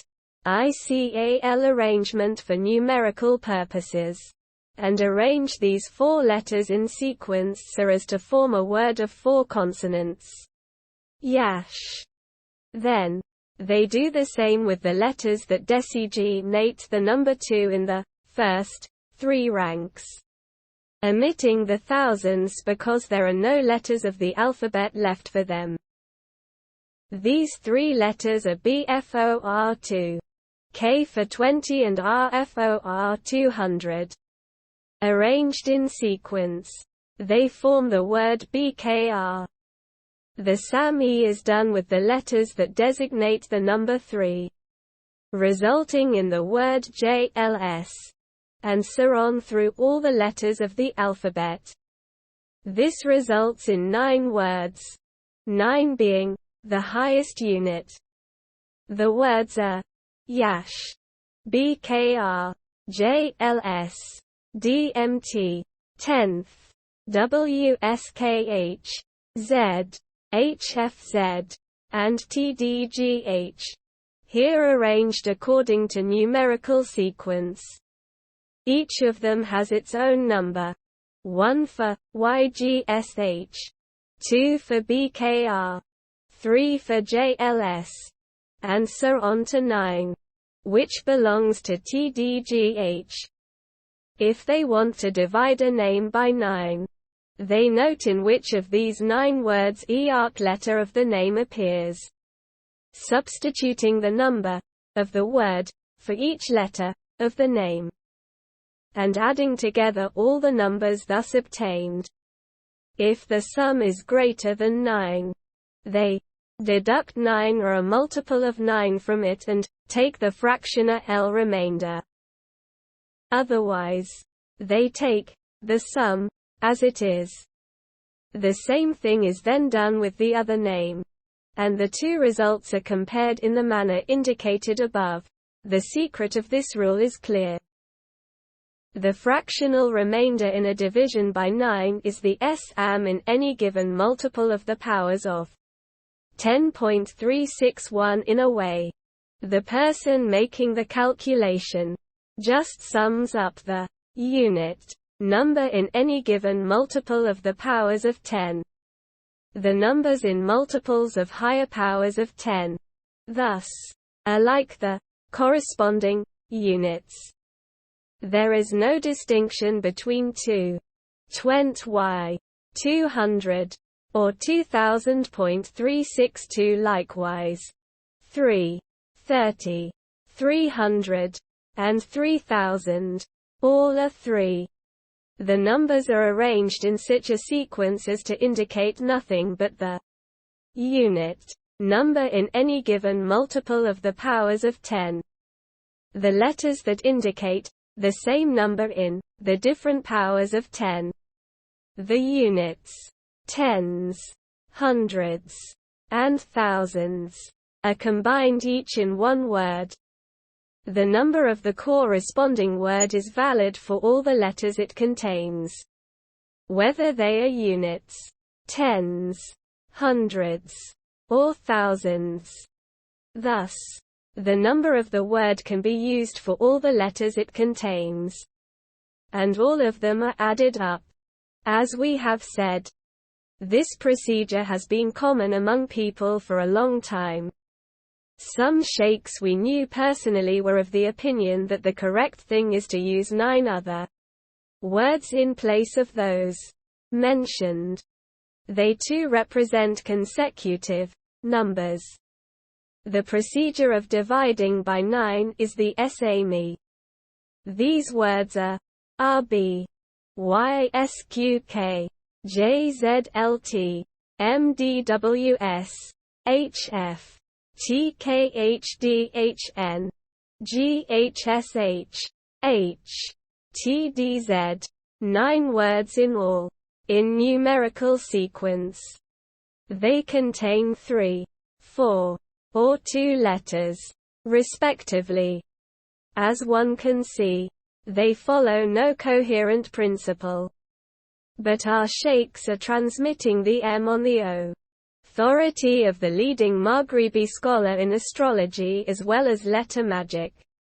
Abu L. Abbas B. al-Banna, 363. They state on his authority that the use of these words for the division of the Hisab and Nim is more correct than that of the words YQSH, etc. And God knows better how it may be. All these ways of perceiving the supernatural are based upon no proof, and are not verifiable. Thorough scholars do not attribute the book that contains the Hisab and Nim to Aristotle. because it contains opinions that cannot be verified or proven. This confirms its spuriousness. The reader should investigate this matter critically. If he is a well-grounded scholar r. The Zaharaja. 364 Another technical rule for alleged discovery of the supernatural is the Zaharaja, which is called Zaharaja of the world. It is attributed to Abul Abbas as-Sabti, 365, a very prominent Maghribi Sufi. He lived at the end of the 6th, 12th century in Marrakesh. During the rule of the Almohad ruler Yaqub al-Mansur. 366 The Zaharaja is a remarkable technical procedure. Many distinguished people have shown great interest in using it for supernatural information. With the help of the well-known enigmatic operation that goes with it. For that purpose, they have been Desiru to solve its riddle and uncover its secret. The form of the Zaharaja 367 they uses a large circle that encloses other concentric circles for the spheres, the elements, the created things, the spiritualia, as well as other types of beings and sciences. Each circle is divided into sections, the areas of which represent the signs of the zodiac, or the elements, or other things. The lines dividing each section run to the center. They are called chords. Along each chord there are sets of letters that have a conventional, numerical value. Some are Zimam ciphers, the same as those used for numerals by government officials and accountants in the contemporary Ib. Others are the ordinary Gubar ciphers. 368 Inside the Zaharaja. Between the circles are found the names of the sciences and of topics of the created world. 369 On the back of the page containing the circles, there is a table with many squares, 55 horizontally and 131 vertical. 370 Some of the squares are filled in, partly with numbers and partly with letters. Others are empty. The significance of these numbers in their positions is not known, nor are the rules known that govern the distribution of filled and empty squares.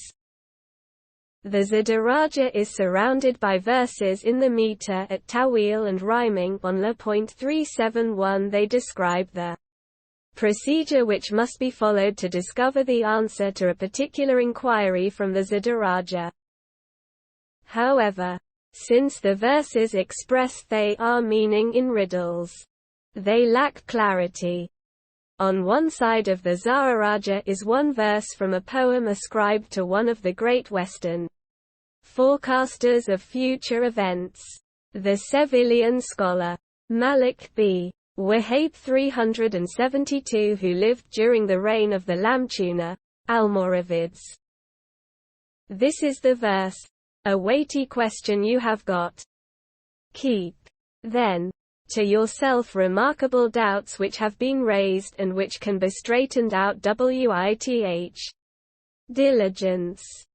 This is the verse commonly used in attempting to obtain the answer to a question with the help of this or other Zaharajas.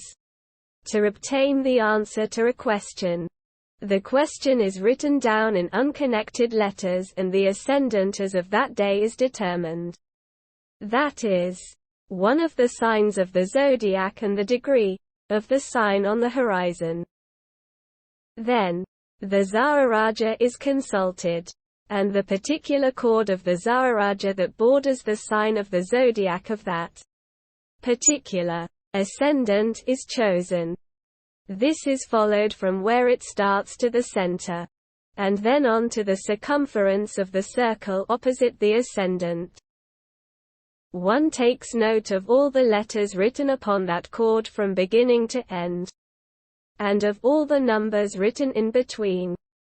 The letter are converted into letters according to their numerical values, transposing all units into tens and all tens into hundreds, and vice versa, as required by the rule governing use of the Zaharaja. The letters thus obtained are put alongside the letter S of the question, and one also adds all the letters and numbers that are upon the chord bordering the sign, 3 signs from that of the ascendant. In this case, one follows it from where it starts to the center, but not beyond it to the circumference. The numbers are converted into letters as before, and added to the other letters. Then, the aforementioned verse by Malik B. Wahhab, which is the basis and norm of the procedure, is written down in unconnected letters, and put aside. Then the number of Th degree of the ascendant is multiplied by the base of the sign of the zodiac.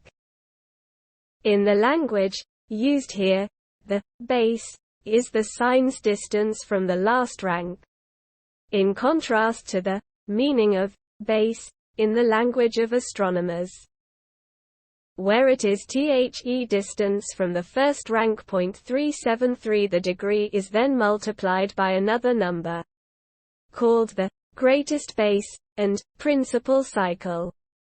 The result of these multiplications is entered in the squares of the table, following well-known rules and familiar procedures and using a certain number of cycles. Some letters are taken out, others dropped, and the rest matched with what is found among the letters of the verse. Some are transferred to the letters of the question and the letters that are with them. Then, these letters are divided by certain numbers called cycles, and from each cycle, the letter at which the cycle ends is removed. The operation is repeated with the entire number of cycles specified for that purpose. The result, finally, is a number of unconnected letters which are put together consecutively to form the words of a verse of the same meter and rhyme as the aforementioned verse by Malik B. Wahhab, which serves as the basis of the operation. We shall mention all this in the chapter on the sciences, in discussing how a Zaharaja of this kind is used. We have seen many distinguished people jump at the opportunity for supernatural discoveries through the Zaharaja by means of operations of this kind. They think that correspondence in form between question and answer shows correspondence in actuality. This is not correct, because, as was mentioned before, 374 perception of the supernatural cannot be attained by means of any technique whatever. It is not impossible that there might be a correspondence in meaning and a stylistic agreement between question and answer, such that the answer comes out straight and in agreement with the question. It is not impossible that this could be achieved by just such a technique of separating the letters of the question and those of the chord. Enteri ng, the numbers that come together as the result of the multiplication of fixed numbers in the table, taking out letters from the table and discarding others, operating repeatedly with a given number of cycles, and matching the whole thing with the letter S of the verse arranged in sequence. Intelligent persons may have discovered the relationships among these things, and, as a result, have obtained information about the unknown through them. Finding out relationships between things is the secret means. Arabi, the soul obtains knowledge of the unknown from the known.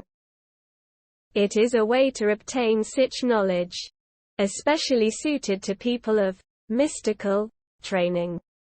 This training gives the intellect added power for analogical reasoning and thinking. As has been laid before several times. 375 It is in this sense that Zaharajas are usually ascribed to people of mystical training. This particular Zaharaja is thus ascribed to as Sabti. I have come across another one which is ascribed to Sal b. Abdullah. 376 It is, indeed, a remarkable operation and a wondrous procedure, as it appears to me. The secret of why the answer comes out in rhymed form is to be explained as the result of matching the letters of the Zaharaja with the letters of the verse, by Malik b. Wahab. This is why the versified answer has the same meter and rhyme. This can be deduced from the fact that we have come across other similar operations in which the matching of letters with the verse was omitted. In those cases, the answer did not come out in the form of a verse. This will be shown when the matter is discussed in its proper place. 377 Many people lack the understanding necessary for belief in the genuineness of the operation and its effectiveness in discovering the object of inquiry. They deny its soundness and believe that it is hocus pocus. The practitioner, they believe, inserts the letters of a verse he, himself, composes as he wishes, from the letters of question and chord. He follows the des-cribbed technique, which has no system or norm, and then he produces his verse, pretending that it was the result of an operation that followed an established procedure. This reasoning is baseless and wrong. It is the result of such people's inability to understand the relations between the existentia and things that can be known, and the differences between the various kinds of perception and intellect. Anyone who has some perception naturally denies the existence of anything he is not capable of perceiving.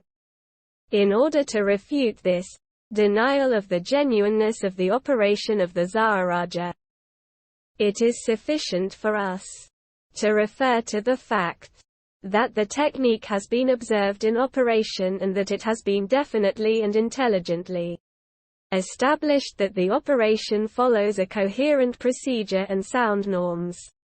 No one who has much intelligence and sagacity and has had contact with the operation of the Zaharaja would object to this statement.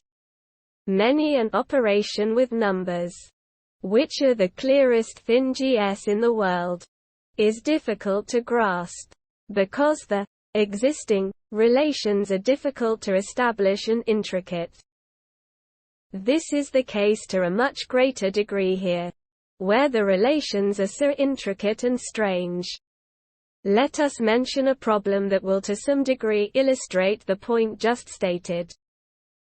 Take a number of dirhams and place beside each dirham 3 vowels. Then, take all the vowels and buy a fowl with them. Then, buy fowls with all the dirhams for the same price that the first bird cost. How many fowls you have bought? The answer is 9. As you know, a dirham has 24 pals. 3 pals are 1/8 of a dirham. 1 is 8 times 1/8. Adding up 1/8 of each dirham buys 1 fowl. This means 8 fowls for the dirhams. As 1 is 8 times 1/8. 378, add another fowl. The one that was bought originally for the additional fats and that determined the price of the fowls bought with the dirhams. This makes 9. It is clear how the unknown answer was implied in the relations that existed between the numerical data indicated in the problem. This and similar things are at first suspected as belonging to the realm of the supernatural. which cannot be known. It is thus obvious that it is from the relations existing among the data that one finds out the unknown from the known. This, however, applies only to events occurring in the world of existence or in science. Things of the foot belong to the supernatural and cannot be known unless the causes for their happening are known and we have trustworthy information about it. If this is clear, it follows that all the operations of the Zaharaja serve merely to discover the words of the answer in the words of the question. As we have seen, it is a question of producing from a given arrangement of letters another arrangement of letters. The secret here lies in the existence of a relationship between the two different arrangements of letters. Someone may be aware of it, whereas someone else may not be aware of it. Those who know the existing relationship can easily discover the answer with the help of the stated rules. From the conventional meanings and the combinations of words, the answer may then also indicate a negative or positive statement regarding the object of the question. This, however, is on another level. It is not on the same level as merely discovering the words of the answer. It implies a conformity of the words to the outside world. 379 Such knowledge cannot be acquired through those operations. It remains veiled to human beings. God claims all his knowledge for himself. God knows and you do not know. 380 Table of Contents.